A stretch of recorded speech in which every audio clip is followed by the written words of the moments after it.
level 6. Yeah. And that's always when Alka's good, is when the supports can't pressure him early. Because when it's late game, it's like, sure, you counter him, but he has double your net worth. So it's like, it's all about early game counters. I agree, but also, let's say you make every arena with Mars count and you get an important pickoff, you don't really do tower damage. Like, your IO Razor's gonna take some time for them to just threaten towers, and your Necro really, it's like a slow tower hitting process, so I don't even know how much they can capitalize on their arena pickoffs. Pretty slick thinking from Evil Geniuses. They see that second phase Ancient Apparition ban, they're like, pow, last pick Alchemist, let's see how it goes down. Game number 1 with Moxie and Purge. Well, it seems like Evil Geniuses has a very well thought out draft, and the side of the cut, they've got a couple things going for them, but it's going to be hard for them to pin down some of these heroes coming out from the side of EG. That's right. The Necrophos can be very effective against Alchemist. I mean, he's good against any really tanky hero. Any hero that has high regen, Necro's going to be happy, basically. He'll get a fast vessel, he's going to Reaper side them. But the problem is that getting him to half HP is going to be a little bit tough because the support duo of the cut is a bit weak. And in terms of ultra late game, there's no doubt that Alchemist will beat a Razor because his farm speed is just so much faster. And it just seems Alk has been trending as the last pick hard carry because as long as your opponents have a slightly passive lineup, it feels like he can kind of get away with it, and then you just get all these items, and then he solves all your problems. He's a tower hitter, he's an initiator, he can participate in team fights well, he's going to get BKB, he can kill Roshan, he just does everything. And so if you can get away with his laning stage and not get ultra pressured by a really strong dual lane, Alk is a great pick, and EG is going to abuse in this game. Yeah, I think that's the thing that concerns me the most right now is looking at this Alchemist. What's really going to put the hardcore pressure on him? Because they've got a lot of other solutions coming out from the side of EG that'll be able to also, you know, win the lane, put the pressure, Nightfall constantly, you know, coming ahead in his lane as well. Definitely one of those heroes that's going to be able to put pressure on towers. He might not have a good game this game because he's against a Razor, so certainly Lycan's lane is looking a bit iffy due to static link. And on the side of the cut, I mean, Mars and Rubik do have the potential to run down Alchemist a lot, so if they make positioning mistakes, say Fly goes and checks Aruna's Death Prophet, that'd be a great opportunity for them to potentially kill Alk. But as long as Arteezy is relatively safe with his play, he should be okay. And once again, we're seeing the stun at level 1 from Alchemist that ends up being kind of popular right now. One of the things that has made Alk slightly more viable is that 2 patches ago, actually, not the most recent one, Unstable Concoction went from 200 mana down to 100. So you can actually spam this in the laning stage a little bit to give you a little bit of space here. Because once you start channeling the stun, they have to run away from you. If they stick around, he's going to get a beefier stun. But eventually he throws the stun, and then you're stunned, and then it gives you a little bit of space to get some last hits. So kind of cool to see teams utilizing the stun here just to give you some laning prowess on Alchemist. I feel like that's always kind of been the case with an Alk, though. Generally, you'll have something that you can spam, whether it's the Acid Spray and throwing him into the off lane, or with, you know, this Unstable Concoction sort of thing. They are both, like, his spells are spammable, but just the fact that it's a stun and not just Acid Spray makes it a lot better. If it's just Acid Spray, the AoE's kind of low at early levels. The support B-God can just walk around it, basically, and isn't that worried about it. It's just different for the disable, frankly. And the mana cost on it's just lower. It's 100 mana for Unstable Concoction versus Acid Spray. So it kind of accomplishes a lot of tasks and gets him to level 2, which he will reach shortly here. So how do you feel about this Death Prophet, though? Because we've talked about before, you know, one of the strengths of this Death Prophet in the past was that, you know, she was able to be very tanky in the fight with the Spirit Siphon, but also the fact that she could take, you know, buildings fairly easily. And now with the nerf coming out, the 50% against buildings, doesn't seem as good. Is it still good in this particular setup? It's certainly worse against killing buildings, there's no doubt about that, and they also nerfed Spirit Siphon greatly for level 1. It does a lot less damage and heal than it did in the past, so that part is worse. But once you get past that little bit of a laning stage, it can be pretty effective. It'll still be good at fights, it'll still be good at tanking. Just the laning stage is weaker and you can't cheese towers as easily. So still can work, and selectively it is good, and it'll be a decent frontliner from the support position. Let's see, Fly was trying to go and put some pressure over on B-God's Courier, but now sitting a bit low. Do you have the Unstable Concoction ready? If they decide to go for the dive, just going to toss it out on B-God and protect Fly here as he uses that salve. The top lane, though, we've talked about, you know, before you said, you know, Nightfall maybe not going to have the best lane here against the Razor. Do see that Scourge is a little bit further ahead, does have the IO here. Jubei going to be able to, you know, give him that regen if necessary and keep him topped off. But it doesn't seem like it's a full-out outclass. Yeah, I guess the biggest benefit is that you have wolves, right? You can't static link steal the wolf damage, so as long as the wolves are able to get some last hits, it'll offset some of the damage that you lose here. Nightfall getting very pressured in this moment at least. As boots picked up from Scourge as his first item, so he can get those nice little moments here. Yeah, seems like a fairly survivable lane, at least for the side of the cut. We've been seeing these supports coming out that are able to take any sort of regen and turn regen towards their cores. Very, very popular. Things like Abaddon and Io obviously come to mind. As Crit jumps forward, has the dispose for Jubei. He's going to have to tether over to Scourge, and he's going to be all right for now. That was a little close. A lot of damage taken there. Nightfall had pulled the creep wave to the right earlier after he had gotten zoned, probably so that he can keep it away from Razor. This is one of the solutions against these tough lanes. You just pull the creep wave somewhere else than where the hero is, and that means Razor has to stay where the enemy creep wave is, and then Nightfall just gets the last hit somewhere else. So doing a nice job here to, again, pull the creeps together. He did lose one range creep here, so he's not getting full gold, but he's still getting some. We'll fight bottom. Ooh, yeah, Rajik's getting a little low. Fly having to be careful, though. He's getting chased now by B-God, giving a couple of these little clicks off. Gonna be a rotation, though, coming out from Crit. Marcy to save the day. As Fly will use that Spirit Siphon, and Arteezy will collect a kill. Very good rotation now coming out from Crit. Yeah, I don't think we can understand how cool that rotation was. In those moments, it's difficult to get all the information in. Like, Crit basically has to like look down there, see the action happening while not being distracted from what he's doing, then show up at the perfect time, because that was just an immaculate rotation. A moment where maybe the cut kills Fly and gets some lane advantage, instead they just get punished. So when Crit's benefit, there wasn't that much to do in his lane anyways, because Nightfall was kind of just pulling creep waves away. So that was a really nice opportunity to make his lane just feel better as well, while Nightfall still does okay in the off lane. Yeah, it's feeling like Evil Geniuses are very, very happy with the way that their lanes have been going. And that's a little bit worrisome, I feel, for the cut, because again, it is an Alchemist lineup, and I feel like you never want to be breaking even or be behind when you're against something like that. That is right. High Shaggy's doing great though. He's got 33 last hits now, so that's gonna be a small camp, but he is about 300 gold up on Abed at the moment, so very easy for him to lane sustain through this, even taking some of those puck nukes. I don't care, I just hit the creeps. I don't care, I just hit the creeps. Pretty good voice line. He might. Oh, the follow-up. They've got the scythe. Not enough damage to quite finish off Abed, but will be enough to force them away for the time being. It's a bit costly. It was. It did look like Abed was going to die a little bit, but you could tell in his stutter stepping. He's like, go ahead, side me, side me. And the moment that he saw the side come out, he popped his wand, got healed up above 50%. Little rune contest here, but Abed will not keep away. Abed's he's just so good. Some more harass here in the bottom lane against Rajix. And again, it just seems to be just harass constantly, which is pretty interesting when you consider in the fact. Oh, all right, Crit making his way over, is going to rebound. Going to land the unstable concoction. That's going to be a kill this time, going towards Fly. They've utilized the Death Prophet really well here, just guaranteeing that he has a great way to pressure the Mars and transition this, and as a result, give Alchemist tons of space. Fight for the catapult. Oh, they want B-God, and they will collect on him. This is a very active Alchemist. I like it. I like to see it. I think Crit's made some very good rotations, but I think it's Did you mean Marcy? What? You mean Alchemist? You said it's a very active Alchemist. I mean, he is fighting a lot, that's true. But it's almost like everyone's bringing the food to him. No, that's more so true. than him being active. I was thinking more He's in like, terms bring of me the creeps and the heroes. the way that it's changed so much, like we were saying, with the unstable concoction, right? You can spam it out so much more, so you're able to, constantly be, harassing versus, the old Alk that would just not be doing quite as much as Shaggy, though.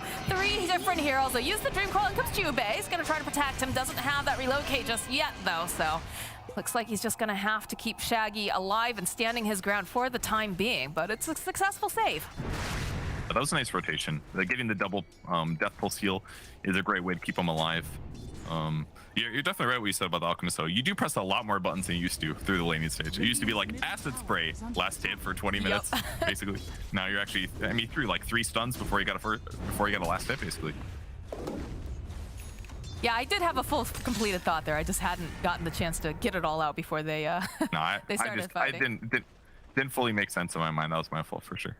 But so far, things are going pretty decent for EG, but not that bad for the cut either, despite these excellent crit rotations. He is going to spot some stacks here. Both of those get blocked, it seems like, or mispulled. Yeah, I'll be curious if we see Arteezy rotate up and try to contest them. Especially, they're trying to force them away, though. They do see that they got the silence over onto Scourge to jump forward. They'll drain a little bit of this damage from Abed, but he's going to turn right back around. Jubei trying to keep Scourge alive. Not going to be able to. There's going to be the rotation now coming out from B-God. They don't want to allow them to continue this chase. And I'm sure they want to take advantage of these stacks pretty soon, because otherwise they know what's going to happen. Puck already took half of them, but still good for the cut to defend, even if it's a little bit difficult to defend their carry. But that's maybe the biggest scare right now, is that if Razor has a rough laning stage and transitions into not being very effective in these skirmishes, then his net worth's just going to be blown out by Alchemist completely, and it's going to be pretty much on Shaggy to survive here. He does get his Vit booster right before his Curry gets sniped. That was very close. That would have been a big loss. A lot of pressure being placed, though, over on the side of the cut. Abed on his puck has been very, very active. Been seeing him, you know, snipe couriers and just making these rotations. And look, he's even just gonna hop behind here, say hello to Scourge, clean up a creep or two. These little movements are very cheeky, right? It just like forces your opponents to be a little confused about what you're doing. And maybe he wasn't necessarily going to attempt some crazy dive, but, you know, for all he knows, he spots the support and maybe can make a play on them. I mean, especially if your supports are playing off the map too. You're like, wait a minute, why is he being so aggressive? What's going on here? You know, it makes you second guess yourself a little bit. As it continues to make space though here for Arteezy. So, I mean, this is a little bit worrisome. So they'll go for a dive in the top lane, sending all the Skelly men, all the wolves, everything, just boxing B-God in a corner. Oh my God, B-God is stuck. It's like, please help me, thank you. In comes Nightfall, though. He smells blood in the water. He's gonna set it. He really wants to just get the kill using these wolves. He's got one wolf left. Ah, all right, there it is, all been cleaning up. Now Fly will go for the exorcism. The silence being placed over onto Shaggy. And then just rebound forward with the dispose, turn around, and Shaggy will get the scythe off before he dies. He does. He would have loved to have that a second earlier, though, because then he would have pumped a lot of regen out, maybe survived. Ultimately, a great dive. That last wolf accomplished its goal, though. Blocked B-God, so he wasn't able to dodge the puck orb. Guarantees Abed gets the kill, and makes that overall dive very safe. And all of a sudden, they're kind of blowing their net worth out of the water. 2k advantage. This is probably Alk's transition into the jungle here to clear some camps, because he's got 3 points Grievous Screed now, so any creeps he's hitting, he's getting a huge gold advantage. He is going for a straight Radiance Rush. The two Alchemists we saw earlier today both went Armlet, maybe because there's a lot of physical damage output on the enemy squad, but I think against a Necrophos, it's generally just safe not to keep your stuff a little bit lower. Even with Alk's good regen, the Armlet does drain your HP a lot, and that's just too spooky against Necro. Or it could just be Arteezy's preference, but either way, the Radiance is very solid right now, and it'll be really good in the mid game when they take fights. Yeah, it feels like he's had such a not necessarily free game, because they did put a little bit of pressure on him, but he's having a good enough game where it's definitely going to be paying off for him in the long run with that Radiance. Crit's still taking a little bit more time, though. He's been working on that Spirit Vessel, something that'll be very, very effective against the cut. But yeah, EG, they're in a nice position, and it's feeling like the cut's got to be feeling some of that pressure. That's a good point about the Spirit Vessel. That's maybe one thing that EG, they're probably not concerned about it, but that's one downside to their lineup, is that the Spirit Vessel's already finished on Necrophos, and it's great against the EG heroes. I mean, they're going to have Marcy's sidekick for lifesteal. Death Prophet obviously does tons of healing. Lycan's kind of vulnerable to Spirit Vessel, and Alchemist certainly is. Whereas on the other side, once they get their Spirit Vessel, it's amazing as well against Necro IO, but it's going to take a long time to get it, with Marcy being the one that buys it, even though Chris got 7 assists. EG is definitely throwing their weight around up here in this top area. Shaggy trying to contest, but both Fly and Nightfall, they got what they came for.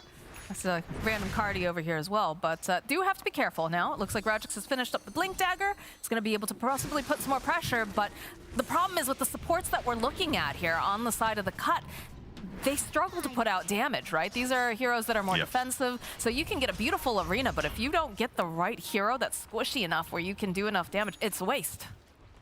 Yeah, Yeah, that's exactly the problem right now. EG basically feels aggressive, able to be aggressive with Lycan and Fly, the tanky Death Prophet, standing there in the front. And as a result, Shaggy is now farming a little bit slower as a result. They get more camps to have access to. And most of the time, Nightfall gets to do this all without having to pop his ultimate, which is normally the danger. If he sits aggressive like this and they just go on him, he has to run away. Burns his ultimate, doesn't get to use it offensively. So the fact that they can be that aggressive is all because of the support duo on the cut side that is a little bit more defensive. And Rubik can be really effective at following up on his allies, but he works better generally if he has somebody to play around. That way he can be this like high burst damage to help secure kills. Well, they smoked up and they spent some time over in the jungle, but they did not get anything out of it, unfortunately, for the side of the cut. So AG successfully dodging. We're seeing the pressure being placed in the top portion of the jungle. And Crit, he has the vision. He knows that Radix is here. He decides he's gonna go and just teleport away though for now. Perhaps make some plays on Shaggy. You can see the pings are coming out. They've smoked up. They want this mid tower. That'll open up the map a lot nicer for Arteezy. Abed creeping forward. All right, they do rotate Radix though. They'll go for the Dream Coil over onto Shaggy, the Exorcism. Everything's getting tossed out, but a beautiful silence is gonna make it so that they can't get off the arena. They take down Radix first. They'll turn their attention now to Shaggy, and they're chasing after him. Jubei doing the best he can, trying to use that overcharge, trying to keep him alive, but not going to be able to do it. This IO is still does not have the relocate. Ooh, that was Fly's silence, I'm pretty sure. Puck's silence might have also come out, but Fly threw in the silence. That's what the ability is called, to catch the Necro, but it happened to just be the exact same moment that Mars jumped in. And I was a little surprised he waited that long to do it, but maybe he didn't see the other heroes on the back line. Because they had vision. Puck broke it and sat there in vision for a second here. The other heroes are invis. Puck's sitting back here. He sees the creeps coming in. He sees the Lycan coming in. Yeah, that was the silence there. Nicely done. It may still have interrupted the Mars combo. Maybe he gets his ulti off, doesn't get the spear off, for example. That still would have been really bad for the cut. But either way, great smoke rotation for EG. And naturally, who's hitting creeps the whole time? Oh, look at this net worth lead, too. My goodness. Radiant's bottom tower has fallen. Definitely had a moment here. My screen is bugged. It's showing that IO has not leveled anything, which is clearly not the case. As we do get the smells off, good steal here from B-God. He's got to get close enough, though. They're playing in an aggressive spot there. They missed the spear on the arena, so he has no threat of dying. And now with no arena, I mean, maybe they take Roche anyways here, but yeah, straight into Roche. And EG's upping the tempo on the Alchemist, actually, going for Blink immediately after Radiance. They feel very far ahead, and he knows that he can now initiate for his squad. Doesn't have to be Marcy necessarily or Puck. And with the Aegis, now they just don't fear Reaper's Sight nearly as much. They actually will put it on Puck, though.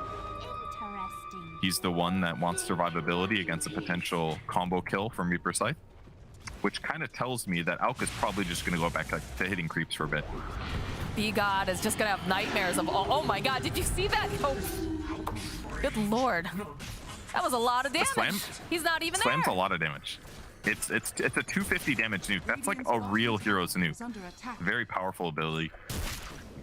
He's just been, I think he got scouted out by the wolves probably. Yes. They're invisible. Yeah, that's really difficult to deal with if you're playing Rubik. He is a squishy support. He does not want to get ran at. And if he has to telekinesis somebody to defend himself, it doesn't even always work out very well in his favor. And it's a long cooldown. So once he gets caught, he's basically dead. Radiant structures are fortified. Abed sees Shaggy. And see the teleports are coming out in mass, though. Gonna try to protect him, but again, it's a Puck. You have to have that lockdown. If you don't have it, he's just gonna be allowed to poke and run away. Oh, the TP's bottom. They're all going bottom. I saw Scourge on the ward, so. Oh boy, yeah, they really want this. They find the IO first, and then they'll get themselves someone else afterwards. It's gonna be Mr. Scourge McDuck. This time Fly will get the kill. Tons of damage from Arteezy due to the sidekick as well. So first blink reveal there, and it seems that Arteezy will get involved in some of these fights when there's great opportunities like that. That observer ward paying off huge, because now they're going to be able to control the bottom half of the map while the supports invade the tri-camp, get a little bit of warding and dewarding without threat of losing the fight there. So everything's going perfect for them.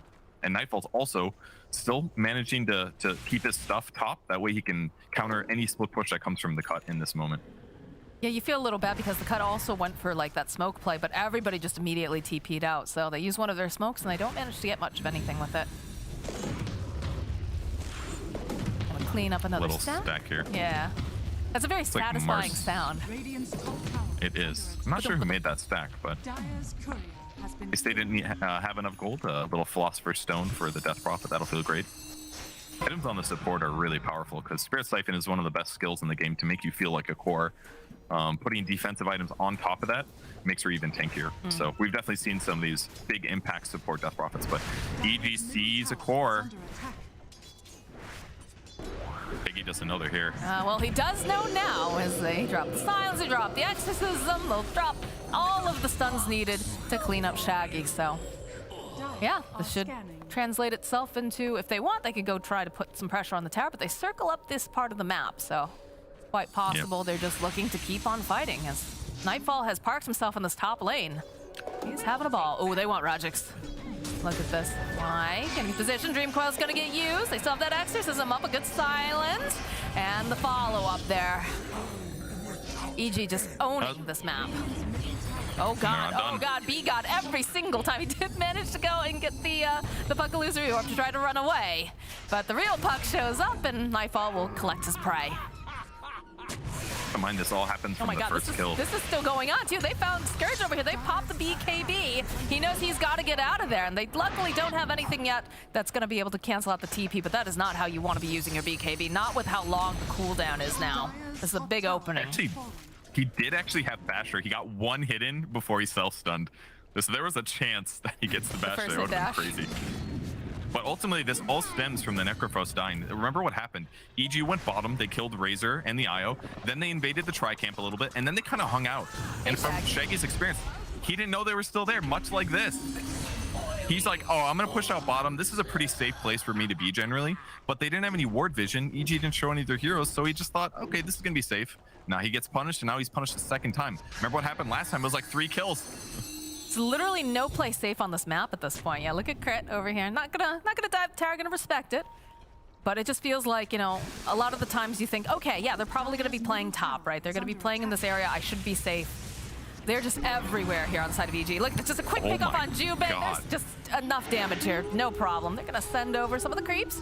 Chasing after B-God. B-God is gonna hate wolves after this. Yeah. Poor guy. Dude, that was the Grobo right there. Reduces magic resistance by 15% on a relatively low HP hero, 975. Instantly gets bursted between the Witchblade and the Waning Rift Illusory Orb. They do manage to get the spear over onto the Puck. He still has the Aegis, though, so he's coming right back up again. And look at the way that EG's collapsing right now. Good silence over onto 2 will ensure that the Puck can go and dodge away. Well done by Fly. It was very well played by the Cut to not burn Reaper's Scythe on the first one. They almost needed to, but B-God was able to get him with Fade Bolt. That gave them an opportunity to get the second kill if they would have been able to get the lift off. But he actually does have Aether Lens on Rubik, so he definitely walked way too close considering that got him silenced. Shaggy can't go anywhere. They're going to try to follow up, though, with the Arena, and they've used the Exorcism. They've got a lot of silence getting dropped down. Can they finish off Shaggy? It's not looking like they're going to be able to. They get a Scythe off, so they will get Fly. Already taking down Jubei. They don't have anything to save, so they'll end up losing Rajix. And in comes RTZ. They lose Crit, but they end up losing Scourge, and they'll lose B-God. They call GG. That was just such a shellacking that the Cut doesn't want anything more to do with them. It's just an outclass, basically. I think what's important to remember is that the game was kind of close. They started getting ahead from Alchemist. Ultimately, EG roamed really, really well in the early game, but the Cut kept it relatively close. But ultimately, what cost them and what cost a lot of these other teams that go up to Div 1 to play against, you know, the Tier 1 teams like EG, is they get picked off on the map by not reading or anticipating where EG is going to be, and then it leads to 2 or 3 kills. These top teams are so good at getting that like 1 core pick off and then turning it into them finding another hero to kill. And then all of a sudden, the Cut just doesn't get to play Dota for like 3 minutes. That happens 2 or 3 times. The game is completely over, especially when you're against an Alchemist. And that's what happened. Yeah, it just, the early rotations coming out from Crit really helped set up their lanes to look very, very strong. And EG, there was a snowball that they could not stop, unfortunately, on the side of the Cut. So this first game is a fast one. It's only a 21-minute game, but Evil Geniuses will take the victory.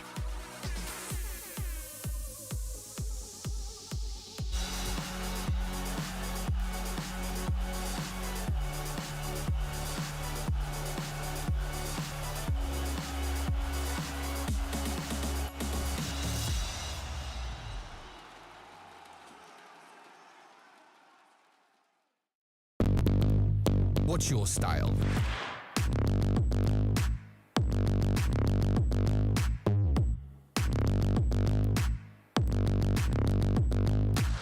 Get your merch at shop.eslgaming.com.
Well, that was fast, that was quick, that was a shellacking. And now I finally have Jenkins on the panel, an official shellacking expert. Oh, man.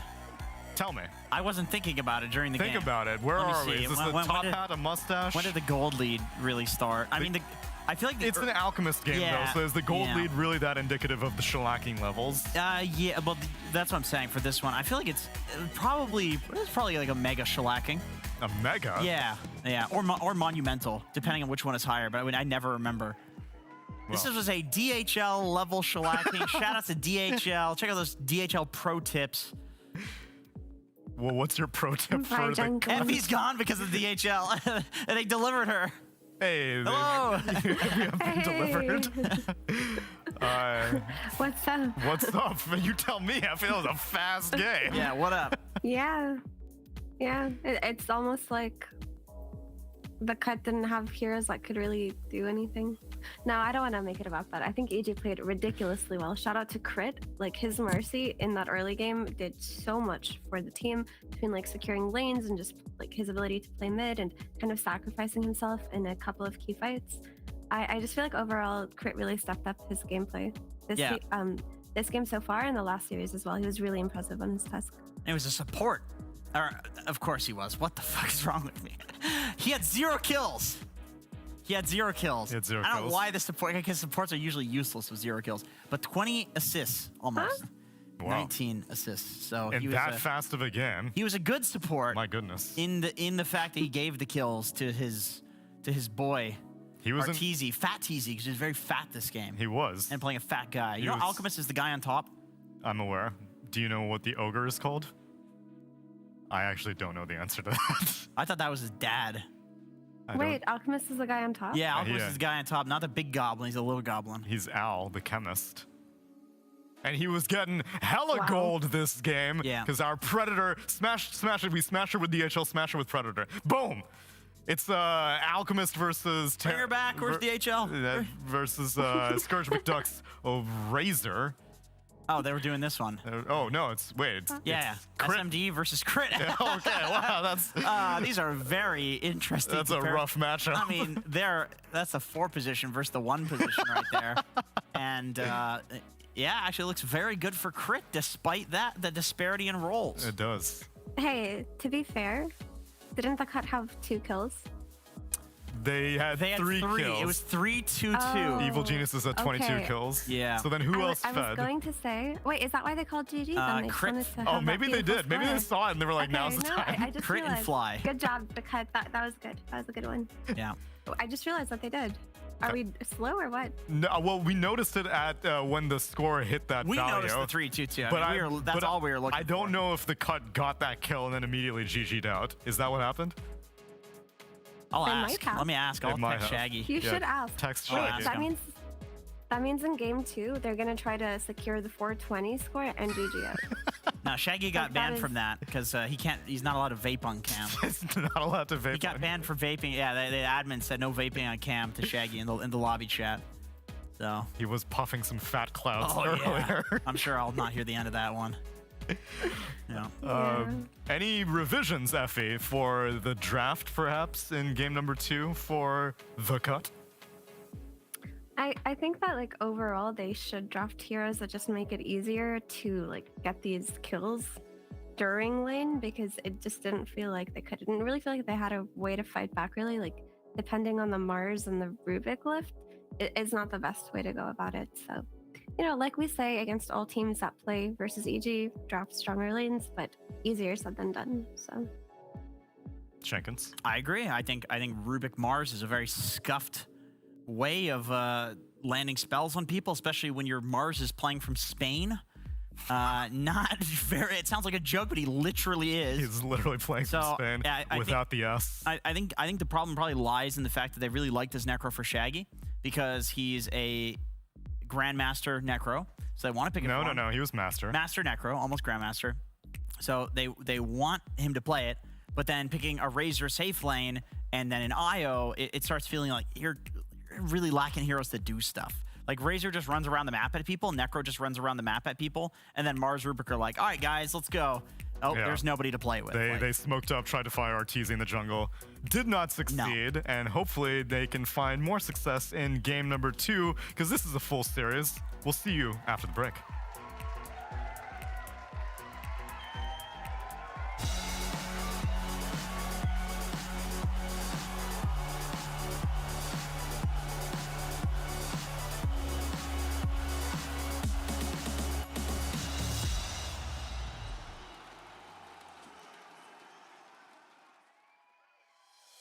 Don't know what to do, how to do it. Know that I should leave, but I hate it.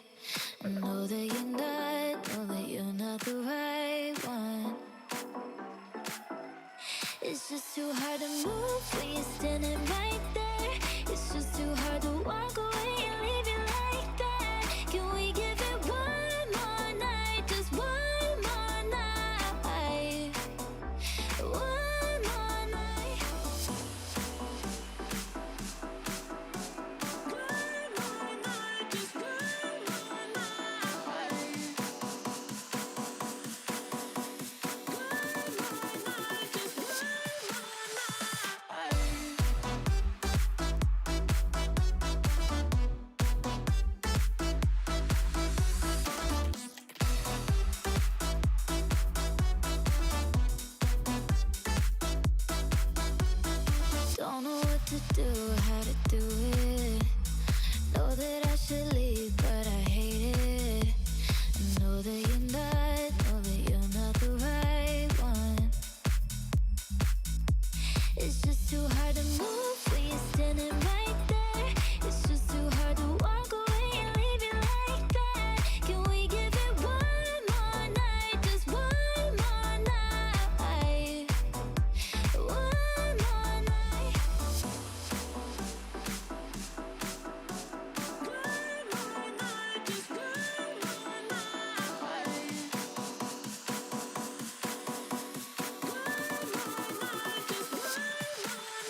There's a strong probability that some people may have tuned into the beginning of game number 1, was like, okay, draft is over. I don't need to watch the laning phase. I'm gonna go get lunch, whatever time it is in America. Shawarma. Shawarma. Yeah. Perhaps a submarine sandwich. Oh god, Chipotle sauce extra. What's the other? Chipotle Southwest. There's multiple terms for subs. There's other regional terms. Bread log. No, I don't believe that is one. A It grinder. can't be a real one. Grinders are other subs also. No, that's like Tinder. You know what, guys? I'm at home, so I'm Googling it. Look up alternate regional names for submarine This sandwiches. is very important. It's very important. Yeah, for. Oh, you're right. You're You right. think he has smelly so feet? You've got. Tell me. Oh yeah, they Hey, smell. shut up, Jenkins. Oh. Effie. Continue. Ew. All right, guys. So, alternate. I mean, Italian sandwich. Yeah, that's the one. Grinder. Yeah. Hero. Hero. That's Sandwich. Hero sandwich. I thought it was gyro. I don't know if I'm saying this one right, That's a but different hoagie. one. Hoagie is another one. Oh. Yeah. That's an American Poor one. boy. Po' boy, yeah. Yeah. Oh, it says poor boy, not Poor boy. Maybe, Oh. maybe this person Oh, listed it wrong. boy. Sub and torpedo. I have not heard torpedo before, but that's good to know. You know, if you pronounce poor boy with like an 1800s accent, it would be po' boy. That may actually be what it is, because I Yeah. think it was like a lower class food, so it was like, give me a po' boy. Oh yeah. I hope That's the best food though. it is. I like that macaroni and cheese in the boxes. Oh my God. 60 cents. I still buy that stuff. Yeah. Dude, Oh, Actually, wow, he's smiling. The one thing that I miss. Oh, no. You Go can ahead, continue. go smiling ahead. because there's no puck in the Yeah, that's exactly what I was like. He was like, my hero yeah. didn't get first phase. Let's go. Thank God. Thank God Storm is dog shit. It's time for me to have some fun. Dude, Abed's gonna go like 25-0 this game or some shit with just to prove that he can Maybe. get another hero. Okay, Effie, what did you miss? You were saying that the one thing that I missed. 5 seconds remaining. Oh, the one thing I miss about my college days is just like the instant macaroni and cheese days. Those are not bad. Who's stopping you from living those days right now? Yeah. Dinner. It's not that common in Jordan to like have instant mac and cheese. I can't really find it in a lot of places. Like Oh, a very man. niche thing to look for. So I'll bring you something. If you end up here in Stockholm next time, I will grab several boxes full, because I myself am known to dabble in the cardboard mac and cheese. God, I love that stuff. Speaking of instant macaroni and cheese, I'm surprised that EG were able to instantly pick up the 10 Marcy this game again. Oh man, if you the other hero Macaroni and Macaroni, there we go. Marceroni. Marceroni. I feel like this hero is a instant ban. More so than Enchantress and Puck? Hell yeah. Really? Are you kidding me, dude? Enchantress? Yeah, Okay, fine. I think so. I mean, Jerax is not still on this team. Like, 10 Yeah, but You know. Fly is still a Enchantress to be reckoned with. yeah, but it felt like with Jerax that he played like 3 guys. One of them was bench. And then with this one, it's like, well, Fly plays like a million different guys. So. That's true. And it's just one of them. yeah, but I do think that like Engine Shen just provides so much by way of like complicating the game for maybe like the lesser experienced teams who play versus EG, because I think like Fly rotates so perfectly on these heroes in the first 10 minutes of the game, and most people just don't want to deal with it. Like, you can deal with Enchantresses and Chens, but do you really want to if you can avoid it? Mhm. That's And the question. Maybe Marcy But- will get to that point, but we don't know enough about. Hey, Hey, get back here. Get back here. Hey, you can't do that. Admin, that man hit his webcam. He could be vaping. Hey, turn that back on. Guys, Oh, he's not vaping. God finally gets his Skywrath mage. He does, so, actually. Yeah, I like to see Yeah. that. He gets the specialty hero. Who's the player we were talking about earlier? Fada. Yes. I think this guy's the Fada of this team. And you pick him his weird stuff. And yeah, it's weird. First phase it for him. He seems to do fine in any game. He's on his weird stuff. Get him his techies. Get him his Skywrath.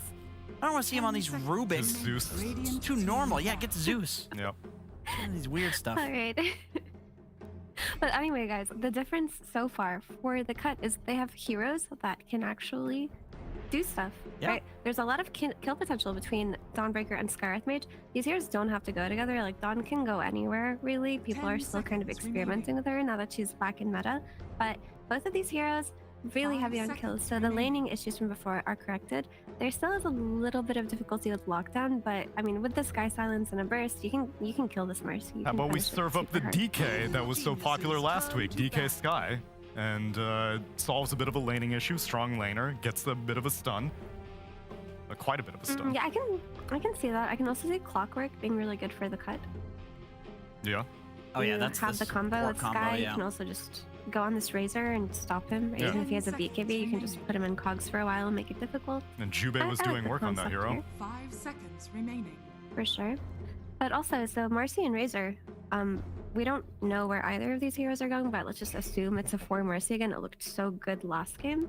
Like, these heroes just have natural synergy together on lane if it is a Nightfall hero. Like, Marcy enjoys playing with ranged heroes because they make the most use of her disposed, right? And there's like a secondary slow to follow it up. But when you jump in and you pull somebody back, first of all, a hero like Razor who wants to link up heroes benefits a lot from the movement speed. It's like his favorite thing in the world. But also, he can just hit a billion times online. That's cool. So EG follows up these 2 picks with the Warlock, 10 which I still think, remaining. like what Effie's saying, we'll see that in this game. This can very easily be 5 like seconds Razor remaining. off lane, or even if it is carry, like Marcy can rotate to the lane. But I'm kind of I'm leaning towards like they're gonna pick some Spectre Alchemist with the Warlock, like something to actually heal against the Sky. I feel like the Alchemist might just come out again for EG.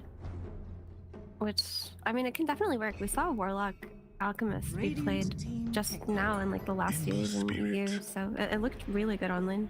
And they ban out a bunch of pushers like Prophet and Beastmaster, so they don't want the cut to be able to end the game early.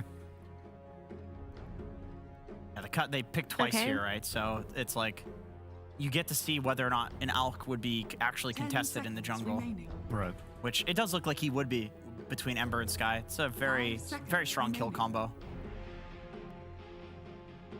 I still think Clock looks really good for the cut, especially now that Warlock comes out too.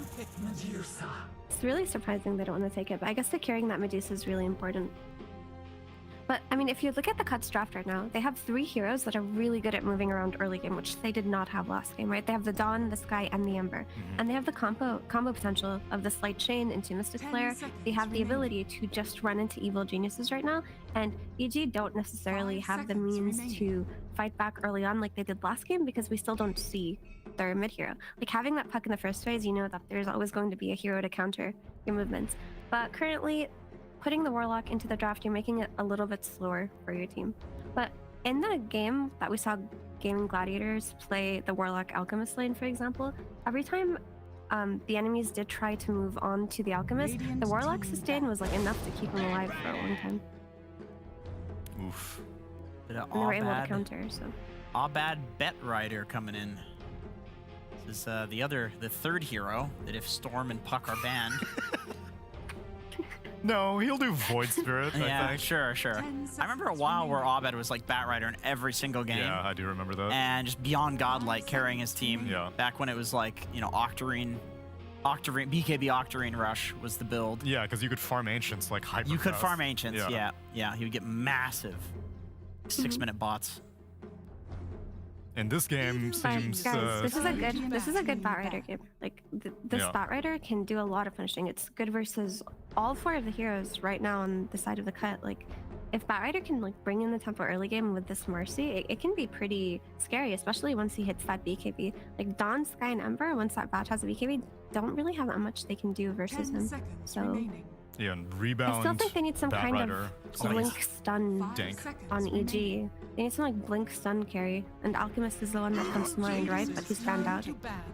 And there's another blink stun type of carry in the Void, also gets banned out. They need a clean way to start the fight. They don't have it right now. Is CK irrelevant now? CK's relevant. Okay. I think, yeah, So CK. you're playing against Medusa. I don't think you want to pick or nerfed CK into Medusa. It's just not ideal. Yeah, I was also you thinking could, I Wraith guess. King, but that also feels bad into Dusa. Like a lot of these stunning 5 melee seconds carries remaining. are like terrible into Dusa. I mean, if they want to go like real new meta, they could go Sven. They do get It their does hands on the come out, clockwork. you guys. Yeah. Last pick. It made it all the way to last. Interesting. I guess they definitely prioritize banning out the Dispels. That makes a lot of sense. Like the Elsie and the Abaddon would have been really annoying for a Batrider to play against. He gets his lasso purged off. Yeah, the clock comes out inside. It's good versus Razor. It's good at stopping the Warlock upheaval in the backline. It's good at starting these fights. It's not necessarily the best hero against Bat, but you can combo with the Sky Mage early on and get a lot of kills on Mystic Flare. Oh, thank God Terrorblade is banned. Otherwise, I'd pick it. What about Naga? Thank God. Naga.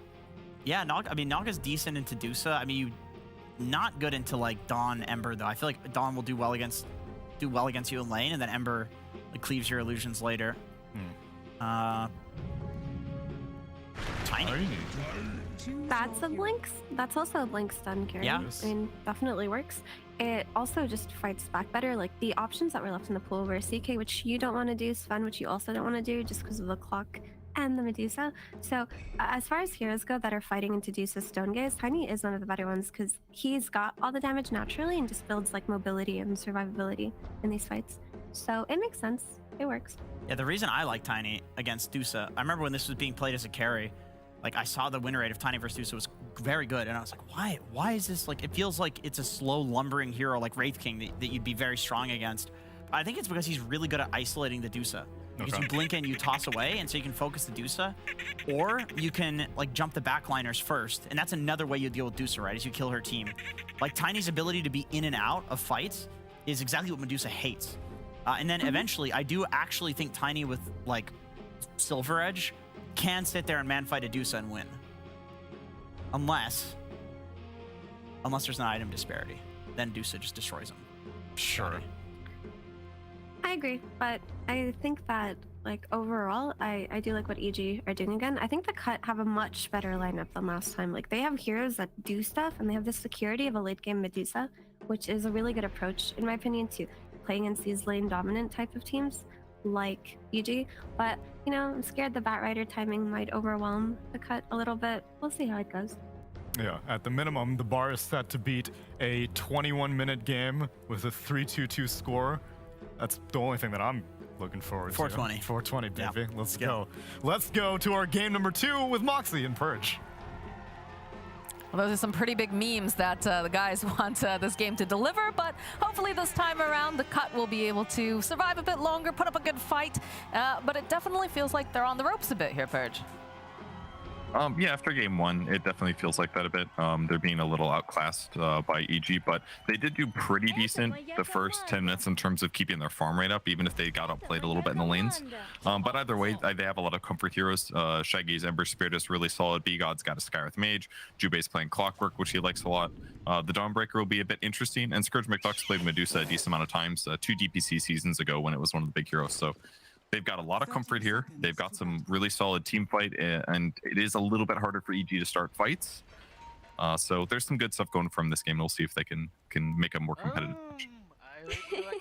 I think you're completely wrong, and I'm Have sure all you know those you're wonderful completely wrong. voice lines that have been coming out recently, so be sure we'll be hearing quite a few of those. But yeah, you know, we've got people on those comfort heroes, the Ember, the Skywrath, the Clock. So perhaps this is the game that you know, the Cut will be able to strike back and even out the score. But timing, of course, going to be important. Yeah, they ping out. They're like, yep, there's Vision over here. Cut it down. Nice. Get some gold on Shaggy to start him off. I think you're completely wrong, and, I'm sure you know you're completely wrong. I love that one. It's so good. It's turning me quite toxic, though, unfortunately. Yeah. Yeah, in my pubs. I mean, you played games with me the other day. You know what I'm like. Just mean all the time, just telling everyone they're bad. Yes, Yes, it's just really spamming tough the to play voice PUBG. lines every single time. Yeah. Very toxic gamer here. But yeah, so a little bit of the advantage going over to Abed here with his block, but and I'm sure with all the games of Ember that Shaggy has played, he knows how to deal with this lane pretty well. Yeah, it'll be fine for now. The lane I'm most curious about actually is Razor against Medusa. If they can get the creep wave away from Scourge McDuck's side, it could be really good for EG here because, I mean, damage tapping Medusa is already great. She's also a very, very slow hero, 275, so she can definitely get ran down, especially with Marcy on top of that. So that's kind of a scary thing for the cut side. And first creep wave did get pushed a bit, so once they hit level 2, we'll see if that ends up being a good timing for EG on the offlane. So far mid, going pretty good for Shaggy. 5-1, 2-2 of Abed. He's getting a couple denies here. And again, this is one of Shaggy's, probably his best heroes, one that he's most well known for. So, whereas Abed, as Jenkins joked around, you know, this is like his top three hero at this point, having the Storm and the Puck, of course, stand up. But Abed, a very, very good player. As Crit, seeing this opening here, is gonna try to jump forward. They tap a little bit of that damage from the DOTA. Yeah, that's that rundown that's so good. They just use rebound, to get all this extra movement speed, and Scourge McDuck loses a bunch of HP. This will not be the last time this happens in the lane, and Jubei's entire job is certainly to try to stabilize this. Now that he's got power cogs, it'll be a bit easier. That's a great solution. That way you can just put cogs between the DOTA and the Razor, disjoining and stopping the fight. But if Crit's also able to dispose the DOTA and throw her on top of Nightfall, as long as Nightfall sits on top of Medusa, then it's gonna be harder for Jubei to find that separation. So they have to be careful in this lane because this game definitely rests on Medusa being moderately farmed so that she can bring strong net worth against Tiny. Yeah, that's what Jenkins was saying. That with the Silver Edge, if you've got the advantage here, it's going to be very difficult for this Medusa. So a lot of eyes, lots of pressure down there. I agree a lot with what he said about moving heroes as well. It's one of the solutions against DOTA, right? You can, if you toss her back, you force her to use her ulti. If you do it a second time, she's very killable. And Tiny's also got a huge amount of armor, so he doesn't care as much about her damage. It's more about finding the right moments to take the fight. So if you've got a Batrider on your team who's great at pulling people out of position, and Arteezy can also look for those opportunities, having toss back, those are good ways to potentially start the fight to give EG a good engagement. Now, are we more? I feel like it's one of those things where we're more concerned about the Batrider having, like in a toe-to-toe matchup sort of thing, right? Because it looks like, you know, Ember's doing quite well, Bat's doing quite well. It's an even draw for the time being, but I feel like it's one of those things that, you know, the Batrider is going to get that level 6, and he's going to just start becoming very, very active with that last one. In the bottom lane, just like we talked about, if you're even a little bit out of position, you're going to get punished here by this EG lineup. In fact, no mana left here on the Medusa. Jubei with the battery assault will protect, but it's going to be a bit difficult for her to approach. He actually didn't get power cogs level 2. I'm a little surprised. I wonder if he did that to secure a range creep or something, but... Oh, bottom lane, they jump right back over onto Scourge. Just need maybe one more click over onto DOTA. Nightfall trying to break some ankles here. Battery assault does connect, as in the top lane. They're putting the pressure over onto Arteezy, and Arteezy's going to fall first. As they'll turn their attention back to Scourge. They really want this kill. Nightfall draining forward, the rebound. Can they finish off Scourge? So finally, it'll take some doing, but they'll be able to do it. And now they've got all this damage on Nightfall, so should be able to finish off Jubei.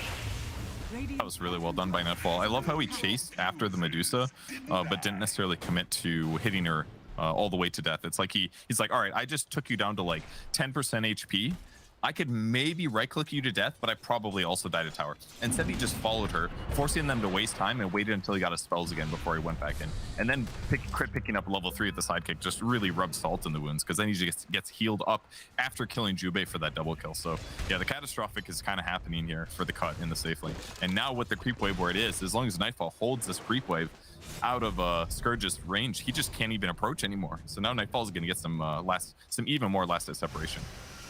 This is a guy that consistently finds his farm if you give him even the littlest bit of breathing room. So definitely a bit scary here for the cut. Top lane, though, they have put a lot of good pressure on Arteezy. They got a kill on him. So they are slowing down the Tiny a little bit, but not enough comparatively with CS. Yeah, that was a big moment. Killing Arteezy definitely, but yeah, his CS is still very high, 26 versus the 19 on Dawnbreaker. And you can't forget, of course, that he has a Warlock sitting behind him. He's got 2 points in Shadow Word ready to go. Warlock himself is very tanky. He's got a fluffy hat. He's got the magic stick. So even if Arteezy loses a lot of HP, or as long as he doesn't die, it's going to be okay. Doesn't even use his wand. Is that a salve from an ally? It is very short, but it's going to get him to half HP. And Fly using sticks here is going to put Arteezy back up to full HP, more or less. If the man would shred switch, there we go. He's got it. That's the last heal that Warlock's got for a bit, so if the cut could potentially take another pressure again, it would be great.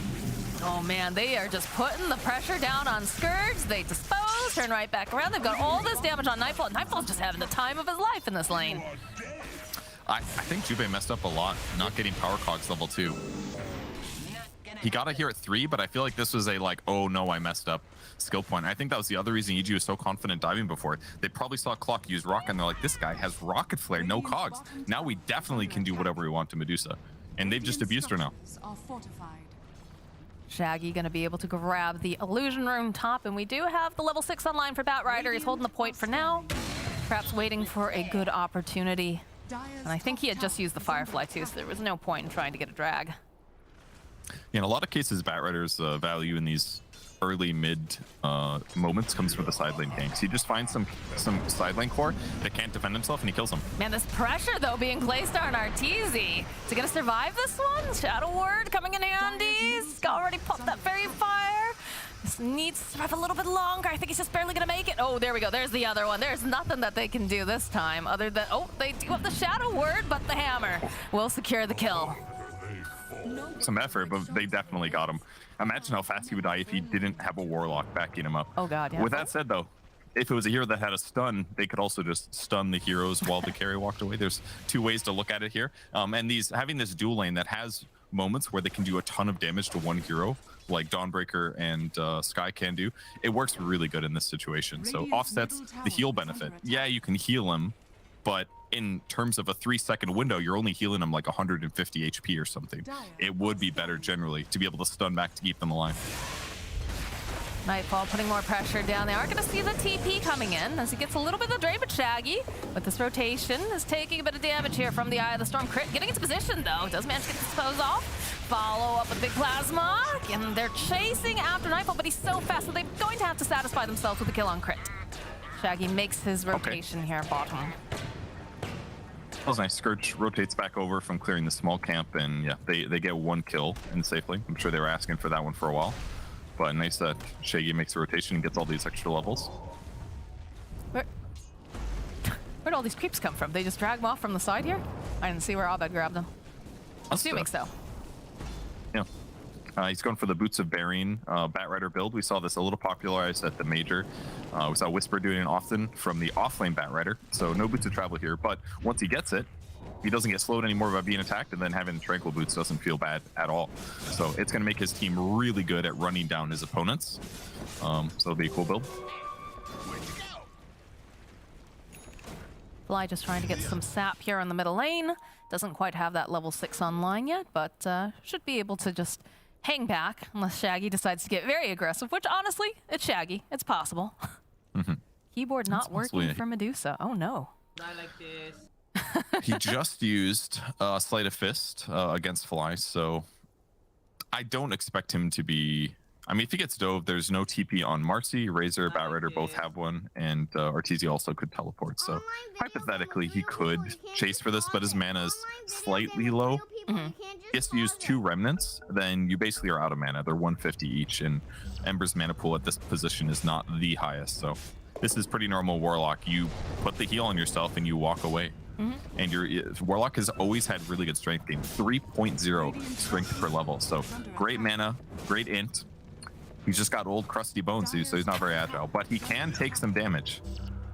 You leave his old man bones alone. It's not his fault. He would have youthful bones if he could. Abed skilling up 3 points Firefly. Still no lasso here because he knows he doesn't need it just yet.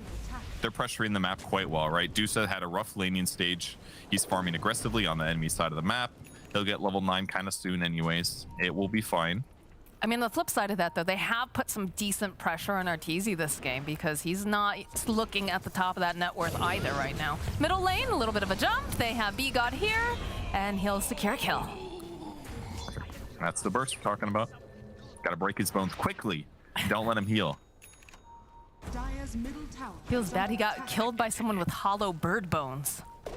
Oh, that's true. It's really rubbing it in there. Yeah. Hey, your bones are like mine. Kills him.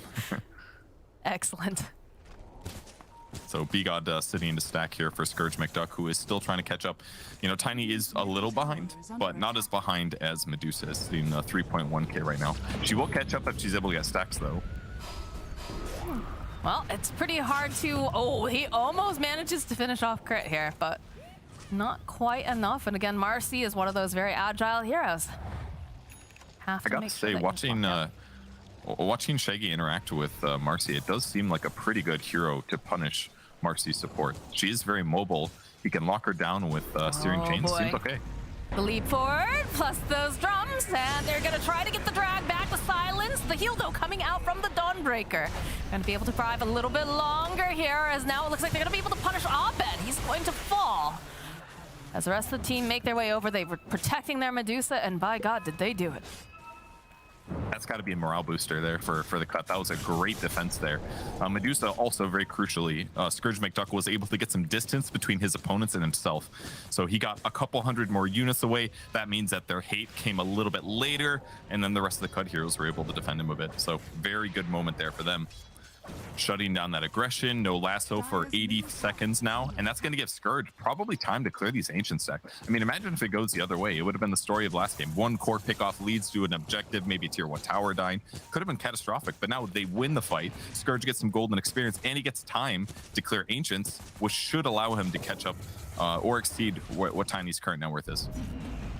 Top lane, they see Rajex. They'll start with the Avalanche, drop some of that Firefly. A little bit of a slow, but they'll bounce back the top into the air. Rajex, it's taking a while. In fact, they can turn this right back around. They can get themselves a double kill. Oh my God. Somebody tip this guy. What a God. They're doing it. They're doing it again. Oh, not the toxic tip. No, that's not what I meant. Oh, no. Amazing for the cut. BGod showing up at the right time to add some damage. Let's watch that again. Look, they used their spells well, beating on Rajex. The toss here from Tiny was very well done, but the rotations came. Who needs an Atos when you got an Ember Spirit mid? So BGod's spells perfectly land on 2 heroes there.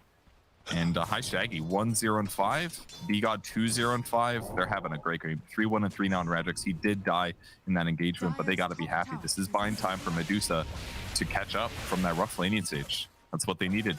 Yeah, that is one for the cuts highlight reel right there. Definitely very, very good for them. So again, more breathing room for the Medusa as stated. And still do have to be a bit concerned. Nightfall in his traditional offlane position. Still sitting at the very top here of this net worth. But Shaggy also having a great game. And Rajex this time around, he's been able to get more done on his hero, because in some of the past ones that we've seen, he's struggled. Dire's top tower. Oh, they did manage to find themselves Rajex, speak of the devil, and he will appear. So that's another kill here for Nightfall, but they used quite a bit for that kill. They did. Yeah, the cut's been being pretty careful in how they push out their lanes. Right before this, Medusa walked in mid, threw a snake, and just walked away from the creep wave. He didn't want to get those 2 last hits because he was worried about something like this happening.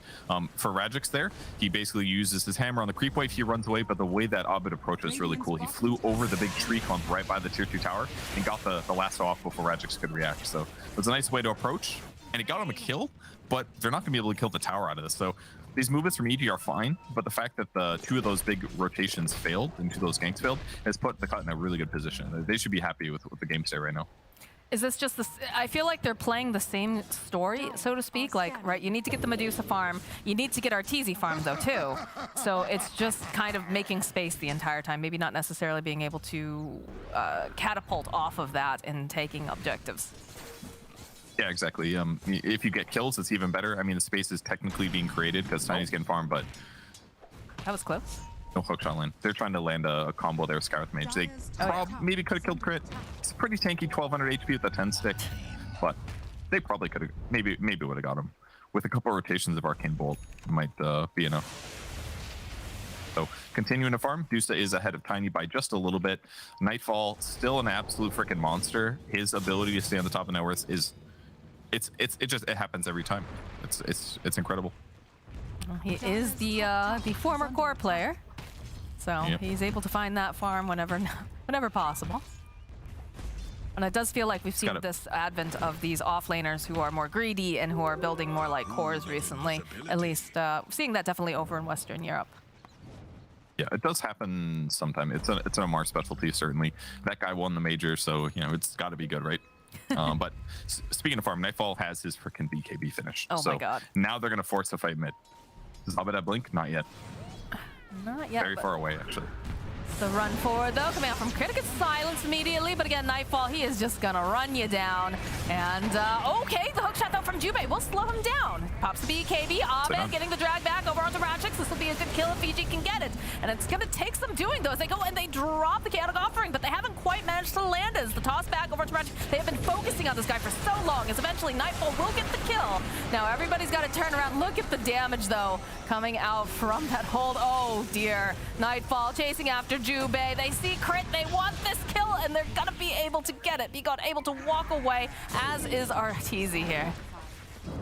Going great for the cut. Jubei's initiation was perfect. It basically separated the Razor. He forces BKB out. It weren't the one mistake that they made was that once the BKB was done, BGOT still had his ultimate ready to go.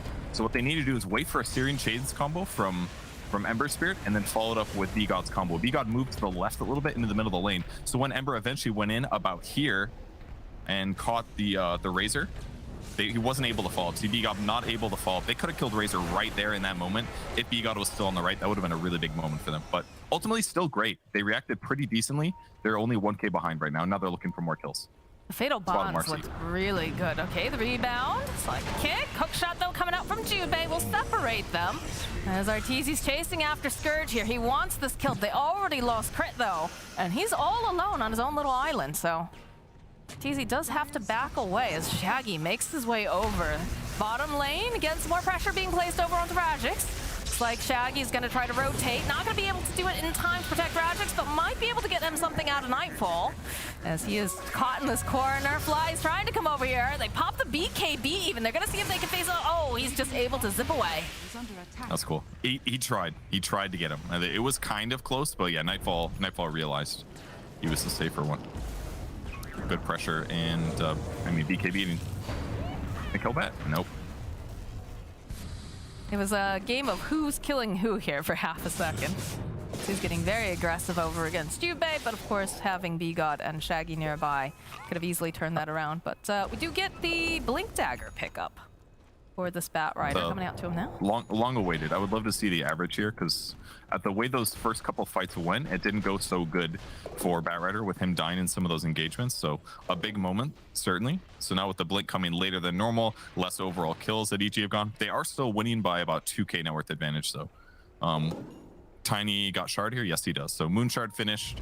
The Aghanim Shard also finished. So now the Rockman carrying the piece of the Rock Moon is now farming very quickly and should be able to match Medusa for the rest of the game.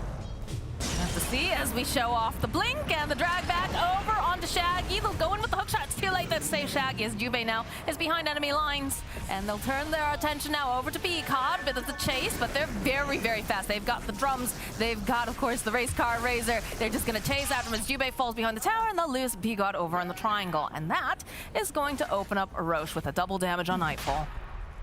All right, finally EG wins a fight in the way that they're expecting in this game. Just absolutely executed perfect. The short range blink to grab the Ember Spirit. Jubei's hook was excellent, but it was just enough chain stun with help from the Avalanche there to kill the Ember Spirit. And now with the follow-up kills that they got, easy Roche. So now EG is going to start opening up the map with this advantage because now they can be even more aggressive. They still have the Warlock Golem. Ooh, Fly skill build. Maxed out upheaval. I really like this skill right now. I've been poking around with Warlock a bit the last couple of months.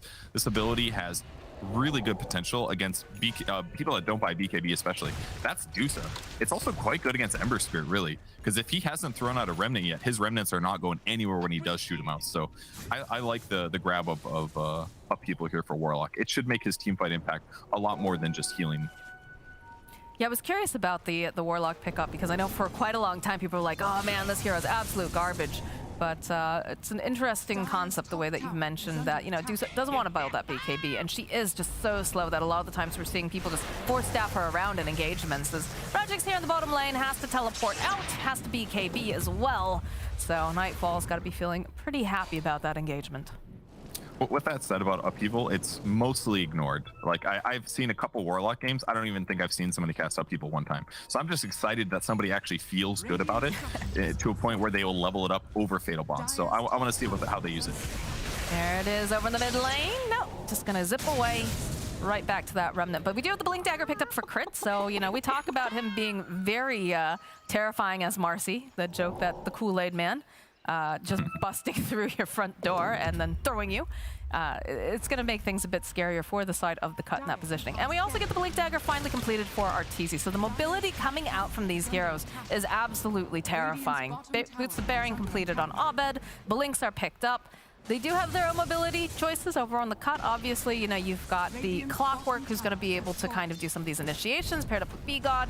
And then, of course, you know, you've got this global capability coming out from Rajix. But I just feel like if EG can get the jump, which they are smoked up and they're looking for a fight, it's going to be very difficult for them to respond on the side of the cut. This blink is good this reason. Hi, Shaggy. Bye. Bye, Shaggy. Yeah, he's out of there. Oh, he gets out. That's why they needed the blink. Because if they don't blink Lasso Ember, they're never going to catch him if he's got a Remnant prepped. And he's going to because this guy plays Ember all the time. So they needed a way to blink Dispose. Rebound wasn't going to be fast enough. So that was a really good attempt. You don't get to live here, B-God. Nope. No. So still game pretty close though. Deuce's net worth is not bad. Manta's finished. Up an Ultima Orb, so we'll see if he goes Scotty next. Probably will be very good against Razor, very good against Batrider, pretty solid against Tiny. Generally the slow ends up being really obnoxious. Oh, they have a lasso. Jubei is just gonna come along for the ride apparently as they drop the Evil Om down. Need to get the stun off, but the follow-up here is looking pretty good with that heal coming out from Rajik. They'll turn around, they'll get the kill on Fly. Now Shaggy is having to run for his life, but Rajik doing a decent amount of damage as they'll be able to kill crit. Stone Gaze comes out from Scourge, will force them back, although Arteezy jumping forward gets the kill on Shaggy with the toss of that heavy snake lady. And they're looking possibly to re-engage. They know they've used quite a bit over on the side of the cut. See Nightfall weaving his way through the trees. He's gonna cut this creep wave a little bit as they pop the drums, put some more damage over on the tower. Does have to be a little bit careful, sitting a bit low over on Arteezy. But EG... He could have forced the tower, but didn't want to lose Aegis and get killed the second time. The Deuce ulti was really effective here. Helps keep him alive for a bit, but then, yeah, Arteezy jumps in and he's like, nope, sorry. He was at 5 hit points at one point. Oh my god. It was very close. That golem hit. So EG again invading the tri-camp in the live game. They still have an observer ward here, and this is where their lineup thrives, right? The tossbacks, the lassos, the mobility skills. If he had a Warlock right next to him right there, I'm pretty sure Arteezy does toss back. And he still's aged for 60 seconds. It's the best time to fight. He'll find himself Shaggy. They need to lock him down consistently, though. The Mystic Flare doing a lot of damage, though, with the follow-up. That's going to be the Aegis. But now B-God, he's going to have to teleport away. Crit has his eyes on Shaggy. He wants this, but they just can't seem to grab over on the side. But they might be able to go and grab Shaggy. He's got a Remnant up, but they've got the vision here. Another slide coming out for Shaggy eventually. He will end up falling as Scourge top lane does follow up with a tower. They're sitting a bit Moxie, low. that was an upheaval kill. I just want everybody to know. The only reason that Shaggy died there was upheaval. You see him panic throughout 2 remnants, like, get me the hell out of here. That was upheaval. All right. There we go. I'm glad that you got that moment. I'm glad you could have this purge. Me too. It's a legitimately powerful skill if your opponents can't move for 16 seconds. I think we're close to the Scotty now for Scourge. He has done an absolute bang-up job being able to stay relevant this game because he had a really difficult laning stage, but he's managed to find the farm, and he's starting to become a bit of a problem here. B-God did really well that last fight as well. Threw his combo out. BKB got popped by Razor. He gets ran out. He just TP's out. Barely ended up surviving. But those are the big moments that make BGod such a good Sky player, is that he pushes the limits really, really well. He just seems to dial us. He seems to be more evasive, more elusive than a typical Sky. A lot of Skies cast all their spells, instantly get killed afterwards. BGod somehow manages to reset a lot of cases and gets so much more value out of his hero than a lot of other Sky players. I mean, this guy is a Skyreth player, for sure. That and the techies is what he's become very well known for at this point. Nice hook shot, finding Fly, just gonna remove him from the equation. That's a kill for Jube. And they'll reclaim the triangle area here, for the side of the cut. Yeah, finally. They wanted to do this for a long time, but it was difficult to get the opportunity. So finally opening up, getting the D ward, very crucial. It's gonna make it easier for Medusa to go to a lane, go back to the tri-camp, just basically keep her efficiency up. So very important when she's trying her darnest to outfarm the Tiny, who is close to a BKB, about 300 or 400 gold to go. Yeah, he's getting closer and closer to that, which will be very helpful because I feel like the Skywrath Mage has just proved to be such a problem, as they're gonna just throw Mr. Jube out of these cogs. The follow-up here is from Rajix, and they do have Scourge here. They don't have all their heroes, though. They don't have Arteezy, so... Looks like they're considering pushing the envelope a little bit. They're going to put Nightfall very forward here to clean up some of these DOTA illusions. Abed doing a bit of hunting. Little cheeky creep hitting here. BGod's sitting as well. This could be a dead cannot kill BGod. Nightfall. Yeah, look at this. Current hunting breaks down the trees. Is like, where is he? But he can't see him in the corner. Oh, BGod did. Successful hide. Shaggy being chased by Abed as well, but I don't think he's too worried. Does he have, is this his only remnant? He's got a remnant in a bad place. He's kind of screwed now, I think. They dropped the vision too. They want to make sure that they have this. They'll drop the fatal boss. He is just toast. All right, yeah. All right. Okay. In hindsight, unfortunate that it was Ember dying and not BGod, but yeah, he didn't have a remnant ready to go in a safe place. Ends up getting ran down by the bat with that overwhelming slow. I feel like I hear Jenkins in my ear just like, yeah, it's classic Shaggy. I feel like that's what he's saying upstairs right now. Like, yeah, he did that. He did that when he was playing with us. But the smoke over on EG, they're hunting. They know that there are a couple heroes over here. In fact, they'll go and they'll find themselves two. Mystic Flare comes out, they'll blow up crit, but they'll end up getting the kill on BGod finally. And Jube, he's trying to hook shot out. He cannot.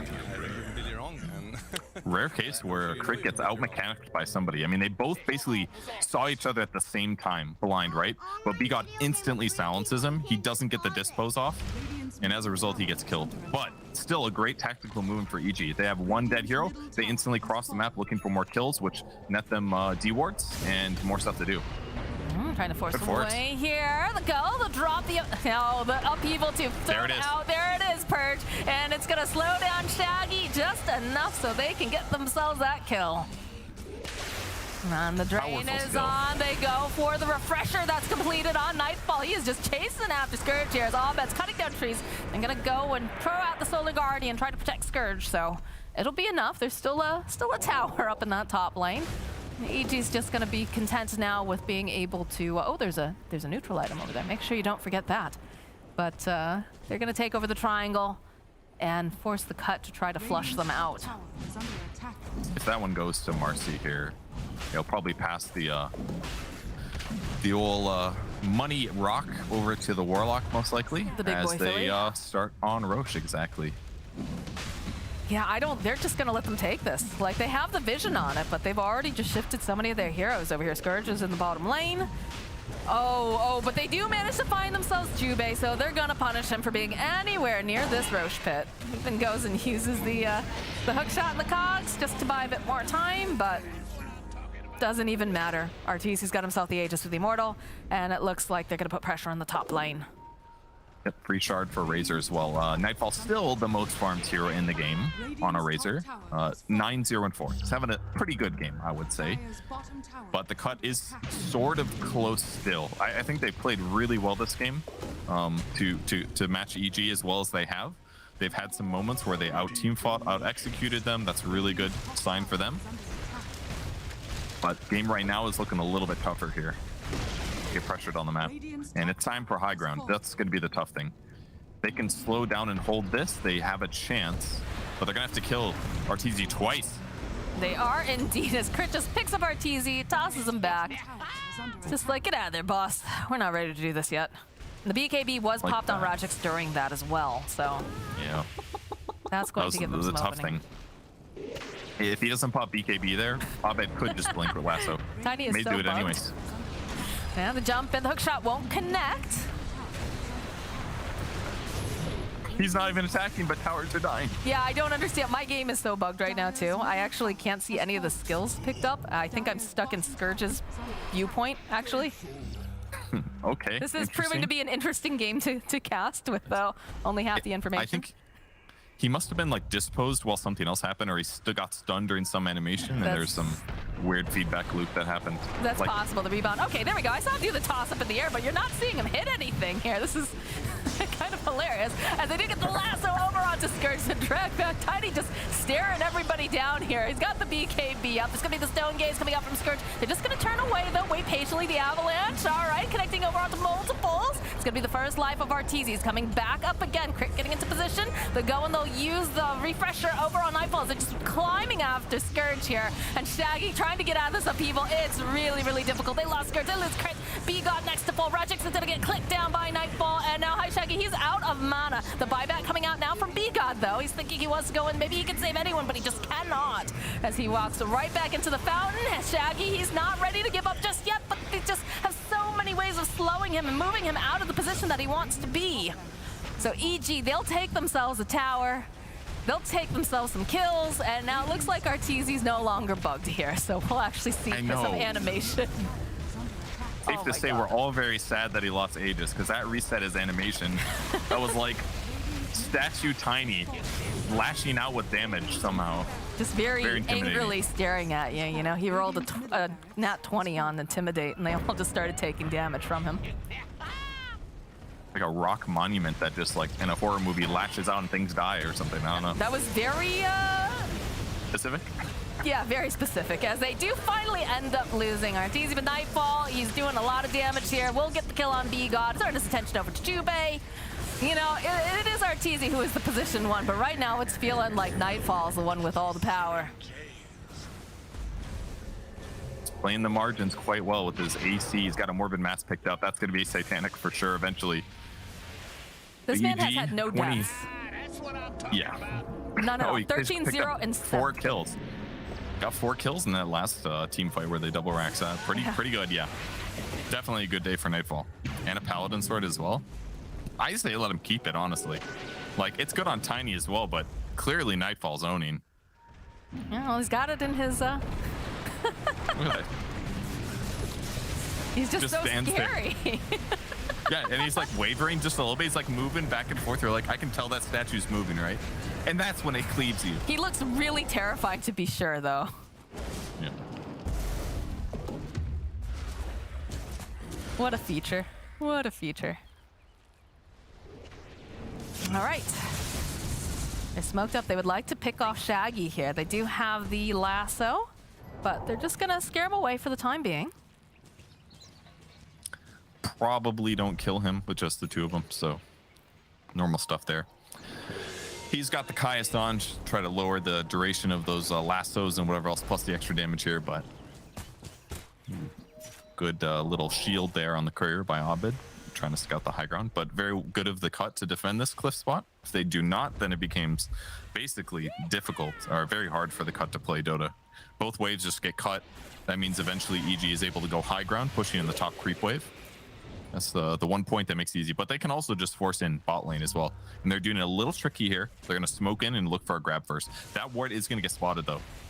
Daytime vision plus a sentry in position. They know where EG is sitting right now. Let's see how the cut react to this. Maybe they just sit and wait. No, Jubei's like, I'm going to run in and break the smoke with my life. Well, they decide, all right, well, if they're not going to come to us, then we'll come to them. And look at the damage. Look at this building damage coming out. Do you get the lasso over here? So drag back over onto Medusa. Scourge, he's got the Stone Gaze. Go with the Solar Guardian from Rajix. And now Nightfall is separated a bit from the team. But look at the damage coming out from Arteezy. He just cuts Jubei in half like a can opener. And now High Shaggy forced away. There's going to be the buyback. Dispose back over on the side. The go to drop the chaotic off suffering. Regix is just gonna get pummeled to death. It's a triple kill now for RTZ. Nightfall is just doing so much damage. He's killed Scourge. They're gonna try to get themselves some more here. Can they finish off Shaggy? No, not quite yet. As they'll turn their attention over to the buildings on the side of Evil Geniuses. Not sure how they get them off these buildings, Purge. This is looking like it's gonna be a 2-0. The toss forward of Mr. Rockman over onto Scourge, and it's doing a lot of damage. They have to be careful. RTZ sitting a bit low, but still alive. he is still alive, and their Ancient's gonna crumble. That was a fun game. Pretty close as whole. I think the cut had a nice improvement in game 2. And they took it to EG in some of those early skirmishes, but ultimately EG takes the win with some excellent plays on a lot of their players. I think RTZ had a really good late game performance. Nightfall obviously did incredible. I think Crit was just having fun with dispos at the end, tossing his allies back when they're in trouble. But ultimately, the real MVP was Upheaval. I think we can all agree on that. I don't think I agree with that necessarily, but I'm glad that you had a very good time, Purge. Definitely, though, Evil Geniuses, they're looking to be in fine form today here against the Cut Nightfall show. You know, 14-0 and 11, he was having the time of his life. And we got to see something a little different with, like you said, having the Warlock get picked up. I'm not sure Upheaval was the full all-star, like you're saying. I think Evil Geniuses as a whole looked very, very good. So they're going to take this series against the Cut 2-0.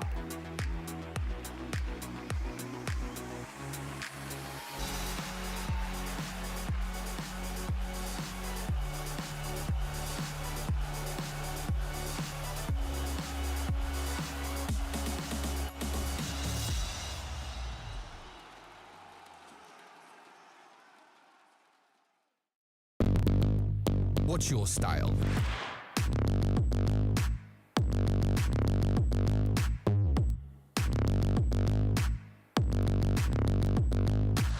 Get your merch at shop.eslgaming.com.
Evil Geniuses make quick work of the cut here as their third series of this third tour in the DPC. They lost to Nouns, but they took down Wildcard, and now they took down Cut, and they did it all while they were stunned. Look at them go. Look at them go. Look at that tiny go. Wham, wham. I don't even know if there's attack animations coming out. But the game's in beta, so who cares? It's all good.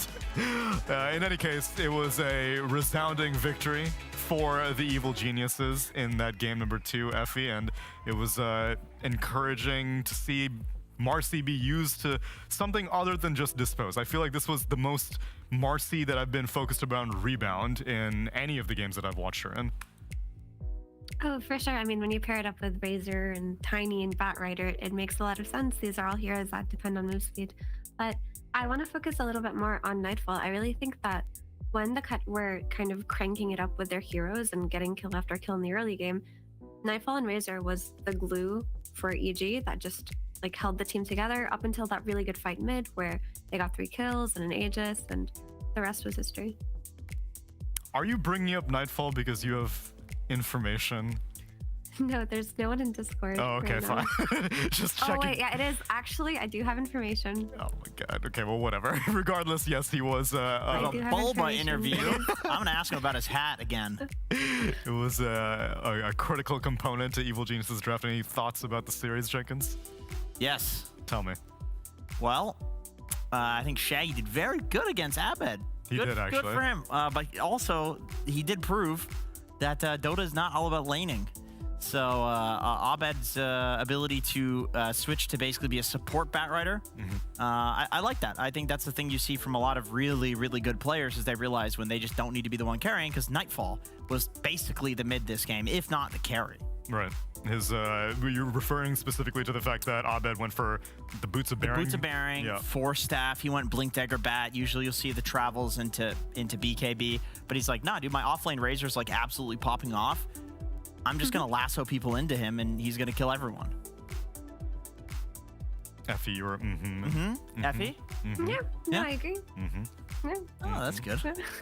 Good blink purchase. Good blink purchase. And I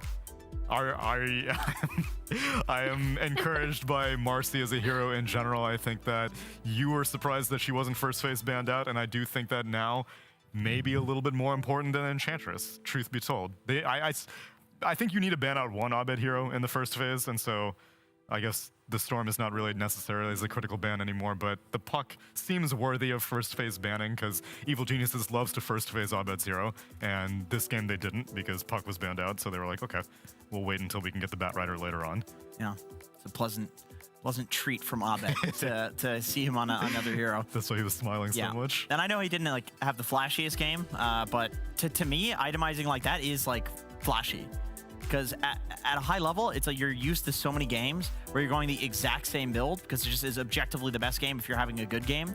Where, like, when you're in a situation like that where you have to be really cognizant of what's going on in the whole, like, overall state of the game. And it's so easy to be lane focused, right? It's so easy to be focused entirely on your own game because it's way easier to, like, dominate the lane like that and stuff, which Abed typically does.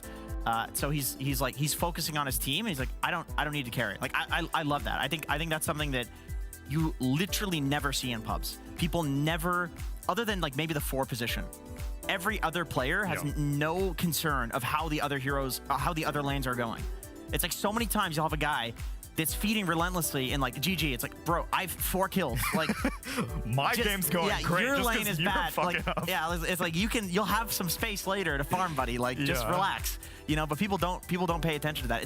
It's just not an easy skill to build in pubs because people don't like communicate, right? It's something that only exists in competitive, and even in competitive, it's like it's still a very specific situation where that's going to be happening. So that's even less of a sample size.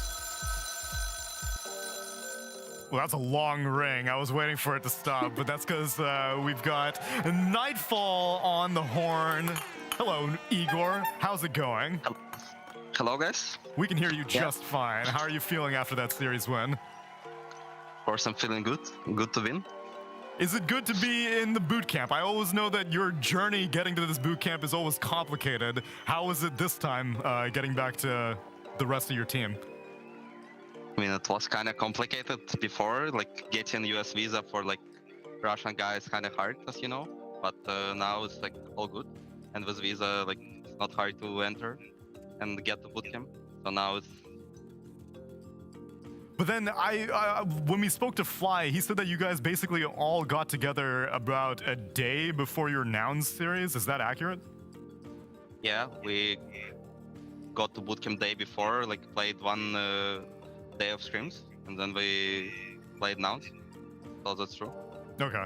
So I guess over the past 2 weeks, there's been more team building. I know Fly is familiar with all the other players from earlier Evil Genius's rosters, but you're a new personality for him. How are you enjoying working with Fly? I mean, it was quite nice experience working with him. He's like a good captain, good guy. So. No. I need more details than that, Nightfall. He's a good guy. What is it like as a different change of approach? Because you've been through many different captains. How does Fly's captainship differ from other people who have been in-game leaders for you? I mean, he's more like a real like captain in game. So, I mean, I haven't played with a lot of captains, so it was like only like save, and like last team, I don't think we had really like captain. It was more like split work besides us, so it's didn't really go that well. So, and working with Fly as captain, I mean, yeah, it's good to have some actual like leader in team. It was kind of like hard without it, I'd say, because like, I mean, I can't really like do all the stuff and like do leadership in like outside of the game and in game, like only from like myself. Yeah. The Okay. shot calling aspect was always interesting to me, because I know after the Stockholm Major that your team was quite transparent with how there was a lack of a strong voice to guide you guys throughout the team. And so what was your post-Stockholm Major experience like? Did you, I don't know, reevaluate any aspects of your gameplay, or was it more, let's look to a roster change to fix things? I mean, I don't think our previous team could have worked, so I mean, team couldn't really work like without actual like leader or like captain. So that's all I can say. And I can't really be like really that guy, and like especially in like a new like environment, like new language and stuff. So we actually like need like some like position 5 like leader and captain who is like flying current roster. So that was it. Nice. Well, we just bring him back. Seems to be working out well as of these past 2 series. Effie, you have any questions for Nightfall? Yeah, I was just wondering, since you mentioned the whole language thing, like, do you think that it's gotten easier to communicate your thoughts in-game to your team? Or did you never really struggle with it in the first place? No, I don't think I had much struggles with this, even in the past. So I think it's like quite easy for me. It wasn't about it in last team. Yeah, So okay, that's good to know. Because I heard that you were very vocal on your last team, that you had a lot of ideas and you would say a lot in-game. So do you feel like you still have that quality in this team, or are you happy to just kind of just take a step back and focus on your own gameplay? I mean, I don't really like care that much, like until like everything working, I'm like happy, and then until we're like winning. So Good to that's know. it. Hello, Nightfall. I'm wondering, what are your thoughts on these NA pubs? How are you enjoying those? Are they good? Are they bad? Are you learning things from North America? Yeah, be honest. I mean, I'd say I'm like learning a lot from NA pubs. It was kind of like good experience. Like every player like playing until the end, like very like high skill players in my games, like mid laners, like very like high Q players. Wait, you sure you weren't playing Southeast Asian pubs? No, like without jokes, I like don't play NA pubs really. I don't really like enjoy them at all. So I just play Okay, yeah, that sounds more accurate. You were saying playing till the end, and I'm like, whoa. Okay. I have a follow-up question. Is there anything, any redeeming quality from NA pubs? Anything you think that North American pub players do better than any other region? Any other region, other than griefing? I mean, I'd say like EU pubs is like most like most toxic pubs, like besides like all regions. So NA pubs are like less toxic. Oh. If we're like not taking like, you know, like playing until the end and like running down mid. It's like I mean I just mean like toxic, you know, like how people act in game and like all that stuff. Right. Okay. Of course, there's like in the A's, there's people who like give up faster. Go down but, mid, like, yeah. I'm not about it. Yeah. Okay. That's good. I feel that. I feel like that's true. Okay. All right. Also, Arteezy always seems to be with the blanket, looking real cozy. Is it cold in the boot camp? I don't think it's cold. I'd say it's kind of like hot for me. Oh. So I just some his own thing. Maybe he feel more comfortable playing like this. Yeah. So that's about it. Fair. Final question that I have Go for it. is, as a previous carry player, I'm wondering if there's anything from the carry role that you really think makes you like such a beastly offlaner that somebody who just is an offlaner, like they're not going to know that because they didn't play carry before. I mean, I just generally think there's right now not that much of like difference between all roles, and it's kind of like even like good nowadays to be like carry player in the past, because like there's not really like offlaner right now in Dota. There's like most games are just like 3 cores, and like every core has like his own timings. So I don't think it's good like approach to just like play offlane and like be like 5k net worth, minute like 20 on Mars, and just like go in and die. That's like some shit from past. It's not like this anymore in Dota. 2016 shit. Yeah. Quite good for me. Yeah. To have experience playing carry and like keeping my game good, and like and just being like a good laner in general. So then, are there any offlaners that you like to study from whenever you're, I don't know, trying to figure out new heroes or figuring out how to improve, or are you pretty more introspective? I mean, of course, I watch like other offlaners what they play, and like, but generally I try to like look for myself and like invent my own playstyle and think on my own what I want to do. Because you should like play like on your strength, you know, like you shouldn't really like copy others. I think it's like kind of bad approach to play Dota. Like if you're gonna like copy, you like never gonna like win really.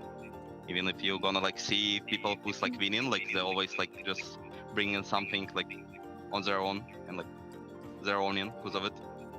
Yeah, it's especially dependent on each team's chemistry, and I think you have found a very good spot in this Evil Geniuses, especially that last game you on the Razor. Were you enjoying yourself that last game? It seemed like you were having a pretty good time farming.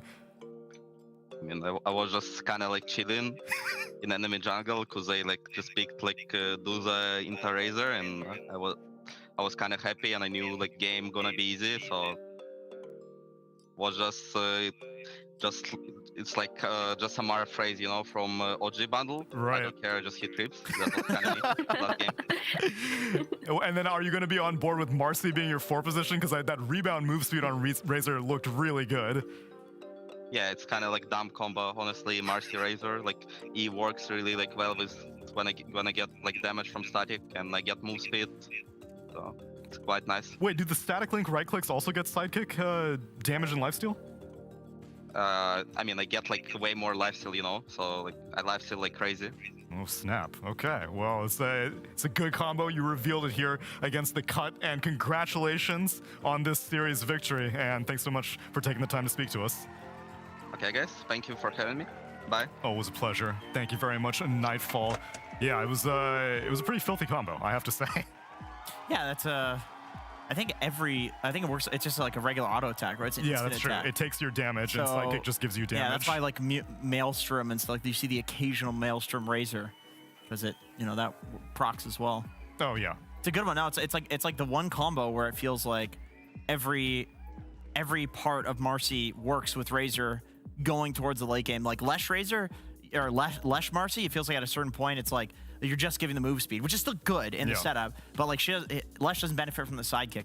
Neither does Batrider. A hero like Tiny, it's like maybe doesn't benefit as much from the like dispose like a Leshrac does, or the rebound like a Leshrac does, or like an anti-mage. That's a better example because he has his own mobility, right? He doesn't need the move speed. Yeah. But he would still really benefit from sidekick. Well, same thing with Clinks. I know, like Burning Barrage plus. Yeah, exactly, Sidekick. exactly. But But, he it's doesn't like need he stands there rebound. Yeah. and shoots arrows. So yeah, no, it feels like a really nasty combo. Viper's another one that people have been doing that looks just disgusting. Oh, I haven't seen that one. Okay.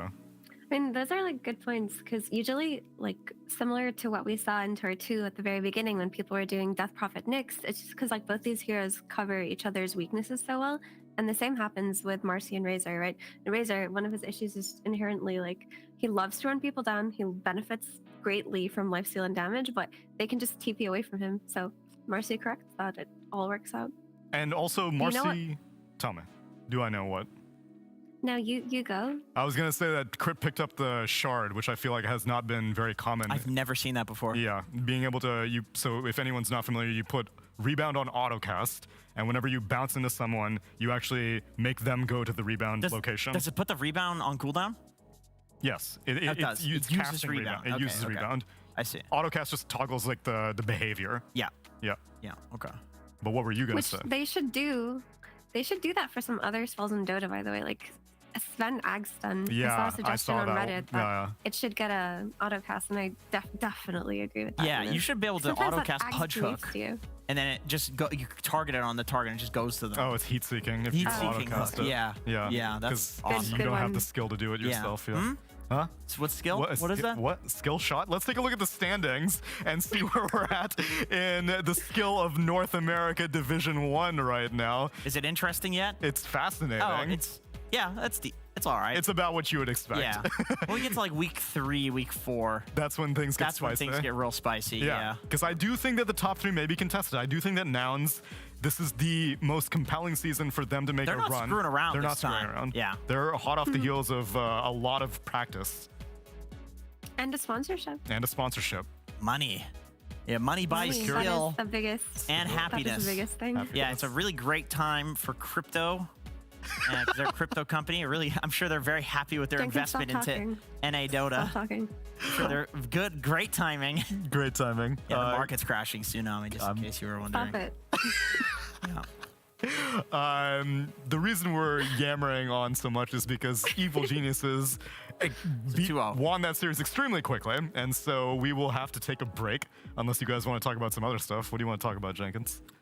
You got a nice shirt. Oh, I will not show the back of this shirt because it was covered in cat hair earlier, and I had to lint roll myself like crazy. Who's but thank cat? What? There's no cats. You. We're in a hotel. I have phone. been going into the art because I've been here since the Stockholm Major, and so 80% of my luggage was filled with formal clothes like my suits and stuff like that, and so I've been digging underneath to find all of my the less popular clothes like this one, and at least it looked presentable. Can I buy that shirt? at Why least do you always match want to with buy people's Jenkins. clothes? No, I have a V-neck. He has a crew neck. Well, what part are we matching? Well, I mean, you're both in t-shirts. We are so both in- now he's- you guys matched. he's and literally it's always very in a good. It actually T-shirt. chafes my nipples quite It's very good. sensitive. Maybe we should go to the break. Effie, I think we should. Any I think we closing- should. Okay, fine. Yeah, that would be good. Great. Well, we will be back with TSM FTX versus 5-Rat 4 stuff, but we'll be maybe in like 35, 40 minutes from now. So you can chill out also. We will hang out in Twitch chat, maybe. I don't know. Probably not. I'm lying. Thanks for watching. We will be back in 35 minutes with 5-Rat 4 stuff versus TSM FTX. We'll be right back. Woo!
my hand on the wheel and my shades on for fun.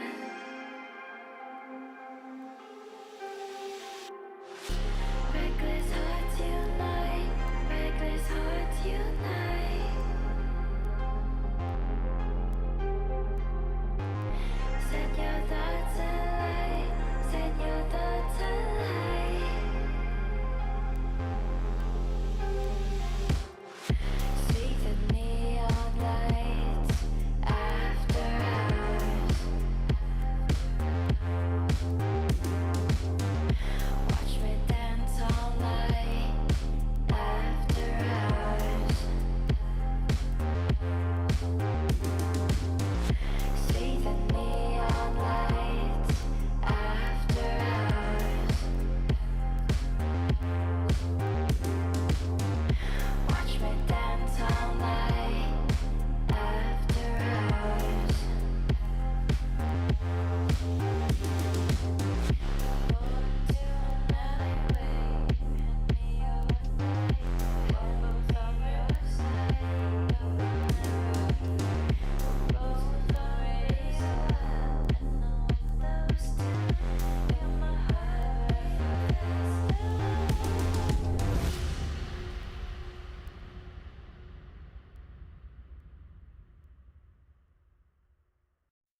No, we never choose.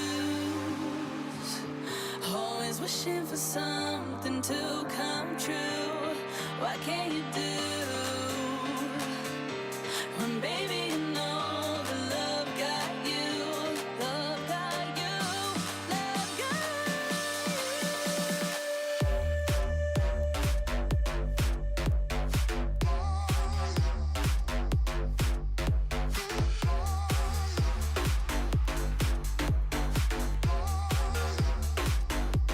love got you.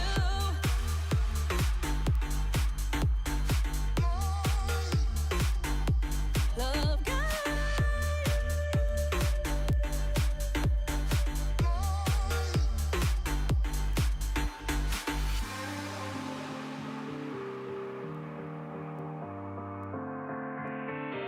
no, we never choose. Always wishing for something to come true. What can you do when, baby, you know the love got you? Love got you. Love got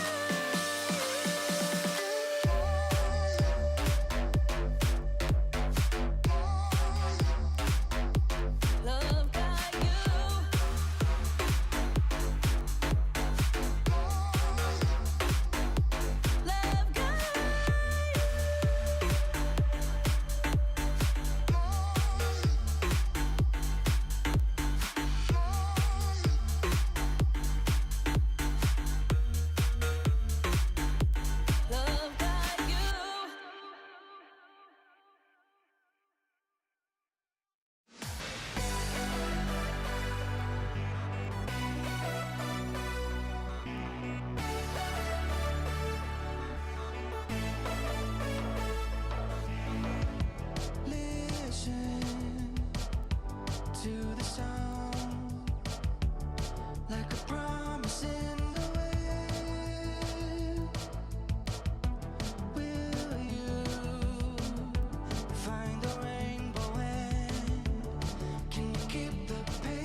beach on a cool night.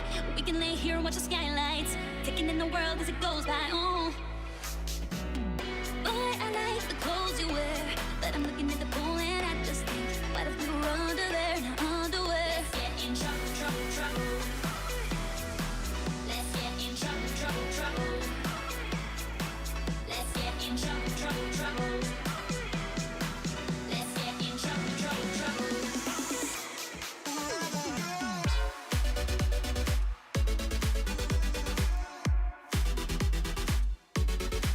Let's get in trouble, trouble, trouble.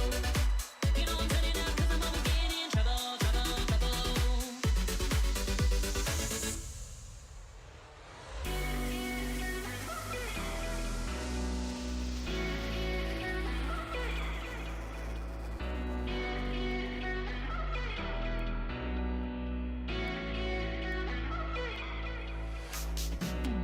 Take me to the beach on a cool night. We can lay here and watch the skylights, taking in the world as it goes by. Oh, boy, I like the clothes you wear, but I'm looking at the pool and I just think, what if we were under there in our underwear? Let's get in trouble, trouble, trouble. Let's get in trouble, trouble, trouble. Let's get in trouble, trouble, trouble. Let's get in trouble, trouble, trouble. Let's get in.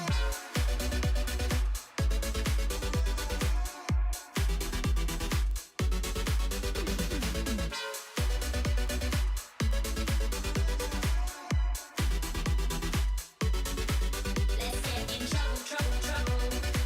You know I'm turning up 'cause I'm always getting in trouble, trouble, trouble. Let's get in trouble, trouble, trouble. You know I'm turning up 'cause I'm always getting in trouble, trouble, trouble.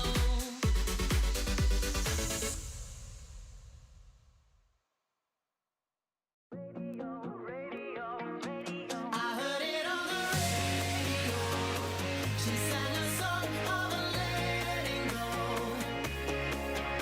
and it cuts me like a knife, when I hear it on the radio. One sound and she breaks my heart.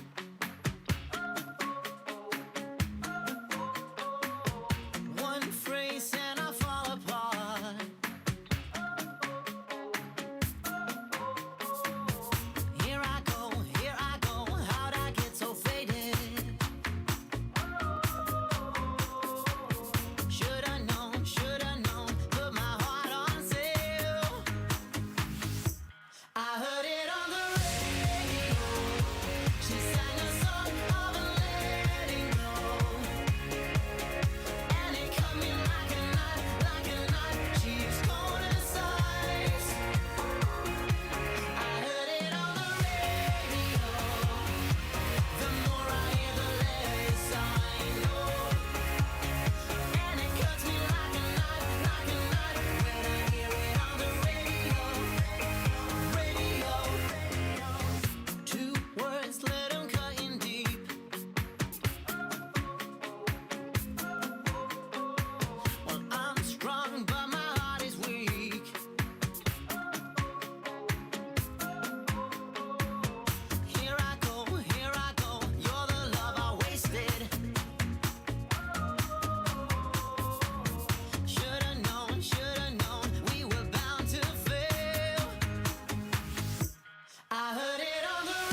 could make the stars align? Could we get across the line into the rest of our lives? Would we have what it takes? How close is make or break? I can see us start to make our great escape. Tonight we will lie awake in the stars, and I'll let you into my heart. Chase the future together forever.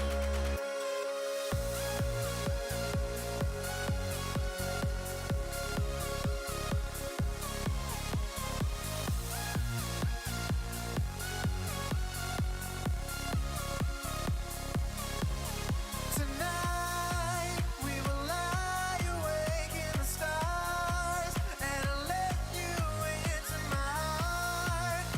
Chase the future together forever.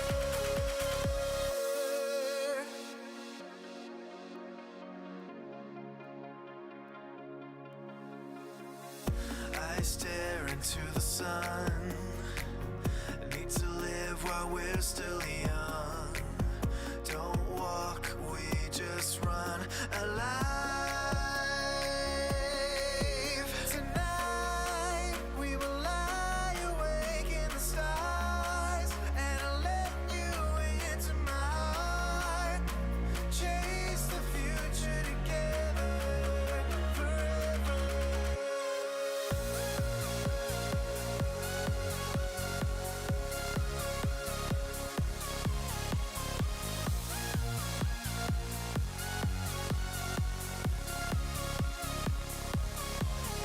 Tonight we will lie awake in the stars, and I'll let you into my heart. Chase the future together forever.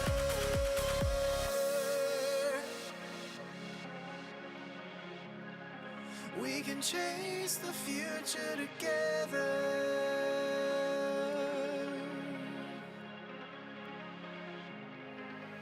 Tonight.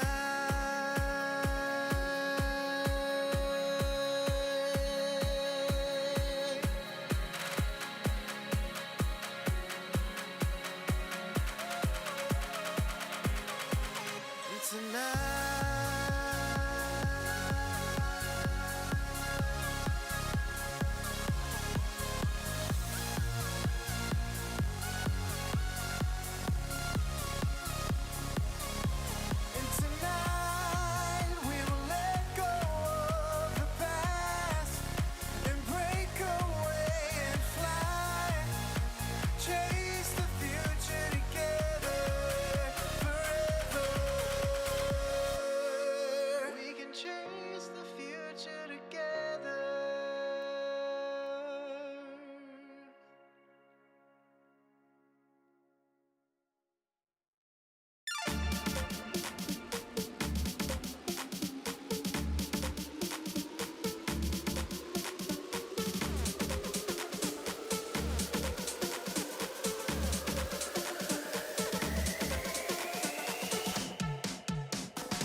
Ooh, that's that magic. Jump on the beat, we savage. Eat it up, boy, then cash it like 1, 2, 3.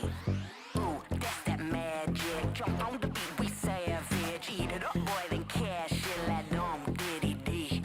Ooh, that's that magic. Jump on the beat, we savage. Eat it up, boy, then cash it like 1, 2, 3.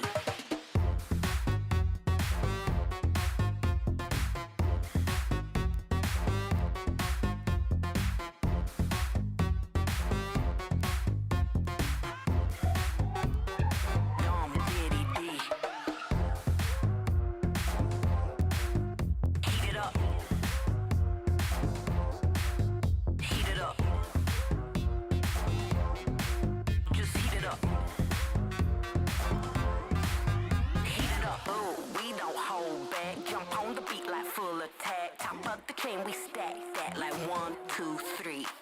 Ooh, we don't hold back. Jump on the beat like full attack. Top of the chain, we stack that like diddy dee. Heat it up. Heat it up. Just heat it up.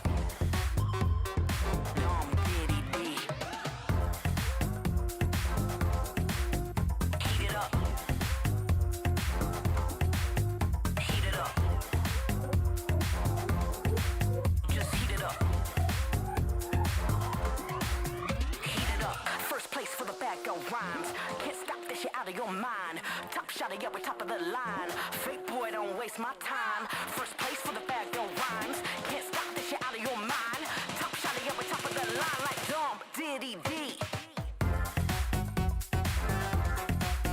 Heat it up.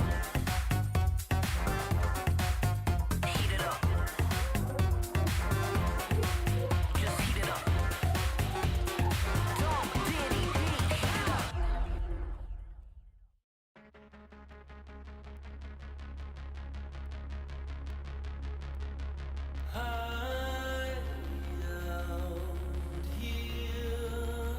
In a big town we call Utopia.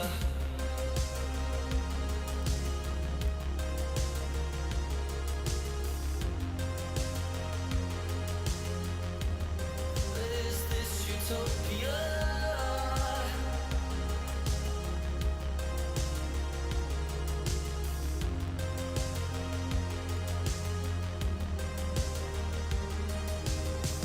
It's all good these days if you turn the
with sharp knives instead always.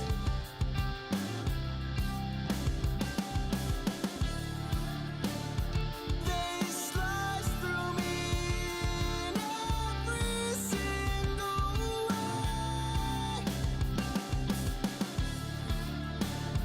to get to what they want to say.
hard to let go.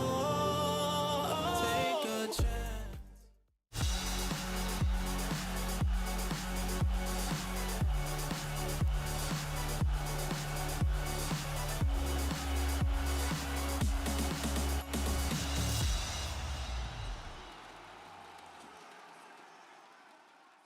Welcome back, everyone. We have returned for more North American DPC action. But before we get into that, I have a surprise for you. You guys feeling savvy on your mechanics? Purge, you feeling up to date on your mechanics? B level, yes. Okay, All fine. right. I'll accept it. I appreciate the honesty. Effie, how about you? Sure, like I don't read the spell information. I just kind of gauge by playing, but I'm sure I'll get it. Interesting. You're more of a feel than data kind of person. Well, Yeah. here I'm putting an emphasis on the logistics because I've got a DHL pro tip for you guys in chat. There will be a prize, so pay attention and watch this video. Do you want to play like a pro and gain that sweet MMR? Watch the DHL Pro Tips to improve your gameplay. Then test your knowledge to win a €250 Steam gift card. Become a pro by visiting esl.gg/DHL Pro Tips. Smoke of Deceit. Arguably the least utilized, most cost-effective item in the entire game. You know, some pro players actually argue that these little guys are the sole reason that Dota 2 is a deeper, more complex game than League of Legends. Well, I'm not here to tell you about the complexities of smokes. No, I'm actually here to tell you the exact opposite. I'm gonna tell you the easy, brain-dead tricks that you can do with them because God knows that your teammates won't even notice that they're gone. For instance, smokes can be used to disjoint most projectiles and spells in the game. About to die to a Tinker Rocket? No problem, just pop a smoke. About to die to Zeus Ult? No problem, just smoke. Tired of your teammates feeding? It's a perfectly viable strat to smoke up, buy out all of the wards, and go on a secret solo warding mission. Hell, while you're at it, why not put down a deep ward and snipe some couriers? That right there, ladies and gentlemen, that is called space. If you want to get a bit fancier, let's say the game is super close and you really want to win the next teamfight, say because Roshan is about to spawn, well, the best way to win a fight in Dota is to have the enemies ignore your squishy backliners. And what better way to have your backliners get ignored than to have them be literally invisible? Speaking of protecting your idiot team, one nice play that you can make is to just smoke to simply move around the map quickly and safely, even if you're not going together. For example, let's say you just killed Roshan. You can smoke your team out of the pit so that they can all safely go push the side lanes that inevitably become a problem as you're killing Rosh. A final smoke trick that you see abused in almost every pro match these days is using one right at the start of the game to rush out of base as fast as possible.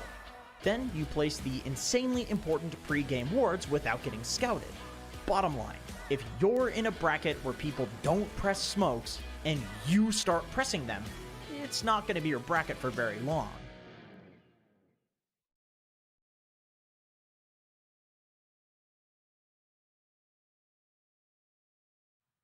Okay, you watched the video, but it's pop quiz time for everyone in chat.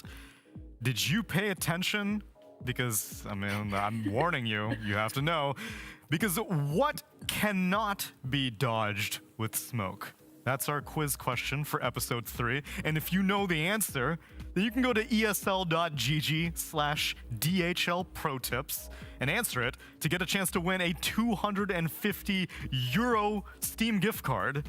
How hype is that? What cannot be dodged with smoke? You saw some examples of what can be. I don't know. There are a lot of things that cannot be. I'm actually not 100% sure how the quiz is structured. The important thing is you don't select what was dodgeable. Purge, what were the examples? What is the answer? The answer is High Shaggy. A High Shaggy cannot dodge smoke. Yes, cannot be dodged with smoke. He's just too good when he has smoke. When he has smoke, too strong. Effie, do you know what the examples of things that can be dodged by smoke were provided by Jenkins? Of course, he gave us a beautiful Assassinate dodge, and then a Thunder God's Wrath dodge, and a Heat-Seeking Missile dodge. All right. Was there another one he showed us? No, I think those are the 3 main examples. I think he attempted to show Pudge Hook, but that's just because he tries to shove Pudge into every video. But that's enough from us about the DHL pro tips. Now it's time to get into the series. It's TSM FTX versus 5-rat 4-staff. Wait, what's the multiple choice? It's not a multiple choice. This is a different style quiz. I know. I was thinking the same thing, but this is a different style. It's not participating in Twitch chat, so no exclamation DHL drop A B C D. It's go to esl.gg/DHL pro tips to participate. You can do it right now. Purge. Go to the I want to URL. clarify. Yeah. That when that bumper bumped up that said, "Hey, you could apply to meet Slacks," it actually means meet Slacks, Purge, and Suns fan. They just didn't want to put it on there because it'd be way too long. So I just want you to know that ESL is constantly doing me dirty every time that pops up. Way too long. You think that's the reason why you're not included? Yes, that's it. Yep. You think anyone wants to meet you? There we go. Effie woke up and chose violence. I'm telling you. You weren't here on the panel, Purge. People were catching strays left and right. Look, it's going to be 80% Slacks, 10% me, 10% Suns fan. That's honest. So then I feel like it's well deserved that Slacks gets top billing on that promotion. Well, put me in there on tiny text or something. Put in the fine print. You are also contractually obligated to meet Purge. Exactly. I'm gonna be there as long as it's not before August. All right, well, you know who I want to meet? I want to meet Tomato, and we actually got a chance to speak to him about his major experience.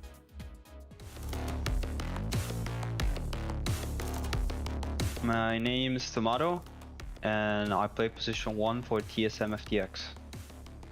I think the experience of the major was a roller coaster of like disappointment and happiness.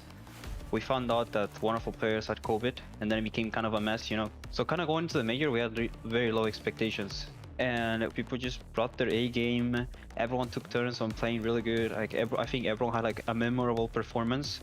And I think the fact that we took the weight off our shoulders and enjoy the games, because of course playing at LAN compared to online is like 10 times more fun. I tried to put the science onto Broil, now Tomato chasing after Scourge, he has no mana left, and they drag back, everybody's just held in these cogs, oh my god, look at this damage, they'll finish off Jube, they'll go after Scourge, they'll go much down over onto Shaggy. We kind of crumbled. OG was a better team, but it taught us a lot.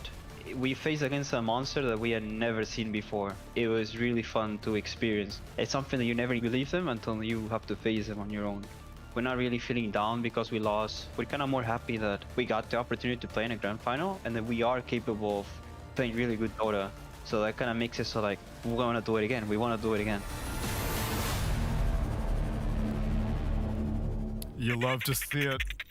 Strong mentality coming out of Tomato, and yeah, it's kind of crazy to think, but their journey at the very beginning was kind of tricky because, yes, Saberlight was stuck in their boot camp. He had COVID. They had to bring Quinn in. Expectations must have been very low, but because Quinn came in, maybe Quinn got some data on TSM because their series that TSM played out just a few days ago was against Quincy Crew, and Effie, they got smooshed 2-0 against Quincy Crew. Yeah, but they definitely played super well, but it also just feels like Quincy Crew has always kind of had TSM's number in a sense. So I don't really think it's a matter of data. I think that data has always existed because these two teams play against each other since like the beginning of both of their conceptions. But still, it's a tricky place for TSM to be in. Obviously, they got that major experience and they were able to win their first series against the Cut. And chances are 5-Rat 4-Staff probably won't be the most competitive for them, Purge. 5-Rat 4-Staff has unfortunately dropped both their series against Quincy Crew and the Cut, but they did get one game against the Cut, but I don't think that is going to cut it.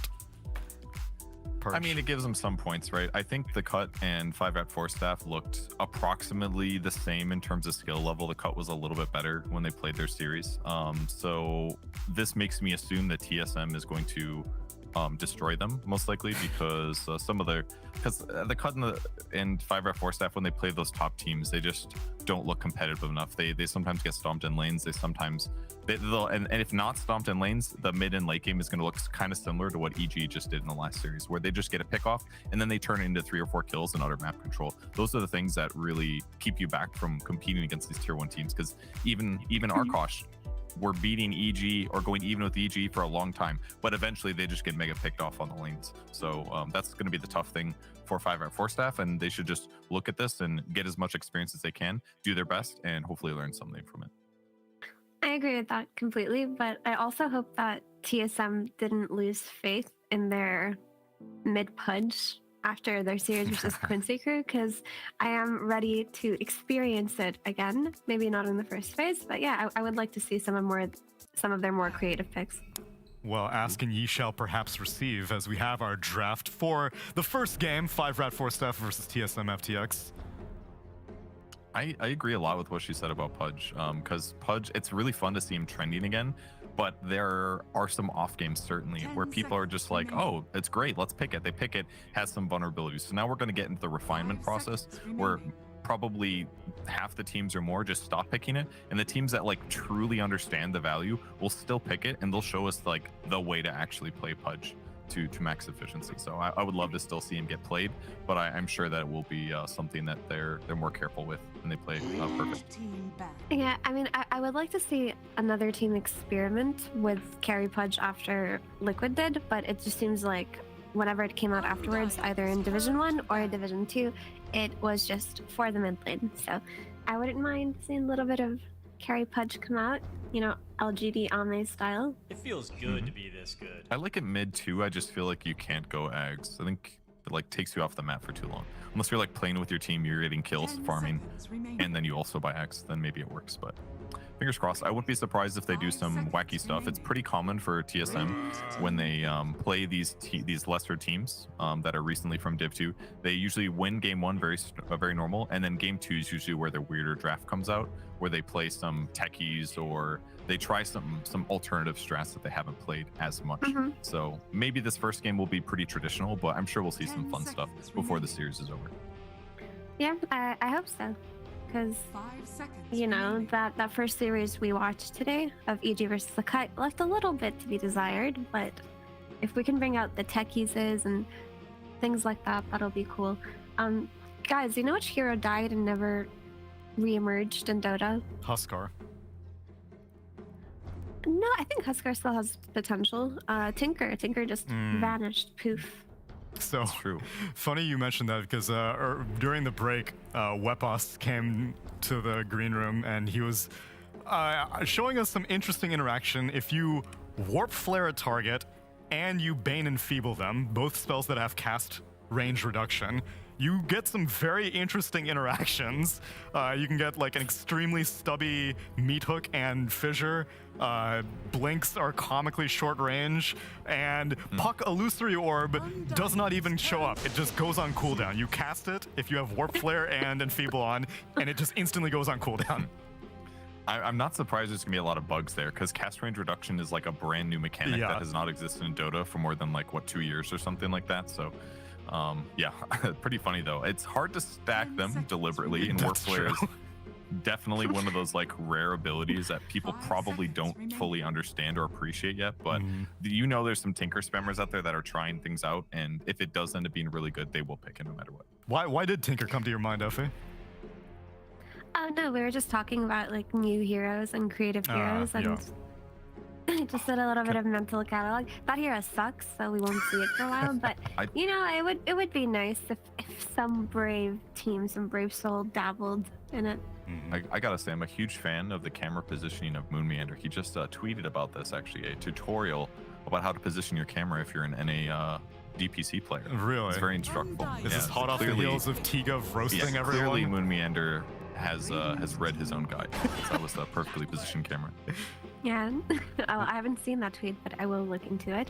But TSM are clearly not here to mess around in this game 1. They open up with a Visage Clock, which is a super solid opener. Clockwork has just gone up in value in a way that's a little bit surprising, but it just feels like this hero can do so much. You pair him up with any kind of ranged safe laner and he does well. He rotates mid well. He can actually now farm waves and he can secure wounds, can start fights for his team, provides vision with rocket flare. So like overall, this hero has always been useful, but got outshined by other supports in the last patch. But now that a lot of them kind of fell out of favor, such as Bane, hey, clock is back. It feels good to be this. So I'm happy to see him be successful at the moment. Does give you some potential gap close to catch Zeus if you need to. Heavenly Jump is still a pretty good counter though. So it's still very solid, but it has some counters in the current pool. Visage is very flexible too as an opener. We've seen it offlaner, we've seen it carry, we've seen it mid, we've seen it for all positions basically. So I think it's a nice way for FTX or TSM to start the draft. Yeah, and 5-Rat go for their Timbersaw in the first phase. Okay. I think that the last time they played it, Lil Nick looked really good on it actually, but it just felt like... When was the last time we saw this? Hang on, let me just check really quick. I think you're remembering the correct. Lil Nick did play it last time, and I think they were getting stomped, but Lil Nick actually did well. Yeah, I think he was like he played really well. But it was versus Quinseeker. Okay, I see why. It was Viper. Remember that Viper left a lot to be desired, that pick overall within the draft. So yeah, but it looked really good. It looked like something 5-Rat can definitely first phase and build around because he seems super comfortable on it. It's just you need to have a hero by nature who capitalizes on the space that Timbersaw inherently gives in the map, right? Just by drawing heroes to himself. And it felt like the last time 5-Rat did this, it didn't feel like enough because their mid laner couldn't capitalize on it either. But this time around, I think 5-Rat have probably learned from that mistake and will not get the Viper in this case. 10 seconds remaining. Yeah, the Viper definitely struggled that game. So far, Speed has been doing okay in the mid lane. I think he does well in the laning stage, but at later stages of the game, I don't know. Just they lose. It happens. So it's hard to look really good when you're losing games, I guess. Also, the most recent later stage of the game that we saw Speed on was Pudge, which his laning stage on Pudge actually looked pretty good. Oh, that's right. But then your Pudge, yeah. That game he did really, really well. That was an impressive game by him. You know, speaking of Pudge. Oh my God, Saberlight is staring into my soul right now. Do you know when core Pudge is popular? 10 seconds remaining. Oftentimes when Timbersaw comes out, surprisingly, you think, huh, Pudge, strength hero? But no, that meat hook does a lot of damage to his good tools to kill that Timbersaw. You know, I may be advocating for nothing here, but come on, bring out a fun hero. It is time. They could. They don't have good setup though on the 5-Rat 4-staff side. If they picked Pudge, it'd be like, that's a shit pick. Like, what's gonna set up his hooks? Whereas on the other side, the Pugna pick looks amazing. It was the hero of the last patch. It did receive a nerf, I think, to decrypt cast range. And did the Netherward damage get nerfed? Yeah, it got nerfed. So do 20 now or something. Yeah, it only does 20% instead of 25. Heroes from the last patch, CK also rears his head. It's been a while since the team has touched this team. I don't think I've seen it in the last couple of days in the DPC tour. I think I've seen it banned like once or twice, but yeah, that's kind of ignored. It does look good this game though.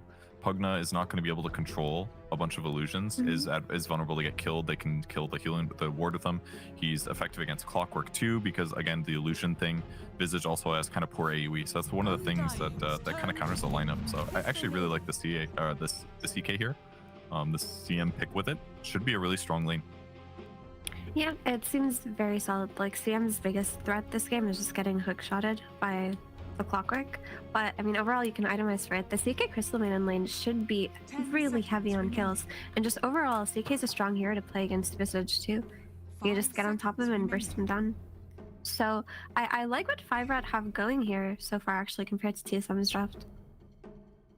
Yeah, I'm kind of leaning that way too. The Pugna ward still looks amazing though. It does 20% spell damage reduction instead of 25. It's still very effective against Timbersaw and Zeus. And they will pick Luna for their hard carry.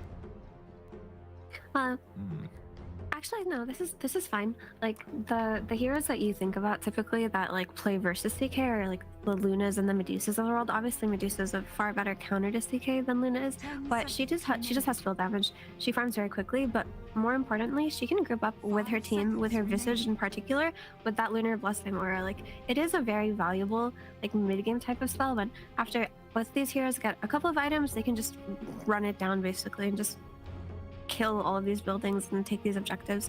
Also, she lanes really well against Timbersaw.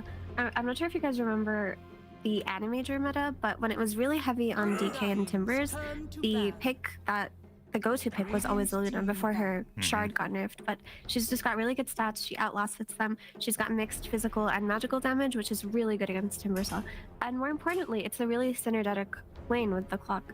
Clock is usually just paired with these ranged carries that he can body for, so it looks good to me. And that's usually the hero that, or when you ask players like what heroes are you scared of as the Timbersaw, Luna is almost always the answer. Yeah, so a lot of magic damage. The only weakness that I see for it is that when they go to high ground sieging on the TSM side, if all of 5 rat are actually alive, then I could see like maybe Zeus and Timber spamming her out a little bit. It's gonna be hard to like siege and hit buildings. She'll have Pugno Ward to heal her, but that could be a little bit of a scare point. But I guess if you have Nether Ward to back it up and they're taking damage while they do, that's not the worst. But yeah, as a whole, it looks like a really solid pick here. Last phase bans. Shadow Demon and Grimstroke get targeted out by FTX or TSM. God damn it, Purge, you put that into my brain. I'm sorry. Anti-illusion, making a dark portrait or making disruption illusions against Luna. And that's true. That would have been really good. And they ran Grimstroke Crystal Maiden, I think, the other day too, or somebody in that series too. Oh yeah. That's interesting because it says that TSM read this Zeus to be a mid Zeus by just spanning out the 2 supports, but inside it was a support Zeus and they pick up the puck. Yeah, or maybe they were worried about a pivot because those 2 counters would be so good. Or it could have been a mid Grim also, who knows. But they rounded out with a mid puck, and now TSM need to figure out who's going to be their mid laner. Assuming it's not a Visage. It's basically like the most popular here in the meta right now for mid, right? EG's picking it early. Lots of teams are doing the same thing. They don't have good lockdown. It's like hookshot with cog push. That's it at the moment. We're double bird stun, so Puck should have a really good game here. There is Nether Ward, that's a little bit annoying, but he can also deal with that while he's hitting backlines. They've also banned out the traditional like mid heroes that can kill Puck later on in the game. It's Void Spirit with his Ag Scepter, Silence, and Tiny with like the Instant Sun Avalanche. Still have DK so in both of those are taken out. It would go well with their push strategy that they have in mind for TSM. It's okay, but DK. Oh, go ahead. There's no damage follow-up when the DK initiates, so I feel like it'd be kind of bad. I feel like if he groups with this team, it's fine. I mean, it's a DK playing against Timbersaw, which is a little bit that's true. Weird, but it could still fit into this. They do need to address the puck issue. Hookshot is a really good tool at catching puck, but usually it's the first catch, right? Then it's followed up by whatever stun or silence comes afterwards. But the follow-up to chain CC this puck doesn't really exist right now, so this last pick does have to address it. Yeah, they need damage and disable, and Ember will do a lot to solve that a bit. Steering chains against a lot of these 5-rat 4-staff heroes is really effective. And extra damage from Sleight of Fist isn't bad either. He can easily jump and chase the Zeus and the Crystal Maiden. The Ember Spirit in the last game impressed me pretty well for how effective it was against Marcy. My impression is it'll be very similar against Zeus, that you have so much mobility that even though these guys are kind of evasive and can get some distance, Ember can always chase that and secure kills. So I actually like the Ember pick a lot. I agree. I like the Ember pick a lot, but also because it just feels like there's a lot of mixed damage types coming out of TSM, which is really needed right now, but also long range damage versus like the Clock Initiation and the Visage Birds, and you're going to have these Lucent Beams being thrown out, and Ember just sliding after he gets the BKB, he can just commit in and zone out the Zeus, zone out the CM, and just tunnel vision the puck, so it looks really good. He does have to worry about getting Dream Coil. That counter is still going to be on the board, but it's going to take more than just Puck to kill Ember typically. So, but it could just be a Zeus, it could just be a Timber, it could be a CK, it could be a lot of things. So it looks like pretty even drafts from my perspective. I think 5-rat did a nice job with this. Are you okay over there? I'm great. Thanks for asking first. No. Until it goes into the showcase thing, you can talk about all the strategies you want. It looked like you were dying of boredom and you desperately wanted to talk about it. Shut up, Purge. We're going into the showcase thing. Let's go over to our casters. This is game number 1, 5-rat 4-staff TSM FTX. This is Jenkins and Moxie. Idiot Purge. Just keeps on talking, keeps going. You know, Yeah. FTX this and 5-rat whatever this, last crypto name. that, Yeah. Oh, Ridiculous, God. this guy. I'm glad you're here with me, Jenkins. I'm glad I have another caster who understands. Not that guy. We love you, Purge. We're just kidding around. Well, maybe not Jenkins, but here we go into the game. I do love him. I would never tell him that, though, face to face. It's okay. He's not watching. We're safe. Yeah, that's true. He does watch on mute. Getting into the game, I do actually really like the 5-rat 4-staff draft. I think if this was not TSM versus them, you know, second place major team versus them, I'd say, like, I think they're slated to win with this draft. They got a really late pick puck, which is not something you see on this patch at all. There's not much to deal with the CK, especially if Ember gets killed in the fight. There's like nothing to AoE down the CK illusion. So yeah, Timber has like a decently free game. I mean, Luna farms versus it, but Luna doesn't like destroy a Timber by any means. So I actually really like 5-rat's draft. It feels good to be this. I don't think they're gonna win because they're against the second place major team. I mean, I think we'll have a pretty close game, or at least early game. I mean, that's the cool thing, right? Is that you see the draft coming out, it looks like they have a good understanding of what they want to do. It just comes down to execution, and that is where it's going to be extremely difficult for the side of 5-rat 4-staff because of the fact that, you know, these guys are really, really good. Although Moon Meander is going to draw a little bit of attention, and they're going to lead a bit of a chase. It's feeling like this might be a first blood here if Speed can get over there a little bit faster. Cogs coming into place, the Frostbite. Albino Zebra is going to have a great start to the game. The observers are missing. I believe it is Wepas and PTP, from what I understand. We got you guys. They're invisible. It's just, that's an artistic statement. They feel like they're invisible and need more recognition. Yeah, we need some observer cams too. You know? Yeah, so we're gonna recognize them by being pretty sure that that's who's observing. Well, we know it's Wepas. We know Wepas is definitely there. I'm pretty sure it's PTP as well. Yeah. But I also was enjoying the instructions from Moon Meander on how to set up your webcam if you were an NA player. If you haven't seen that tweet. Saberlight definitely followed those instructions during the draft. It was like he was looking into my soul. I was feeling a little uncomfortable with how just direct it was. That guy kills me, man. He's so funny. He's honestly so funny. He is quite the character. I was cackling when he was doing that. But let's take a look at these lanes over here. So we've got kind of interesting the way that this is set up, right? You've got the Luna here over on the side of TSM. And then, of course, Dubu's going to be playing the Pugna, does this quite a bit, becomes that little battery later on into the game when he's got the life drain, trying to keep people alive. And also will, you know, the ward is just very, very nice against anyone that's going to be casting a lot of spells. Yeah, it's, I mean, that's the one thing where Puckett doesn't feel that good playing into the nether ward damage, but it, you know, it's not like there's any lockdown. It's just that nether ward, which, like I said, can be annoying, but yeah, Pugna's seen a pretty swift drop-off after the nerfs. This is one of the few heroes, like, it feels like a lot of the same heroes are pretty popular, but it's like Pugna and Storm that have really taken a tumble. And so it's interesting to see TSM, like, they still think that it's good, even without a hero to really battery into. Usually there's like a Leshrac or a Storm. Maybe their take on it is like, the HP regen is still really good on something like a Luna. Like, maybe it's nerfed on these int heroes, but not so much in terms of battering a carry. Albino Zebra has so much net worth down here from that first blood. Just tons of mangoes to work with. Does feel pretty good, especially when you're always concerned, you know, if you get those clarities on Crystal Main, you have to be so careful about the way that you're positioned.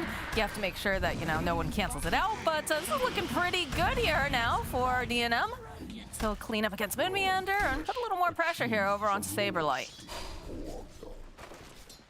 Yeah, I mean, this is tough for Saberlight to not have the clockwork strong in this lane, because I feel like Visage can be ran down by a CK plus CM. Like, the way you beat Visage in lane, in a side lane, is you just kill the guy. Like, you kill him a bunch of times before he gets the his minions out, and he feels a lot more useless.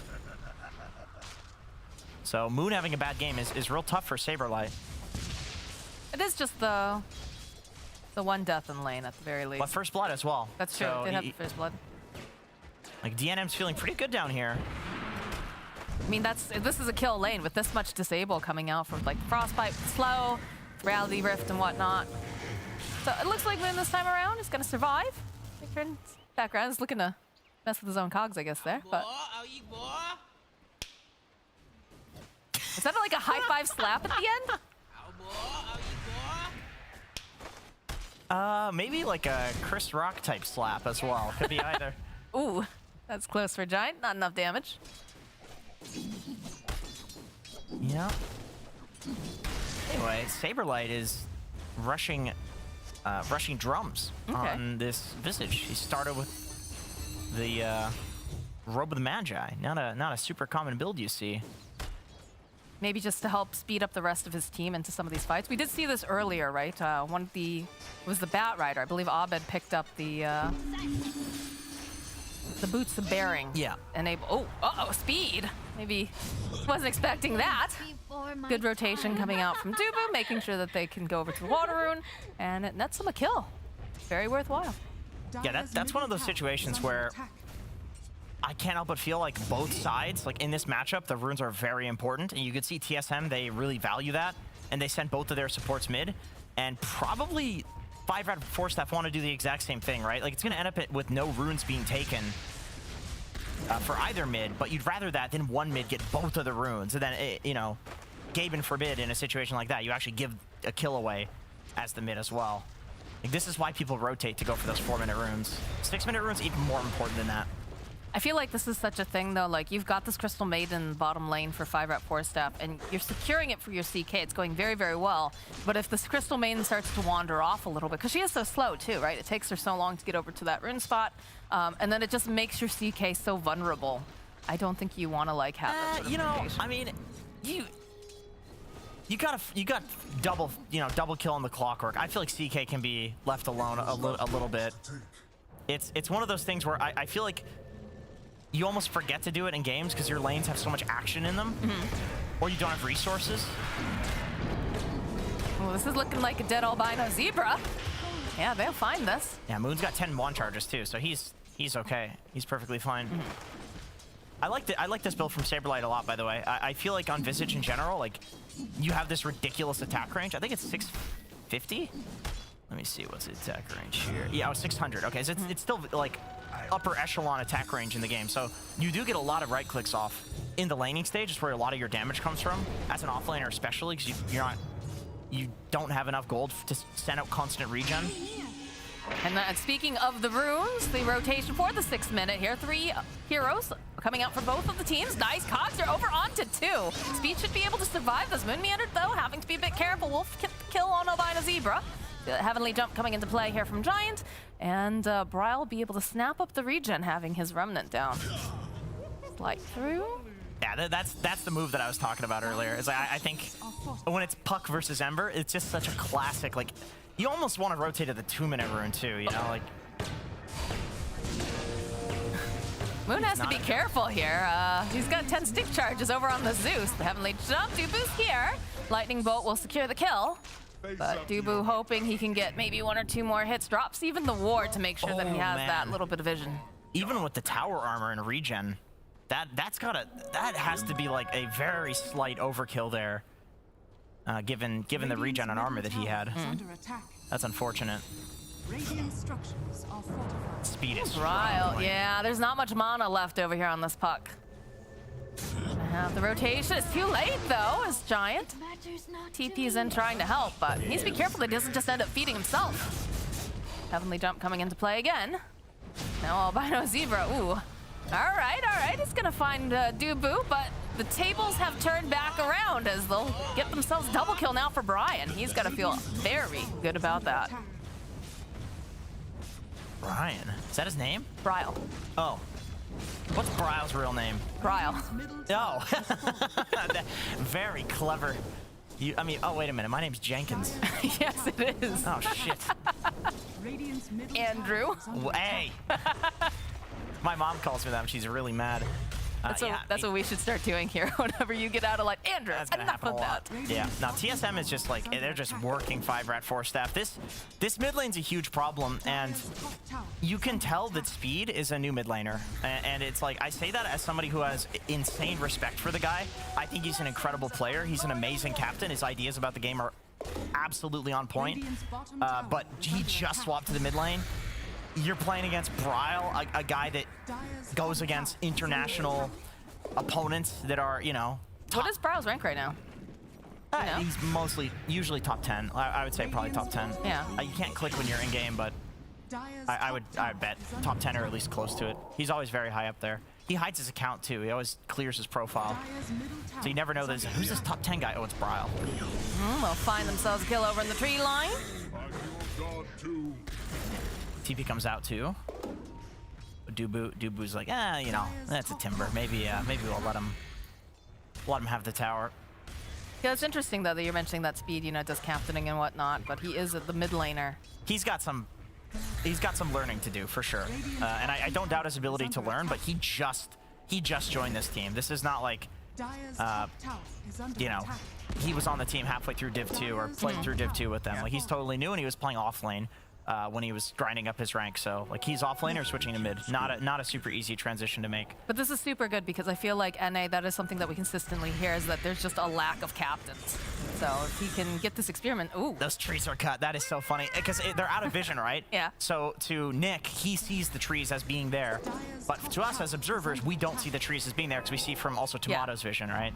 So Nick, he gets the vision. He's like, oh my God, what are the chances those ones are cut?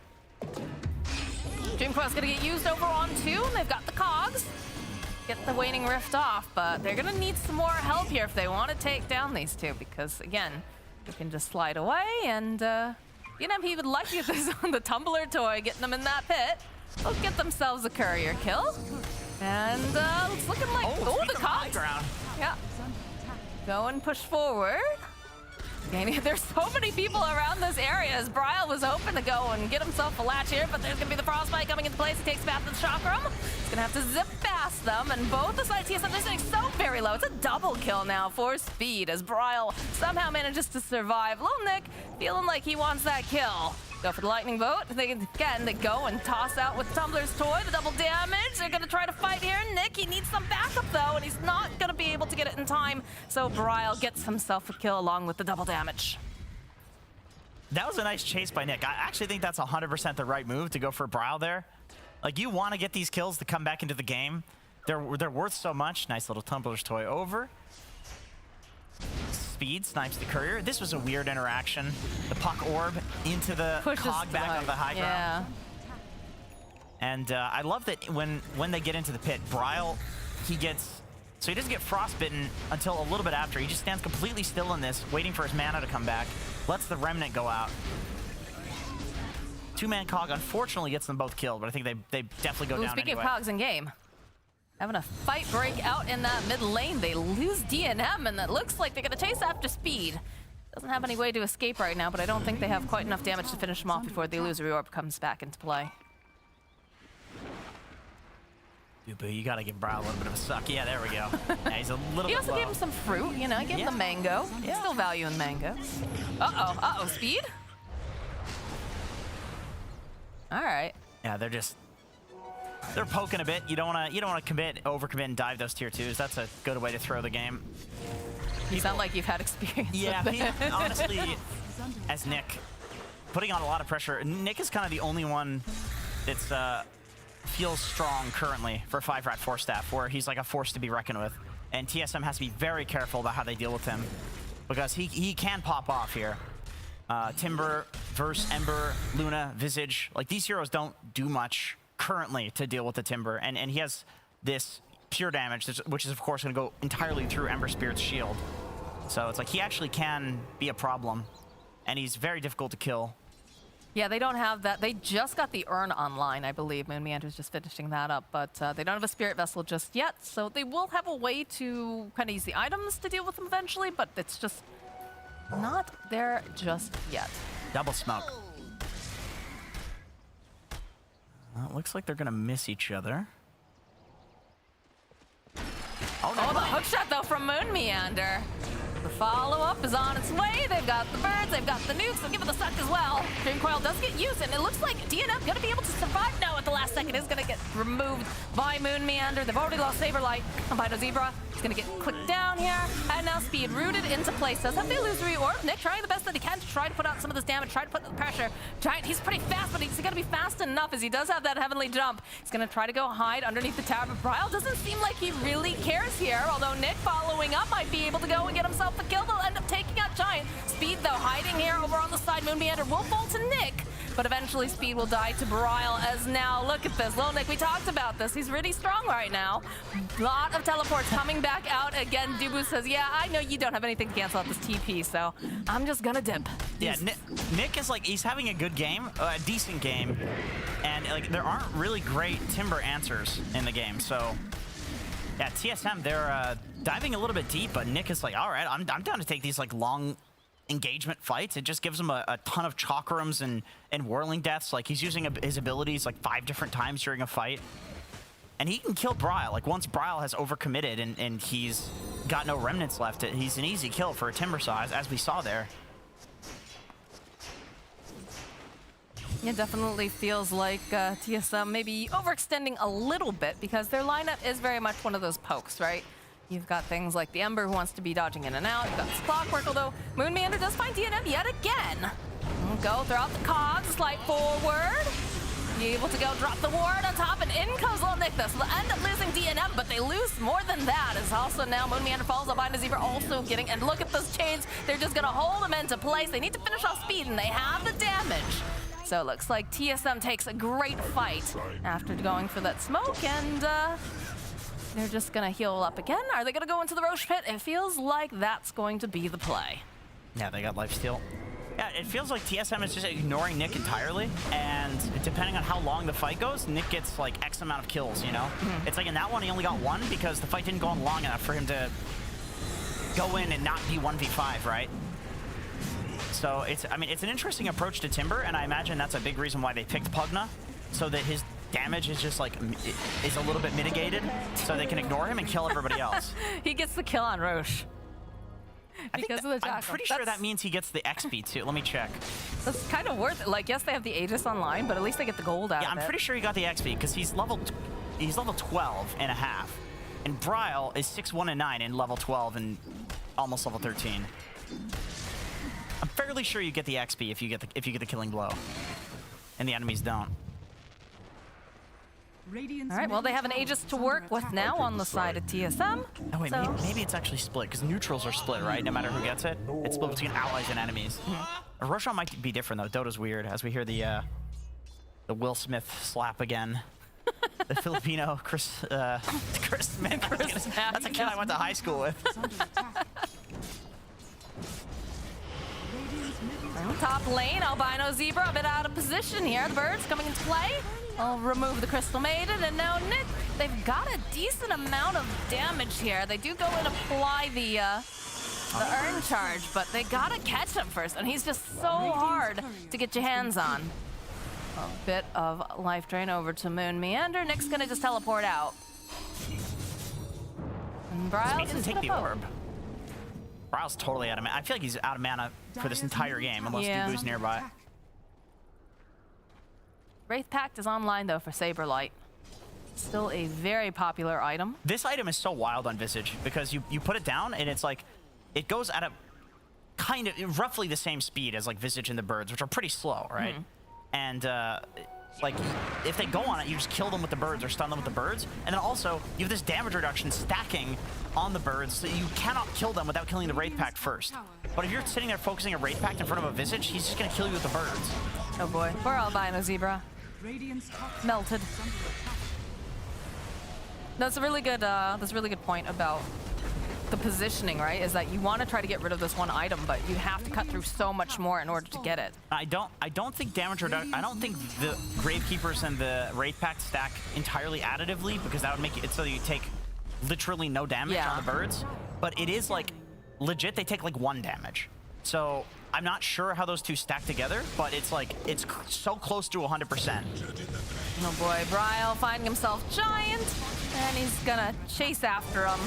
Sitting a little bit low, but the slide is there. No problem. God, the slap is like the best part of that. I don't know why. It's very satisfying. Wait for it every time. That's a really good chat line, actually. That's a really good one. It doesn't surprise me Moon has found the good chat wheels. God, every time that Albino Zebra takes a step outside the base, he is just immediately pounced upon. Yeah, you can see the circles on the map.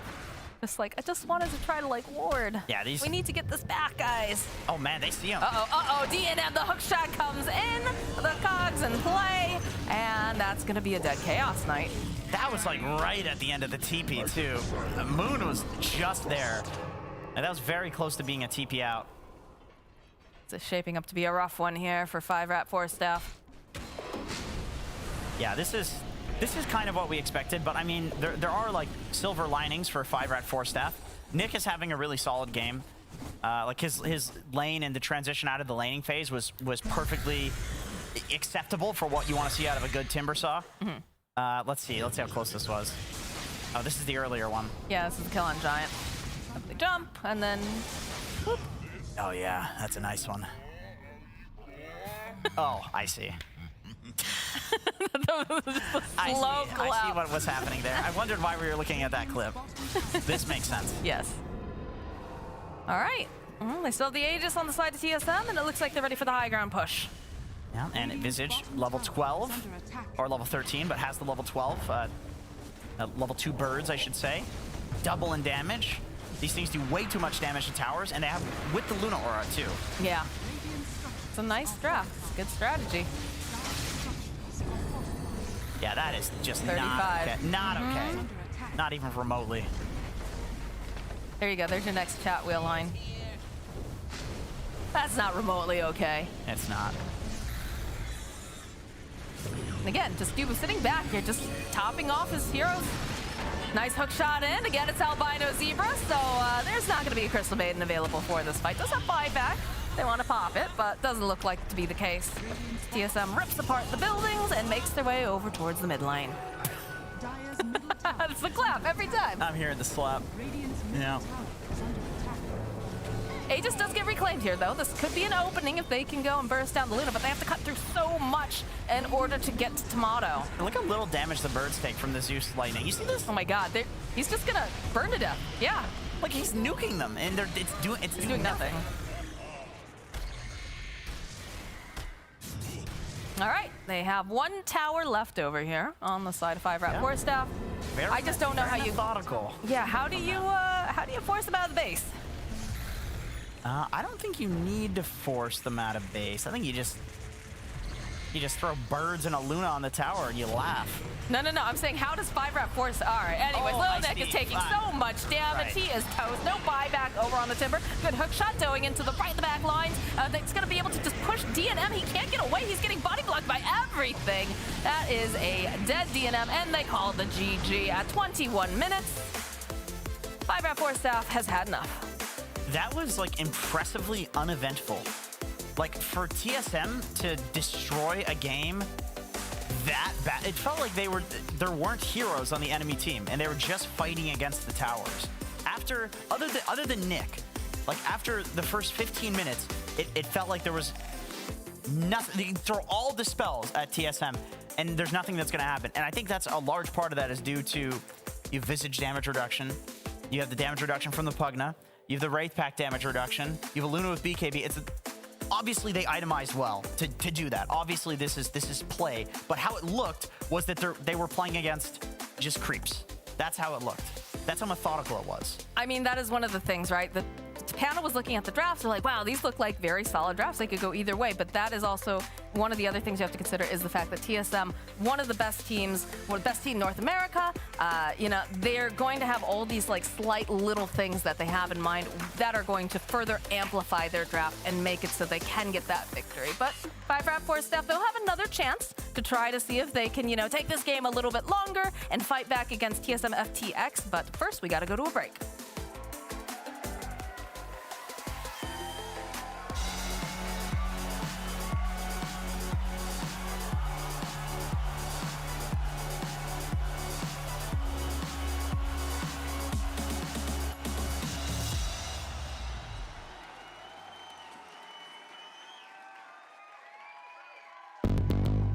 What's your style?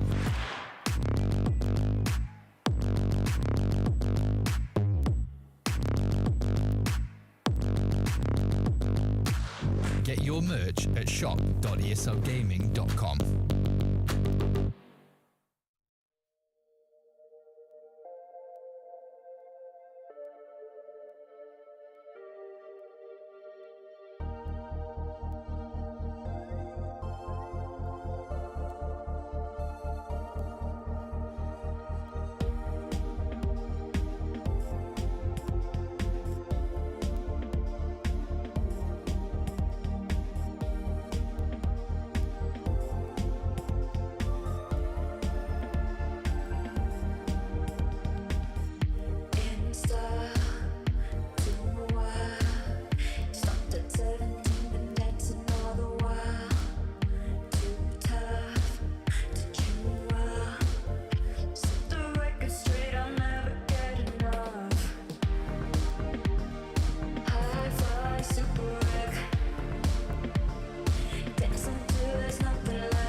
Looks like EG and TSM were in a speedrunning competition with one another. EG got their win in 21 minutes and 22 seconds against the Cut. This game, TSM FTX got their win in 21 minutes and 13 seconds. A whole 9 seconds faster than Evil Geniuses. Well, well, well. Clearly the superior team has already been defined based off of the teams that you beat. You're not buying it, Effie. Already 9 seconds ahead. 9 seconds ahead. Understandable. Remember when we used to do time ratings in Dota? That was a brutal area of esports. Was that a thing? That was a thing. There was tiebreakers where like tournaments were like, they were like, if we have to play more tiebreakers, we just don't have the time. So they'd be like, all right, whoever wins the fastest for the next game you play moves on. They did that a couple times. Yeah, it was a rough compromise for our tournament schedule. Yeah. And these were like important events also. It was like majors and stuff like that. They're like, yeah, this is how Dota works, right? You can beat someone fast. That means you're better, right?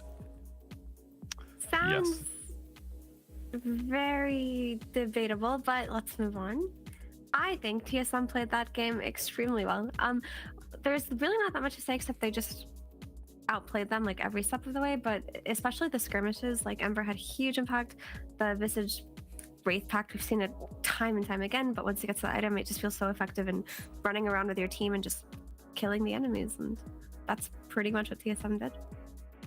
Yeah, they kind of just, the Ember felt like it was all over the map constantly to me, that he was constantly punishing these like mobile but not extremely mobile supports, slapping them with Searing Chains and Sleight of Fist, and while 5-4 Staff had some really good moments where they did occasionally win some fights, TSM just played together so effectively that it made their lineup look even better. Like everything just fit together really, really, really well. And I'm glad you shouted out Bryle, because for our head-to-head... No. God damn it. Don't take it out. I was this close. Had Bryle versus Speed for our Predator head-to-head. And I believe it was the damage done on both the players. Rough. That is a rough look for our good friend Speed on the puck. But there's only, WCYD. It was Ember Spirit who was pippity popping off that game. And it was the last pick, Ember Spirit. And it was a good pick against that puck. It was, and other than Dream Coil, there weren't that many counters on the enemy lineup to deal with them. So he basically just took that opportunity to run around constantly with Orbic Corrosion, with the Maelstrom, and he put pressure on his opponents and made them have to like move away from whatever they were doing, or he just killed them, which also accomplishes that goal sent into the fountain. So yeah, just a pretty confident game from TSM where everybody played super well. Any plan for recovery, Effie, or is this just an example of a team being perhaps a tier above? A few tiers above, I would say. But Dude, do you know what it's this time is the for? most ruthless you've been. I am loving this approach. No, I mean, let's be real. Let's be real. One team just qualified from Division 2 and the other team just came second at the major. Like, it's not a matter of being offensive. It's like one team's got the experience and the... I don't know what the correct word is here, but they've got the experience, Neil. They've got the everything. And another team is like still on the up and up. You know, they're still practicing. They're still coming together. It's not a surprising outcome.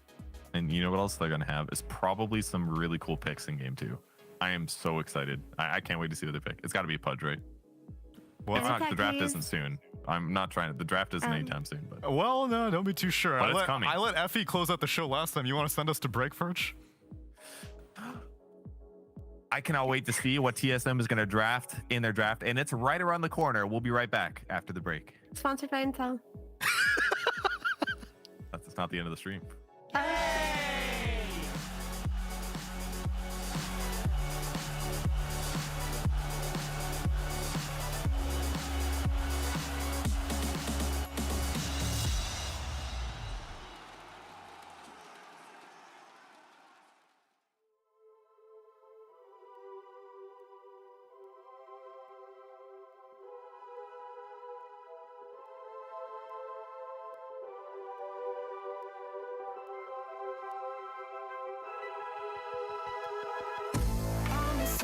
With my chest now, I got you figured out. It's something that you got, babe. It has me going wild. It's the way you say my name, the way you touch my face. It's like our bodies move so easily, like a movie, like a dream. A dose of dopamine, more than ecstasy. Between you and me, like a movie, like a dream. A dose of dopamine, more than ecstasy. Between you and me, take me there like nobody else. So unfair, I get you all to myself. I like it like that, yeah, yeah, yeah. I like it like that, yeah, yeah, yeah.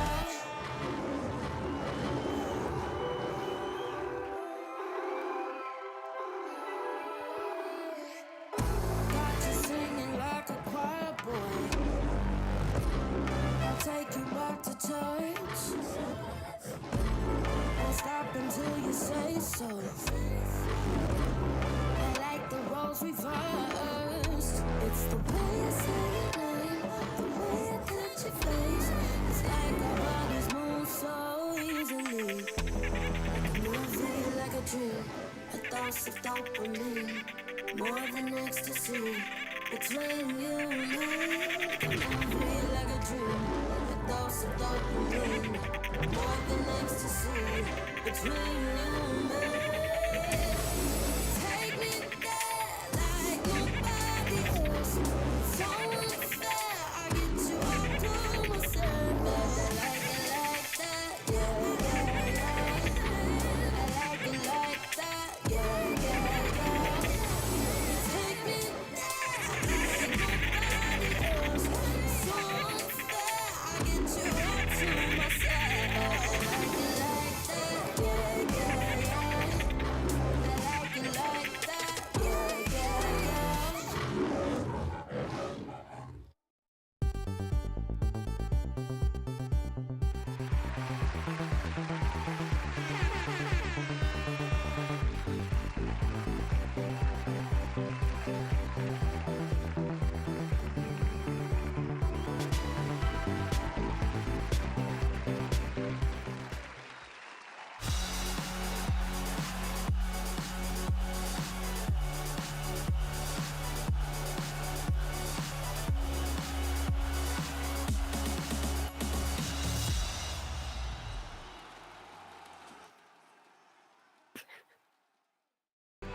It's a slow day here at the office, or maybe a fast day if you're looking at game lengths. Evil geniuses going savage mode against the Cut, and TSM FTX looking to replicate that performance against 5rat 4Steph. It's not a great day to be a Div 2 promotee. Well, actually, Cut's been in Div 1. It was felt in 5rat, but it's also not a good day to be a Div 2 promotee. But what can you do? At least you're getting the valuable experience, you know, getting smashed by Bryle. I'm sure Speed has a wealth of new YouTube content that he's going to come out of that laning phase, perhaps. It's possible. Here's how I got stomped. Here's why I got stomped in my game today. No, at the Cut also as a former Div 2 team as well. They went into Div 1, they got smashed out, they came back, and then they finally stayed last season. So they're like a graduate. You know how they did that, Neil? By getting destroyed many seasons until finally they barely made it past the relegation. Let that be a lesson. So, no one beats the Cut 4 tours in a row in Div 1 and Div 2. It's true. Maybe we will get some fun heroes. I mean, TSM brought out the Pudge in a very critical series against Quincy Crew. What's stopping them from doing it in a more lighthearted series? Neil, I'm not a spiritual person, but I am so sure that TSM is going to pick Pudge this game. Really? I don't know why. I'm just like, they're going to do something weird. The pattern holds. They throw in some like weird drafts. It's going to be a Marcy, and there's going to be some fun follow-up. No, they're going to do like Marcy plus Crystal Maiden carry, okay? It's going to be cool. You get the shard, you get the rebound move speed with the shard. I think it has potential. I don't think it'll make you that fast. You got to use Boots of Bearing. That's the one. That's the OP. Oh, that's true. To break the cap, yeah. Yep. Well, it removes all slows. It negates any slows to you. Oh, so if right, you're right, slow and 40% faster, you're still pretty slow. That's why the Boots of Bearing is cool. Effie, what fun thing do you want to see? Oh, let's do some Pudge techies. Okay. I'm ready. I wonder if Marcy I don't know if it's gonna come though. Is any good. You could. I wonder if they're. What if they're just tired and they want to pick serious in both games? I mean, this is their only pro game for like what, a week, probably. TSM will be back in. What did I tell you, Neil? What did I tell you? My man, who needs to be spiritual when you've got the spirit of Ice Frog within you? Arc Warden. I've been told that this hero is garbage now. Garbage. All right, Neil. I was just looking at the pub win rates, and as of today, Arc Warden's win rate in Divine and above pubs, what I'm trying to know, it's not pro games, it's 56.5%. That's number 4 on the charts, okay? Really? Does that sound bad? That's actually, wait, what role? Does that sound bad? Mid? Who cares? What do you mean, who cares? People are playing him. No, because I think it might be probably mid Dubu. or I think there's a potential it could be Dubu Arc Warden if 4 Arc Warden is a thing. I'm not 100% I gotta say, sure. out of all the players that I see on that team that are going to have a good time and like express themselves, I feel like it's not going to be Dubu. Dubu's going to like play his Marcy or some other like standard hero. That's my guess. Really, I feel like Dubu could play some psychopath hero. Dubu's always going. He was doing that faceless void support. He was trying to make that thing a thing for quite a while. But okay, that was a thing, okay, and it was innovated by Red Panda, a Chinese player. That's true. Yes. He did an excellent job with it, and I'm kind of sad it died. Actually, Neil, now that you bring that up, it had a lot of potential. There was a lot of spell tanking into time dilutions, into time walking to a scout. You know, someone ought to bring it back. Maybe they'll do 2 fun things. Why does it have to stop at Arc Warden? I mean, how do you make an Arc Warden draft even work in 2022? You know what, Neil? You know what's really bad about this Marcy Arc Warden combo is that you cannot give sidekick to both Arc Warden and his clone. That's a good point, actually. There's too many of them. It's only half as good. It's not even a terrible strat. Guys, there's a faceless void. It's happening, Effie. It's happening. You know, Red Panda. Okay, on the topic of Red Panda, I'm opening up Dota 2 Pro Tracker. You'll never guess what hero Red Panda just lost with 4 hours ago. What? Arc Warden. Oh man.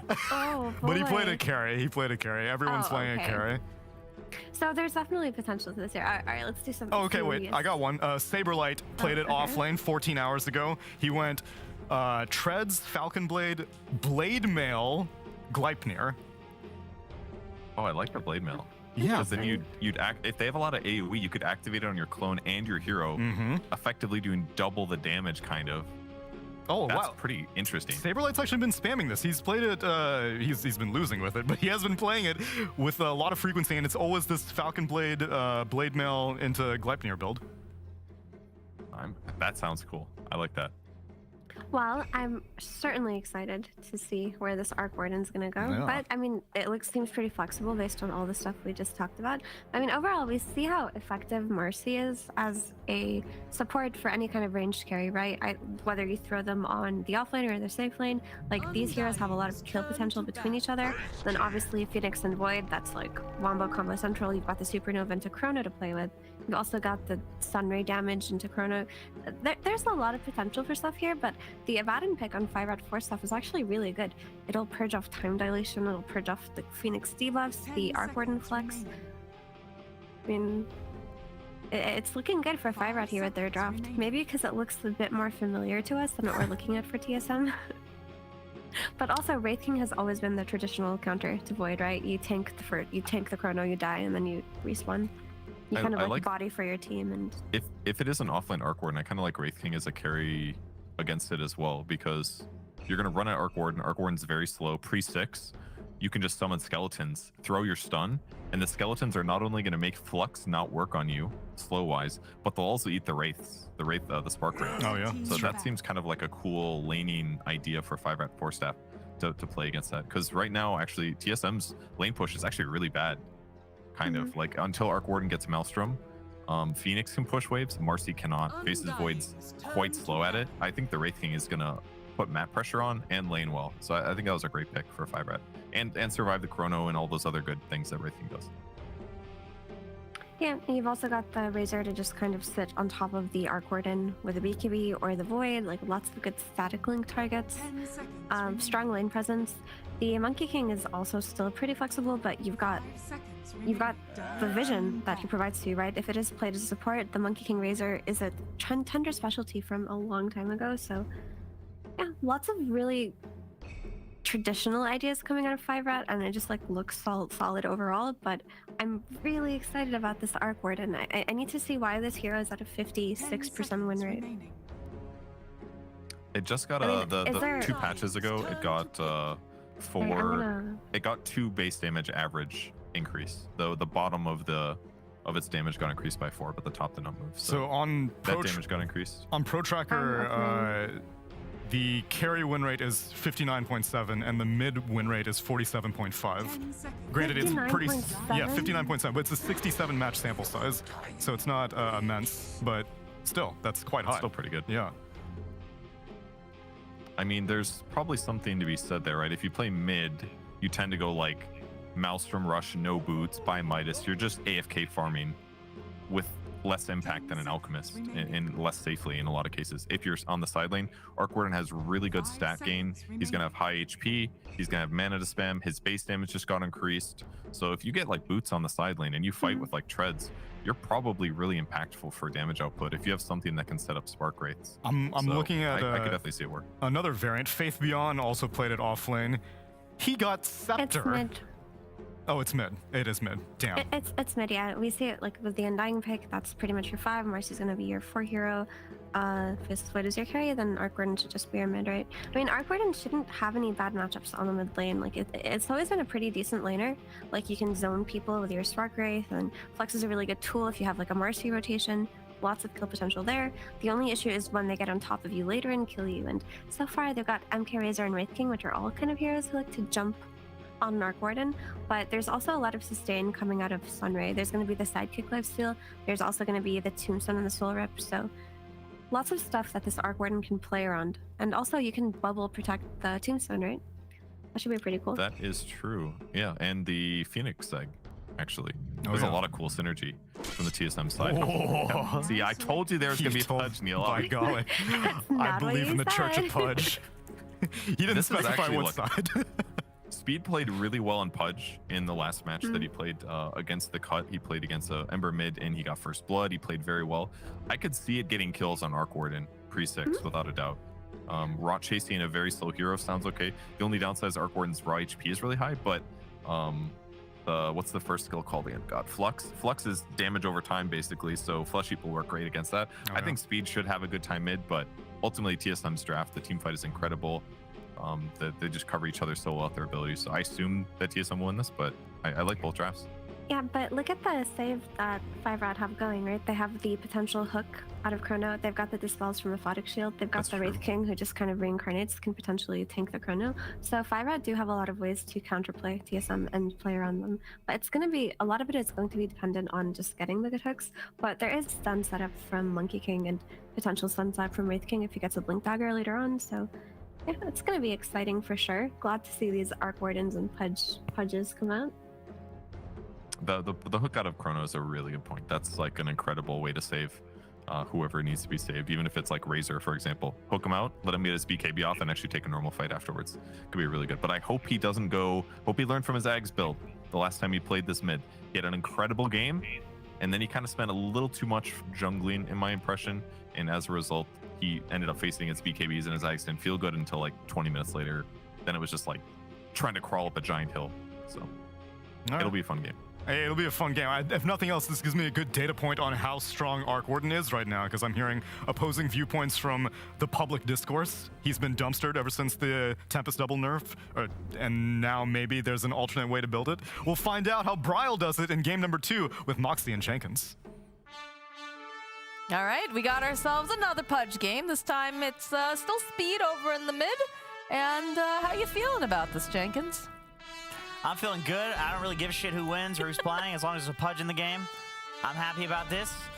There's also an Arc Warden. It's a garbage hero, so we'll see if TSM can manage to throw this one by picking that. Hey, we said that you looked at the stats on the Arc Warden. I did. And it was pretty decent, right? It was out of 200 games? My break-off point for, like, a significant amount of games is, like, 300.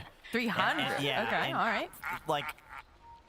And 300 to 500, because when you're talking about the specialist heroes too, those always, like Meepo always has a high win rate, and then if it ever gets played a lot, the win rate is just atrocious, usually, right? Because it's just specialists playing Meepo, so I'm not a believer in the Arc Warden. With that being said, I didn't believe in it when it was people playing it with the previous build. From the sounds of things, this is an entirely new build, so it feels like an entirely new hero whenever you change a build like that on a hero. Well, it'll be exciting to watch in any case, especially with it going mid up against the Pudge. We don't see that very often. No.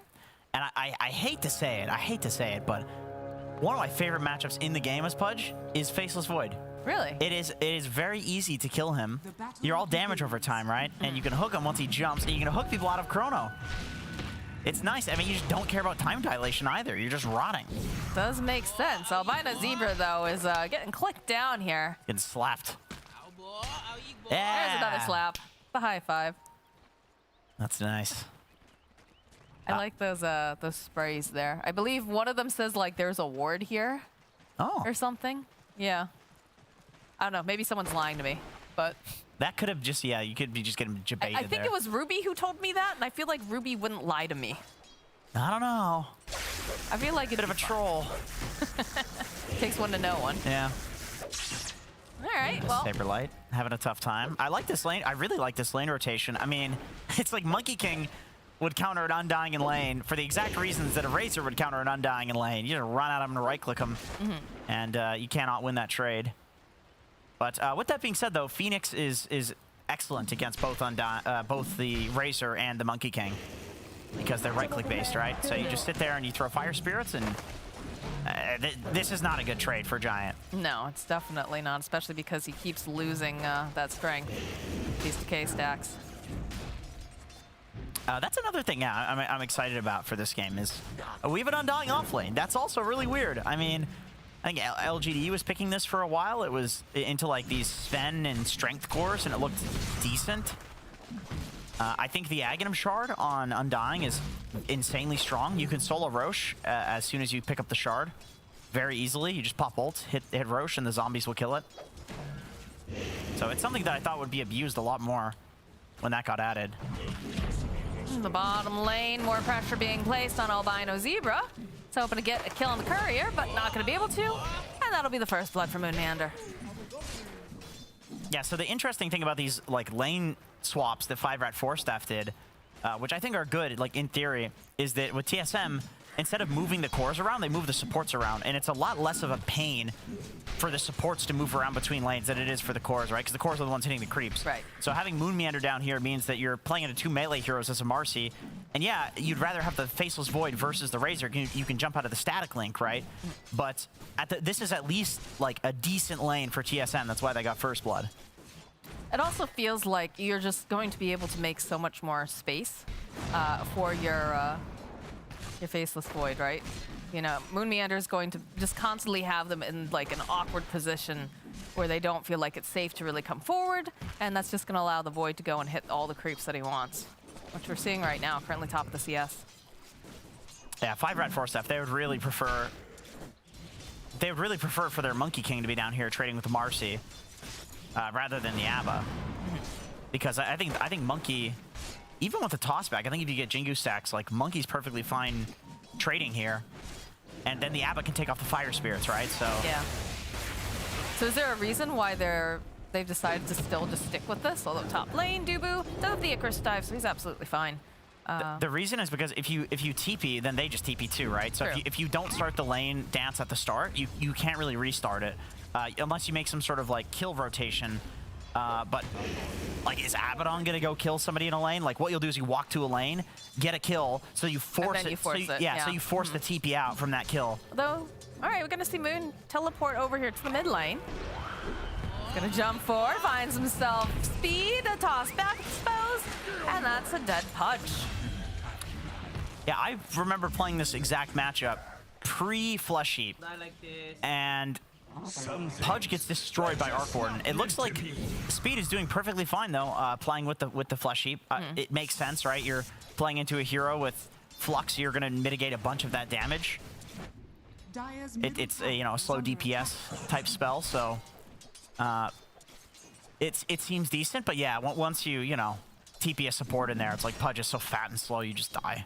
And I mean, this is super nice now that Tomato's got a couple levels up. It's going to be very difficult for 5-4 staff to put much pressure on him, right? An Abaddon and a Wraith King don't pose like the most kill potential against someone who's just going to be able to time walk it away. Right. Yeah, for sure. Like, you would need speed to rotate and get a Dismember on the Void for that to net a kill.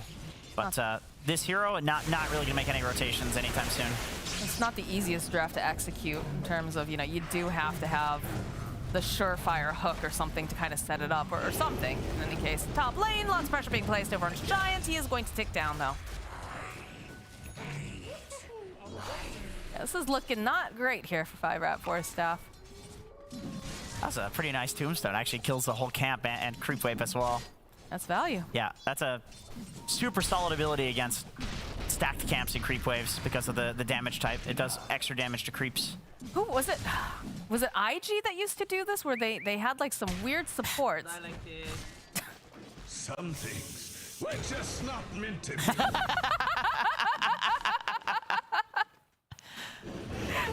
Okay. Imagine being so sure that he's gonna win quickly that he puts something in the oven before the game. I mean, hey, you gotta eat. You gotta feed yourself. I'm gonna make a casserole. Surely this game will be over in 40 minutes and my house won't burn down. And I feel like Tomato is always doing this. Like, he's a great multitasker. Uh-oh, Nick. This is looking like a very dead Tiny Nicholas. But might be a dead Dupu as well, so we'll get a little bit of a trade, possibly. They'll keep him alive a little bit longer, but nah. Not too much that Saberlight can do other than that one little soul rip is over in the bottom area. Looks like they were going to try to go for the rune. A nice hit here from Moon Meander to get this member off over onto the Arc Warden. But they have no other lockdown aside from that, so they'll just turn around and click speed to death. That was a nice hook interrupt there from Moon Meander, just standing in front. I don't think Brawl dies in that situation because he had strength swapped to the strength treads. Uh-oh, Giant. The bird and the, oh, okay, all right, Saberlight. He's overextended a bit too far. This is the exact problem that LGD were having with Undying offlane. This is the exact problem. It's like you dumpster the lane, you get a bunch of decay stacks, then they all wear off and you're just dead. Moon Meander, they'll find a kill, but they'll turn it back around. The Phonic Shield soaking up some of this damage, but no, Tomato jump forward, and he'll ensure that they kill the Wraith King. Yeah, as the panel were mentioning, it is a great Abaddon game. There's a lot of stuff that he can take off, but Tomato just has so much net worth that like his right clicks are doing a ton of damage right now. Goes for 3 points in the time lock as well, so he's actually kill threat on Faceless Void, which at this point in the game is not usually the case, but with these items. Top lane, they drop the Tombstone. They've got the Eye of the Storm. Dubu doing the best that he can to try to slow down some of these clicks, but the follow-up here from Giant will ensure that they collect the kill. Nick, though, he can't hit the Tombstone. They land the Fire Spirits, so it just becomes too difficult, so they do end up losing Nick for that. Mid lane, there it is again. Moon Meander is gonna grab himself Pudge and throw it back to Bryle. That's another really unfun hero to play against as Pudge, is Marcy. It's a hero who has like absolutely awful movement speed and needs to position, and she just throws you out of position. It's like, well, I'm dead. Can't do much against that, unfortunately. No, it feels bad. And also, Dubu being alive for that kill on Little Nick, you can tell he's just like, oh no, my core died. Oh, whoop. That's too bad. Oh, I'm level 6 at 8 minutes. Oh, that's too bad. Moon Meander with his own rotation. Top does manage to take some of this damage away from Moon. go and land the boundless here. Nick but is dodging Nick, the fire spirit. He is dodging them very well, and Moon Meander now is not looking too healthy. It's gonna take a little bit more damage, but they'll find the kill now. Save for light. Oh, they turn back around. They have got themselves an undying. No. Again, 3 deaths. That was like 3 deaths in a minute and a half. I think it was only 2. No, he died to that was 3. I'm pretty sure that was 3. He just keeps. Oh, it is 3. It is 3. No, you're right. You're right. He's the support now. Dubu's the core. Does Dubu have higher net worth than him? Let's see. No. Okay, actually, not even close. But Dubu does have higher level than him. He's gonna be 6. He's gonna be. Oh my God! Rinse and repeat over here in the mid lane. This time it's Tomato, and he uses the Chrono, so that way he can just hold Albino Zebra in place. Albino Zebra does not have that. Oh my God! Those bashes! What the hell? All right. Well. This tower belonging to TSM very shortly here. Yeah, this is a big tower. Yeah, you've Arc Warden mid and a Faceless Void carry. 2 carries. So, of course, yeah, this. Yeah, he did go down here and get bashed about 15 times. Yeah. 2. That was interesting. Oh, there the casserole's done. We're it's good. A pizza. No, it's a pizza. Oh, a little bit of a pan pizza action. Yeah, right. you know, he's a grown boy. He needs to eat. With the extra pepperonis. Tomato's been working out. I saw him at the Stockholm gym. I feel like there were a lot of people in that gym. Oh yeah, there were. It was like a cult. Well, fitness is a good thing, you know? You gotta train the mind and the body. Yeah, I can say there was this air bike in the gym that nobody could complete, and we were trying to get everybody to do it. Didn't you put it on like the highest setting? Yeah, for some reason? it was on like it was on like kill me setting, and Purge just he gave up. So shout out to Purge for being a loser.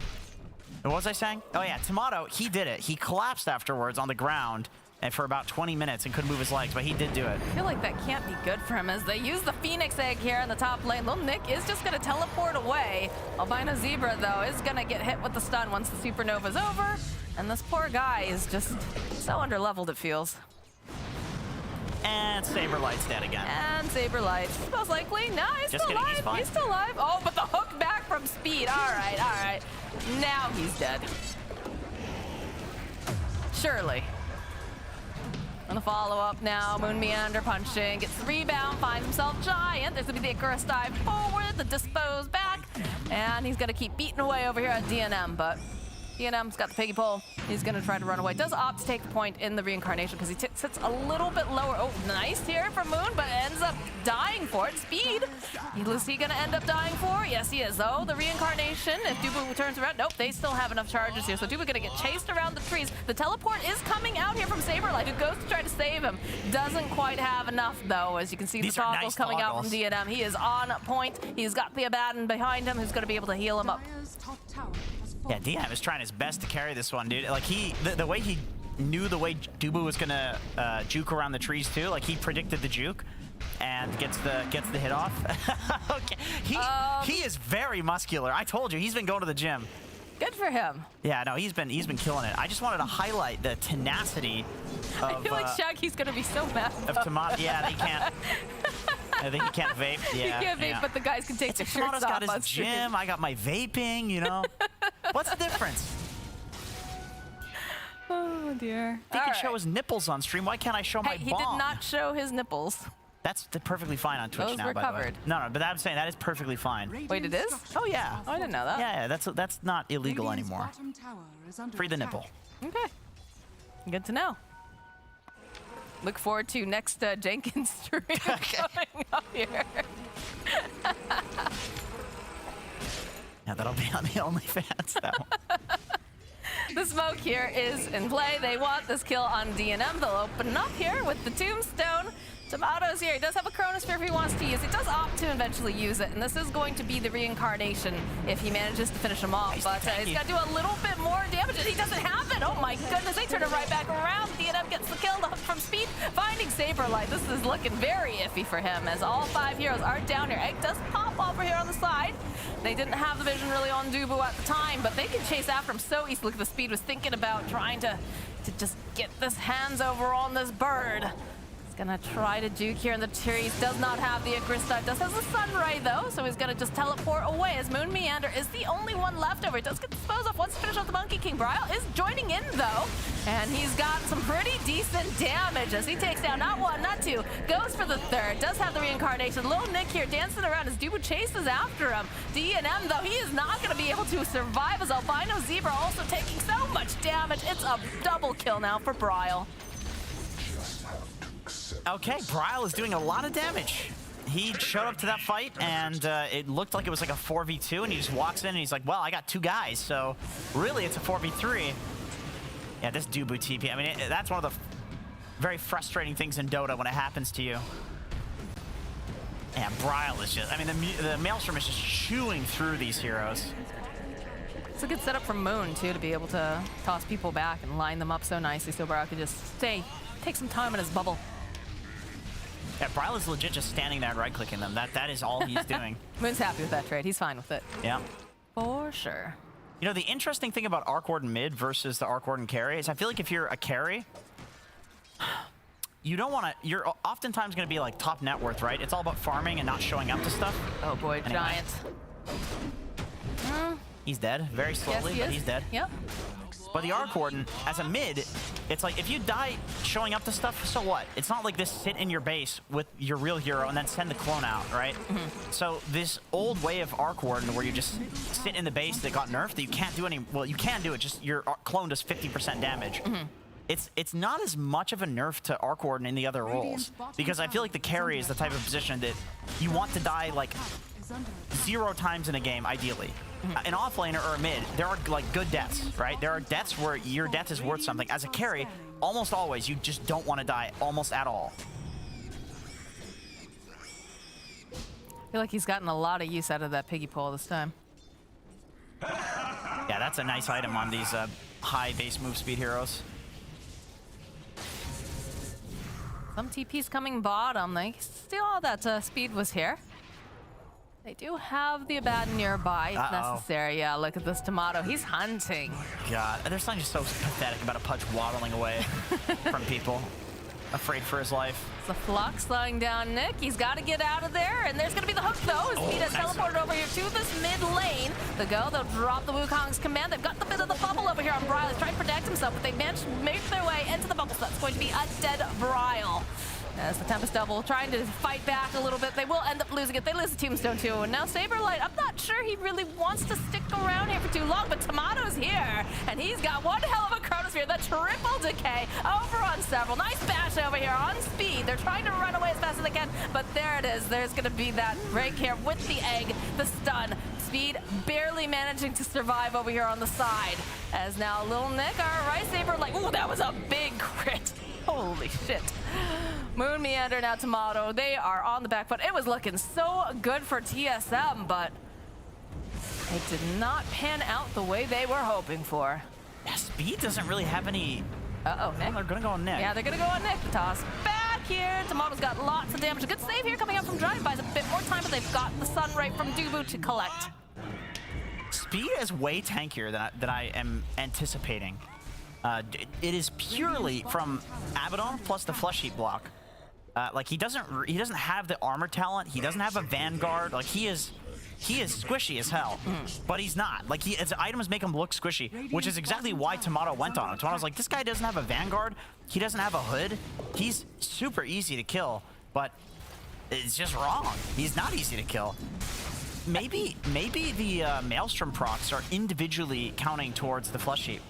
So it's like working twice whenever Faceless Void.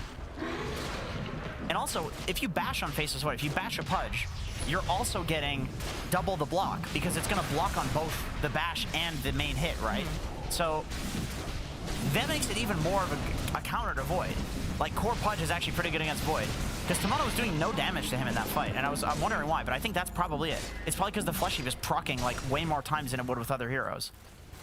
Anyway, it doesn't matter. They get Roche anyway. How do you feel about Pudge going BKB next item? I agree with Purge's assessment of the previous game, and Speed apparently does too, where the Aghanims first was just a little greedy and taking away from his cores.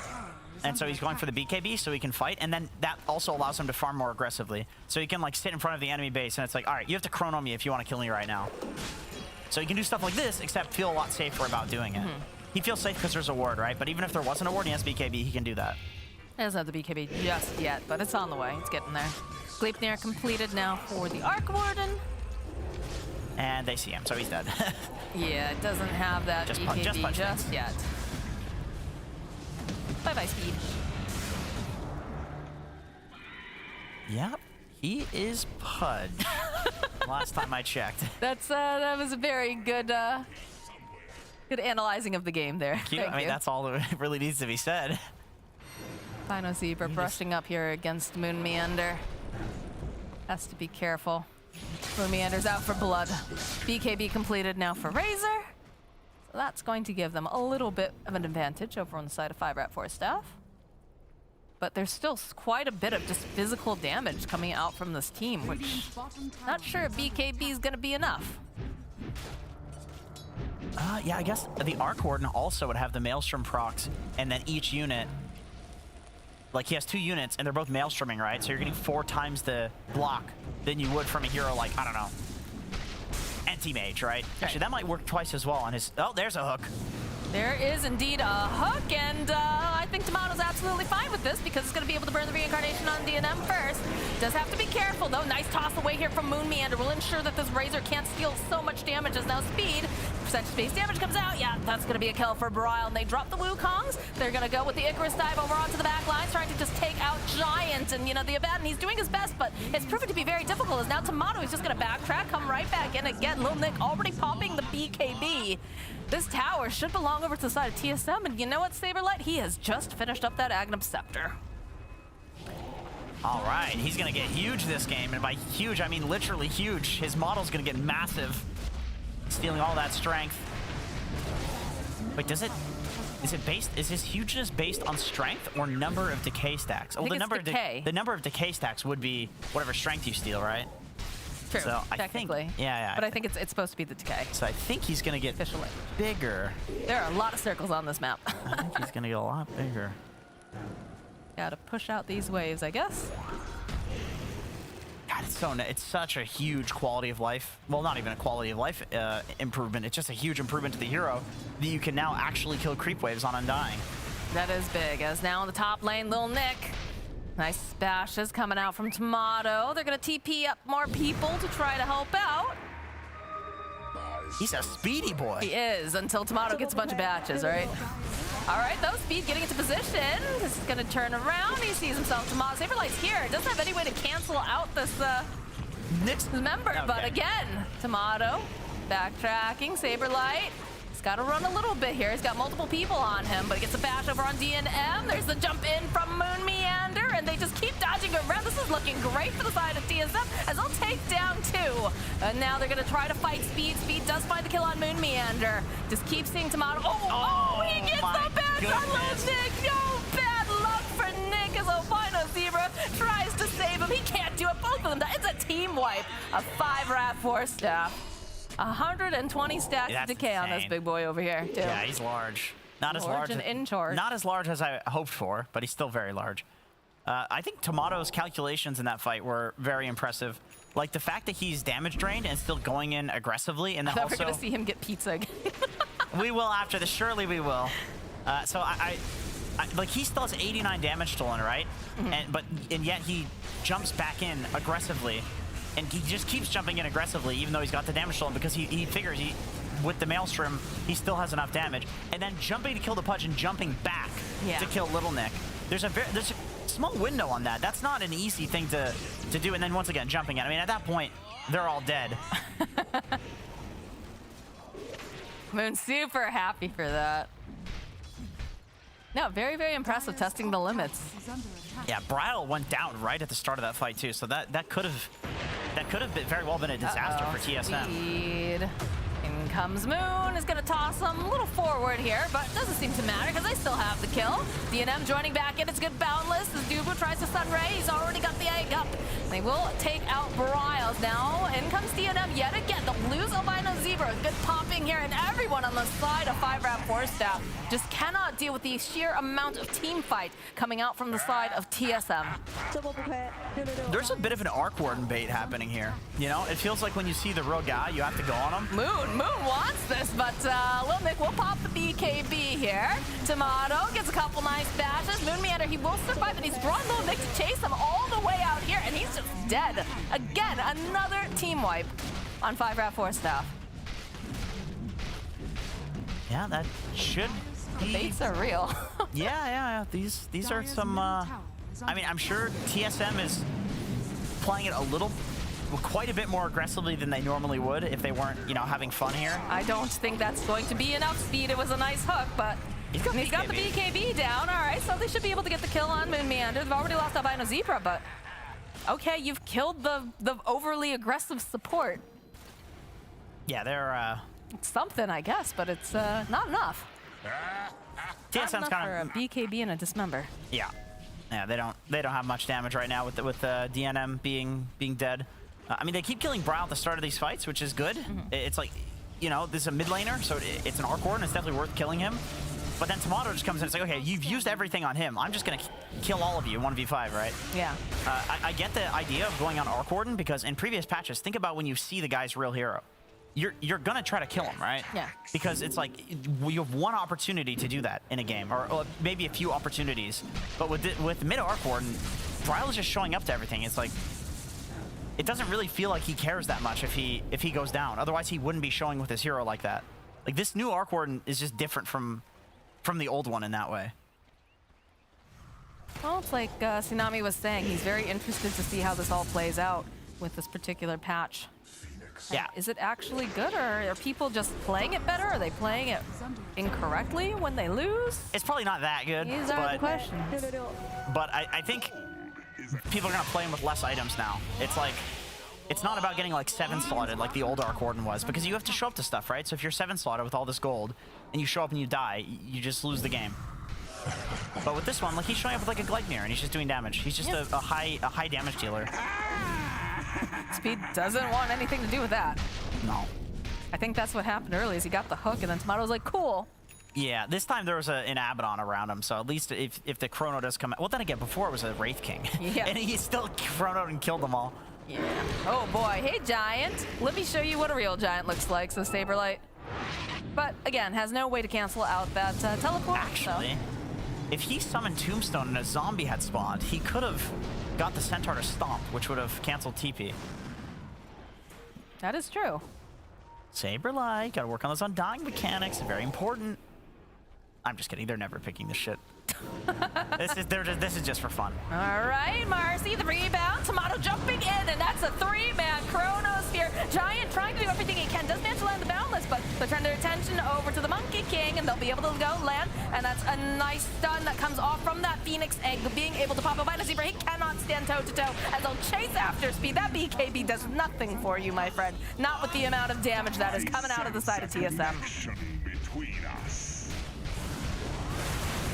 Yeah, Nick, oh, Nick, the bashes are real, my friend.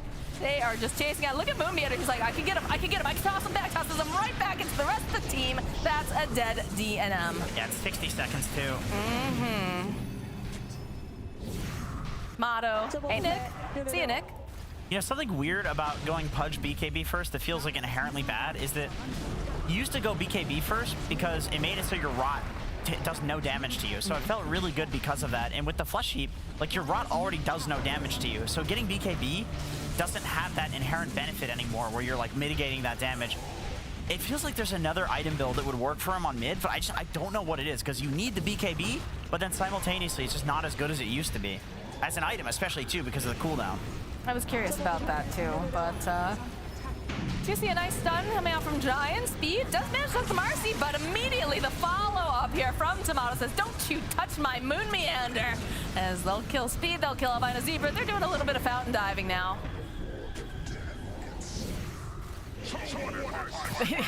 They're thinking about it. They're like, come on, come get us. They got the bubble down. They throw back, they just grab Speed, throw down the Gleipnir. They're just all buying back over on the side here, 5-4 stuff. They do not appreciate this, but how do you make them leave your fountain is the question, because they're just trading back and forth. Finally, though, they do get boo. D&M, the throwback. This Marcy hero is just so good. Saberlight has 400 damage. He's Jack too. What is with all these guys in being muscle men? They go to the gym. They value. Everybody in the Dota scene is Achilles without the heel.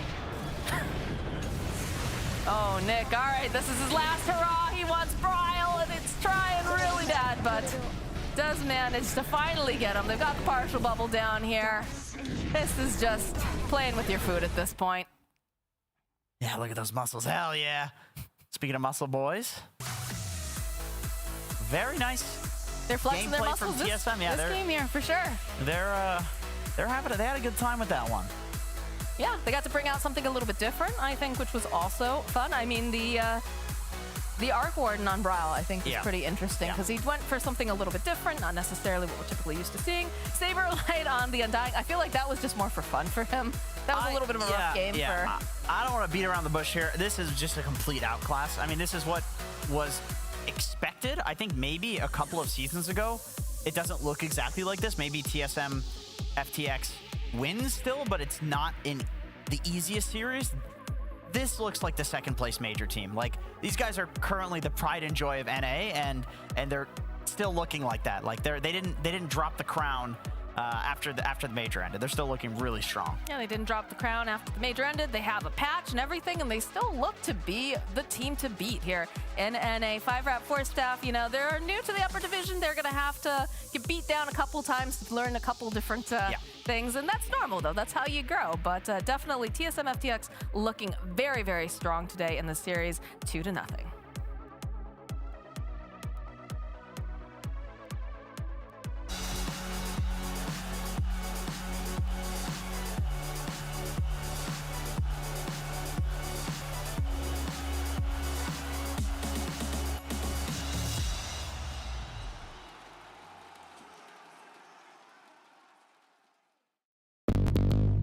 What's your style?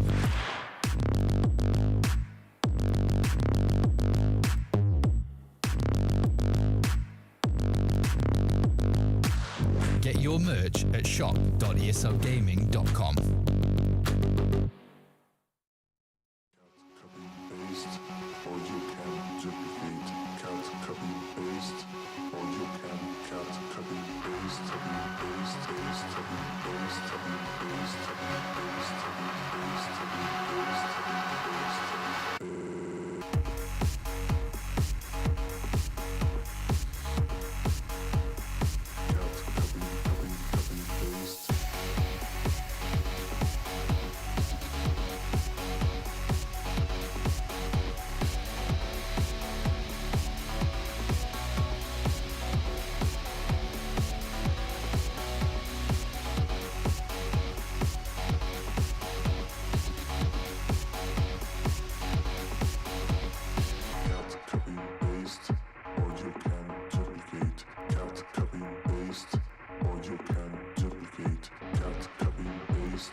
It's a beautiful life.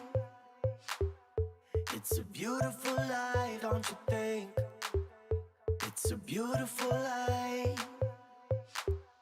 It's a beautiful life, don't you think? If we go down in history. If we go down in history. If we go down.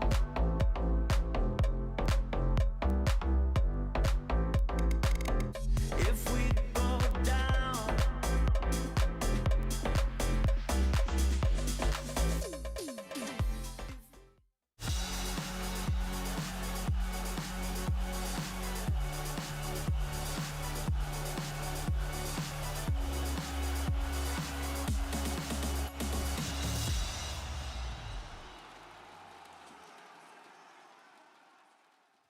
TSM is working for the weekend and making the weekend real quick. Today's the whole week 2 ends in a very, very emphatic fashion, I suppose. Not a bang, but a whimper, as poor The Cut and 5Rat4 staff seemed slightly. Oh my god, the highlights are already over.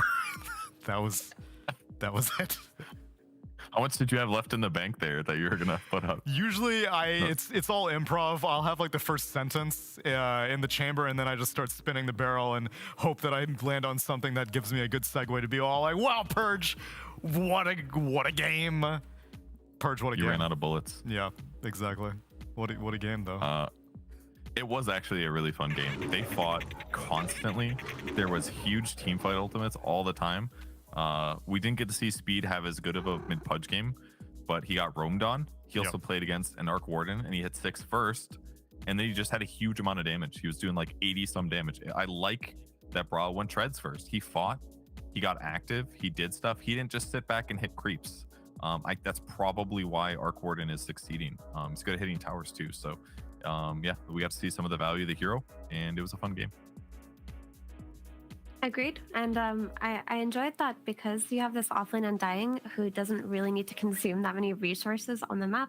You just have these 2 cores in your mid and your safe lane who can just farm wherever they want to and however they feel like it. And Tomato definitely delivered in the mid game after a couple of fights, went a little haywire. He showed up with the big chronos and the big wombo combos, and it all looked really good. Yeah, he was able to continue setting up for his Phoenix Supernovas, and his Marcy was setting up for him. Although, Moon, I did see you miss time 1 rebound, and you ended up getting into the Chronosphere right before it ended. Unlucky. What can you do? But overall, a great series. Overall, very fun game 2 to watch. But I'm curious, Arc Warden gets picked first phase. Whose idea was this? It was, well, my idea. It was your idea? Yeah, I give some credit to Saberlight because he was playing it, but he told me it was broken, and I'm like checking it, and I'm like, it's broken, but not with the blade mill build you're telling me it's broken with. So I told him like, bro, just get Guelph there and see how it goes. And it went extremely well, yeah, because we were theorizing. We thought there may even be a possibility of a Dubu Arc Warden. Has he been experimenting with it? No. Oh, okay, fine. Well then, yeah, we saw Saber has been spamming at Falcon Blade, Blade Mail, and then he goes to Gleipnir, and you have optimized the process. And so, was it the plan to give it to Brawl from the start, or was there a chance that Saberlight might get his hands on it? Actually, it was between me, Brawl, and Saberlight. Yeah, Arc Warden supports OP. You get the Shard 15, you put it on, boom, there's 40% magic resist. Okay, I think that has some potential. What do you do in lane, though?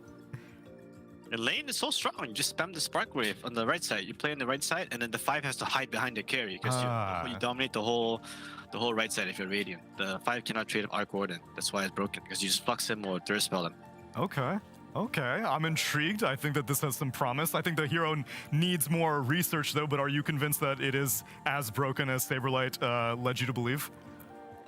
Yeah, I think so. I checked DOTA 2 Pro Tracker is 56% win rate. I was like, what the froge? Just win it Arc Warden at 56% win rate. So something must be up. Something must be up indeed. And you got some good information on it. And I'm curious also, after Stockholm ended, I've talked to your other teammates, how they spent their time off. How about you? What did you do after your major grand final placement? I just went home, spent time with my cat, chilled, and I had this whole like schedule to like hang out with my family. And then because usually we play EG and Quincy at the end, but since ESL decided to make me play the schedule, I have to fly to Vegas tonight for a wedding, come back on Monday, and then play EG, and then I am going to Hawaii next month for vacation. Yeah, wait, so your EG match, it's June 22nd. So, Yeah. Oh yeah, it's for 3 days from now. Wait, so then when are you going to Vegas? Like right now? It's like right now, like I'm gonna board a flight in a couple hours and then go there. Great. Well, we'll keep you on this interview for an extremely long period of time then. Purge, you got any questions for Moon Meander? Yeah, first off, just really appreciate you educating the other NA players on the correct webcam placement. Do you have any theories of what they're hiding with their camera angles? I think they're just shy, or they just like don't want, like, they're trying to be edgy and stuff. But come on, guys, don't have to be edgy. Just put the webcam there. Let the fans see you guys for once, and give back to the community that's given you so much.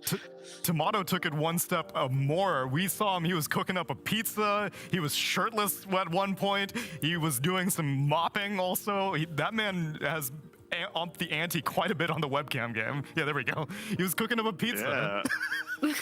My teammates are content machines, and I'm proud of them. And I think I kind of rubbed off them, so everyone's just like pumping out content. And I'm excited to tell you guys, TSM is a lot of content for you guys lined up in the future too. Did they film anything at the major, or is this stuff you're doing at the boot camp? Both. We're doing stuff at the boot camp, and we did stuff at the major, so it's gonna be a lot of content. Nice. Love to see it. That's great. I have another question. So I've noticed a trend that you guys playing against maybe these like Div 2 up to Div 1 teams. You guys win game 1 with your normal draft. Game 2, you always do something weird. Is it always planned way ahead of time? Is it just like in the moment what you guys are like, okay, it's game 2, I want to play Arc Warden for a pro match? Is it like that? How does this happen consistently? It's all pre-planned. So we played a patch, we tackle it, and I played this pup of Mason, and he's like 100% within Undying. This is so broken. So I looked at his games. He won 5 games with Undying carry. I'm like, okay, maybe Undying is broken. Then I put in the offlane, and the Arc Warden thing, 9 was like 100% winner of Arc Warden too. So I'm like, okay, I'm just gonna chuck it in, and then we like just chuck in Marcy too, and then have some fun with it. And then but then we get Dubu and Tomato, the rocks of the team. You guys play the boring heroes, let us all play the fun heroes, and so we can still have fun and give content for the community, some fun drafts. It's so boring if we just pick Mars, Io, oh my god, and another puck game in the mid lane, and then another carry Terrorblade with Bane 5. We've seen that draft all the time. It's kind of boring. Spice it up for the DPC tour. Why not? Since we qualified the TI already.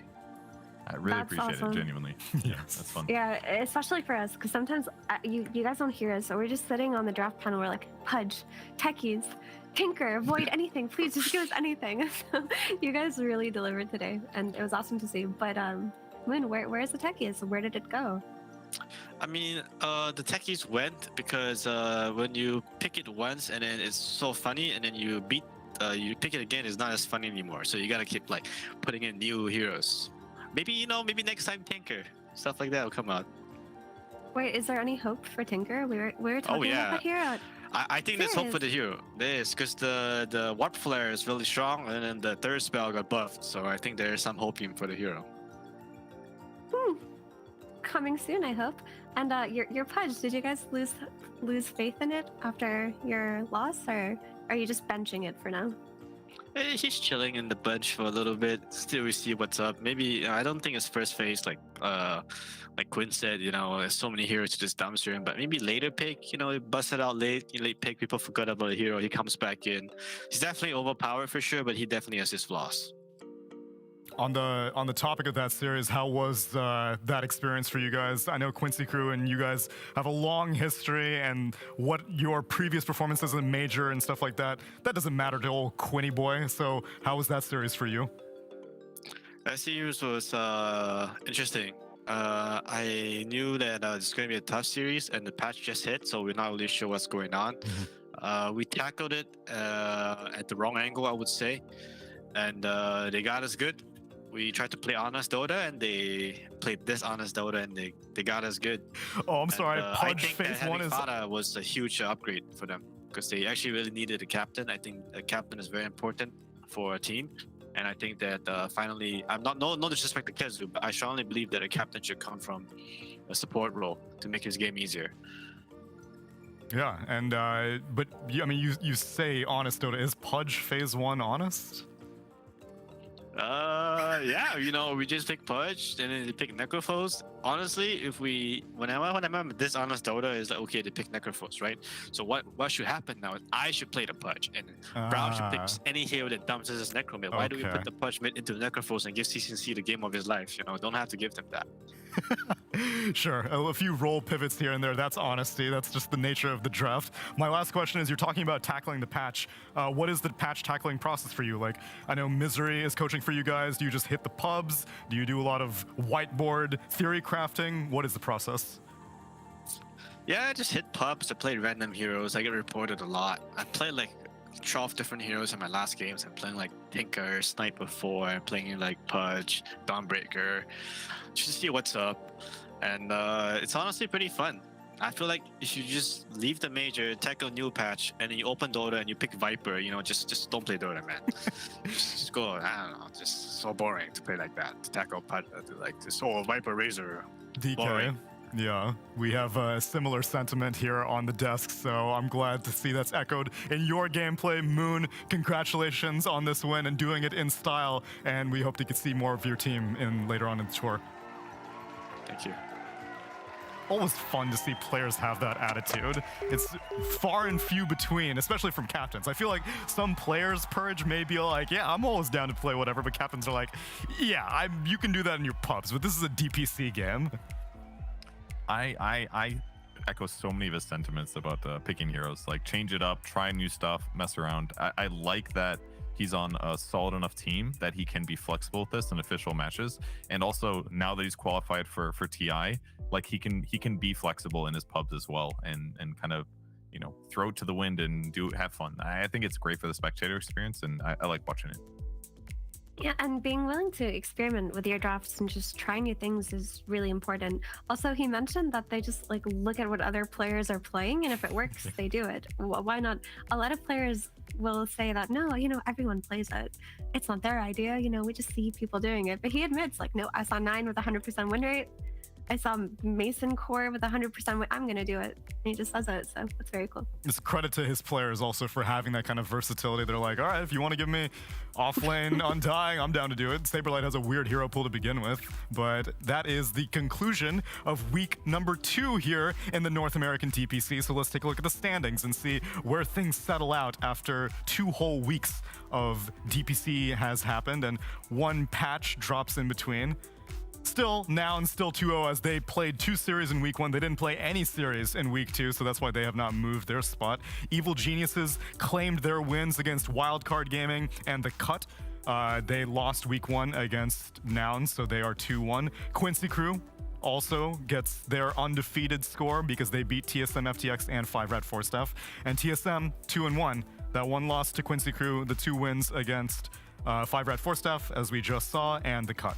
So I'm most of all, I'm curious to see how Nouns do, because their series, at least their first series against EG, was on the old patch.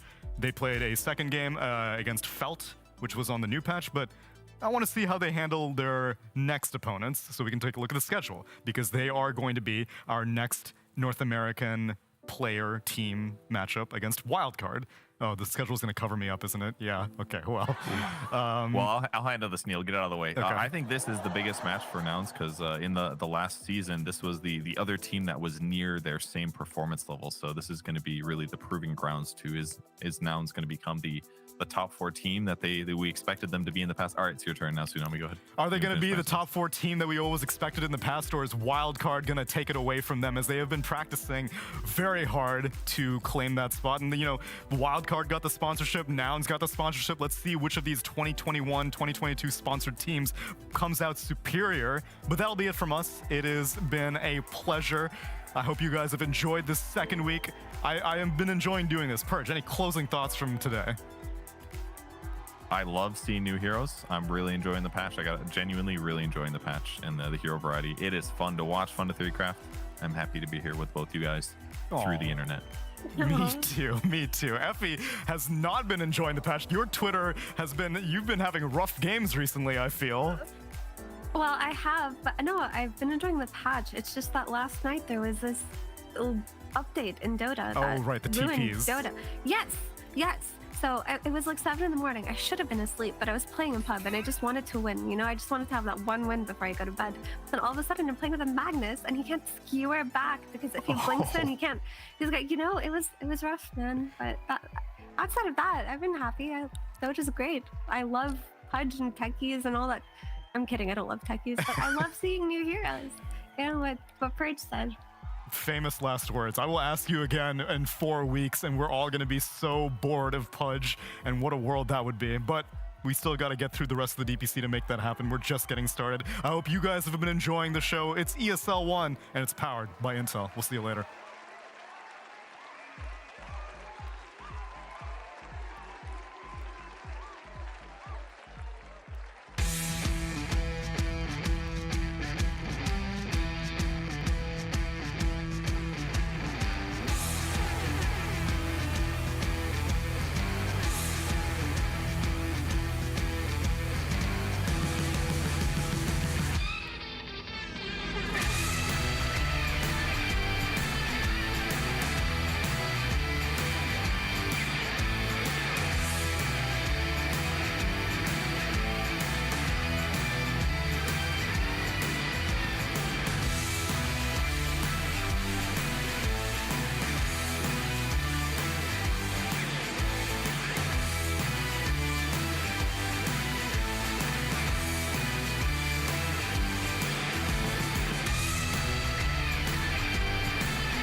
What's your style?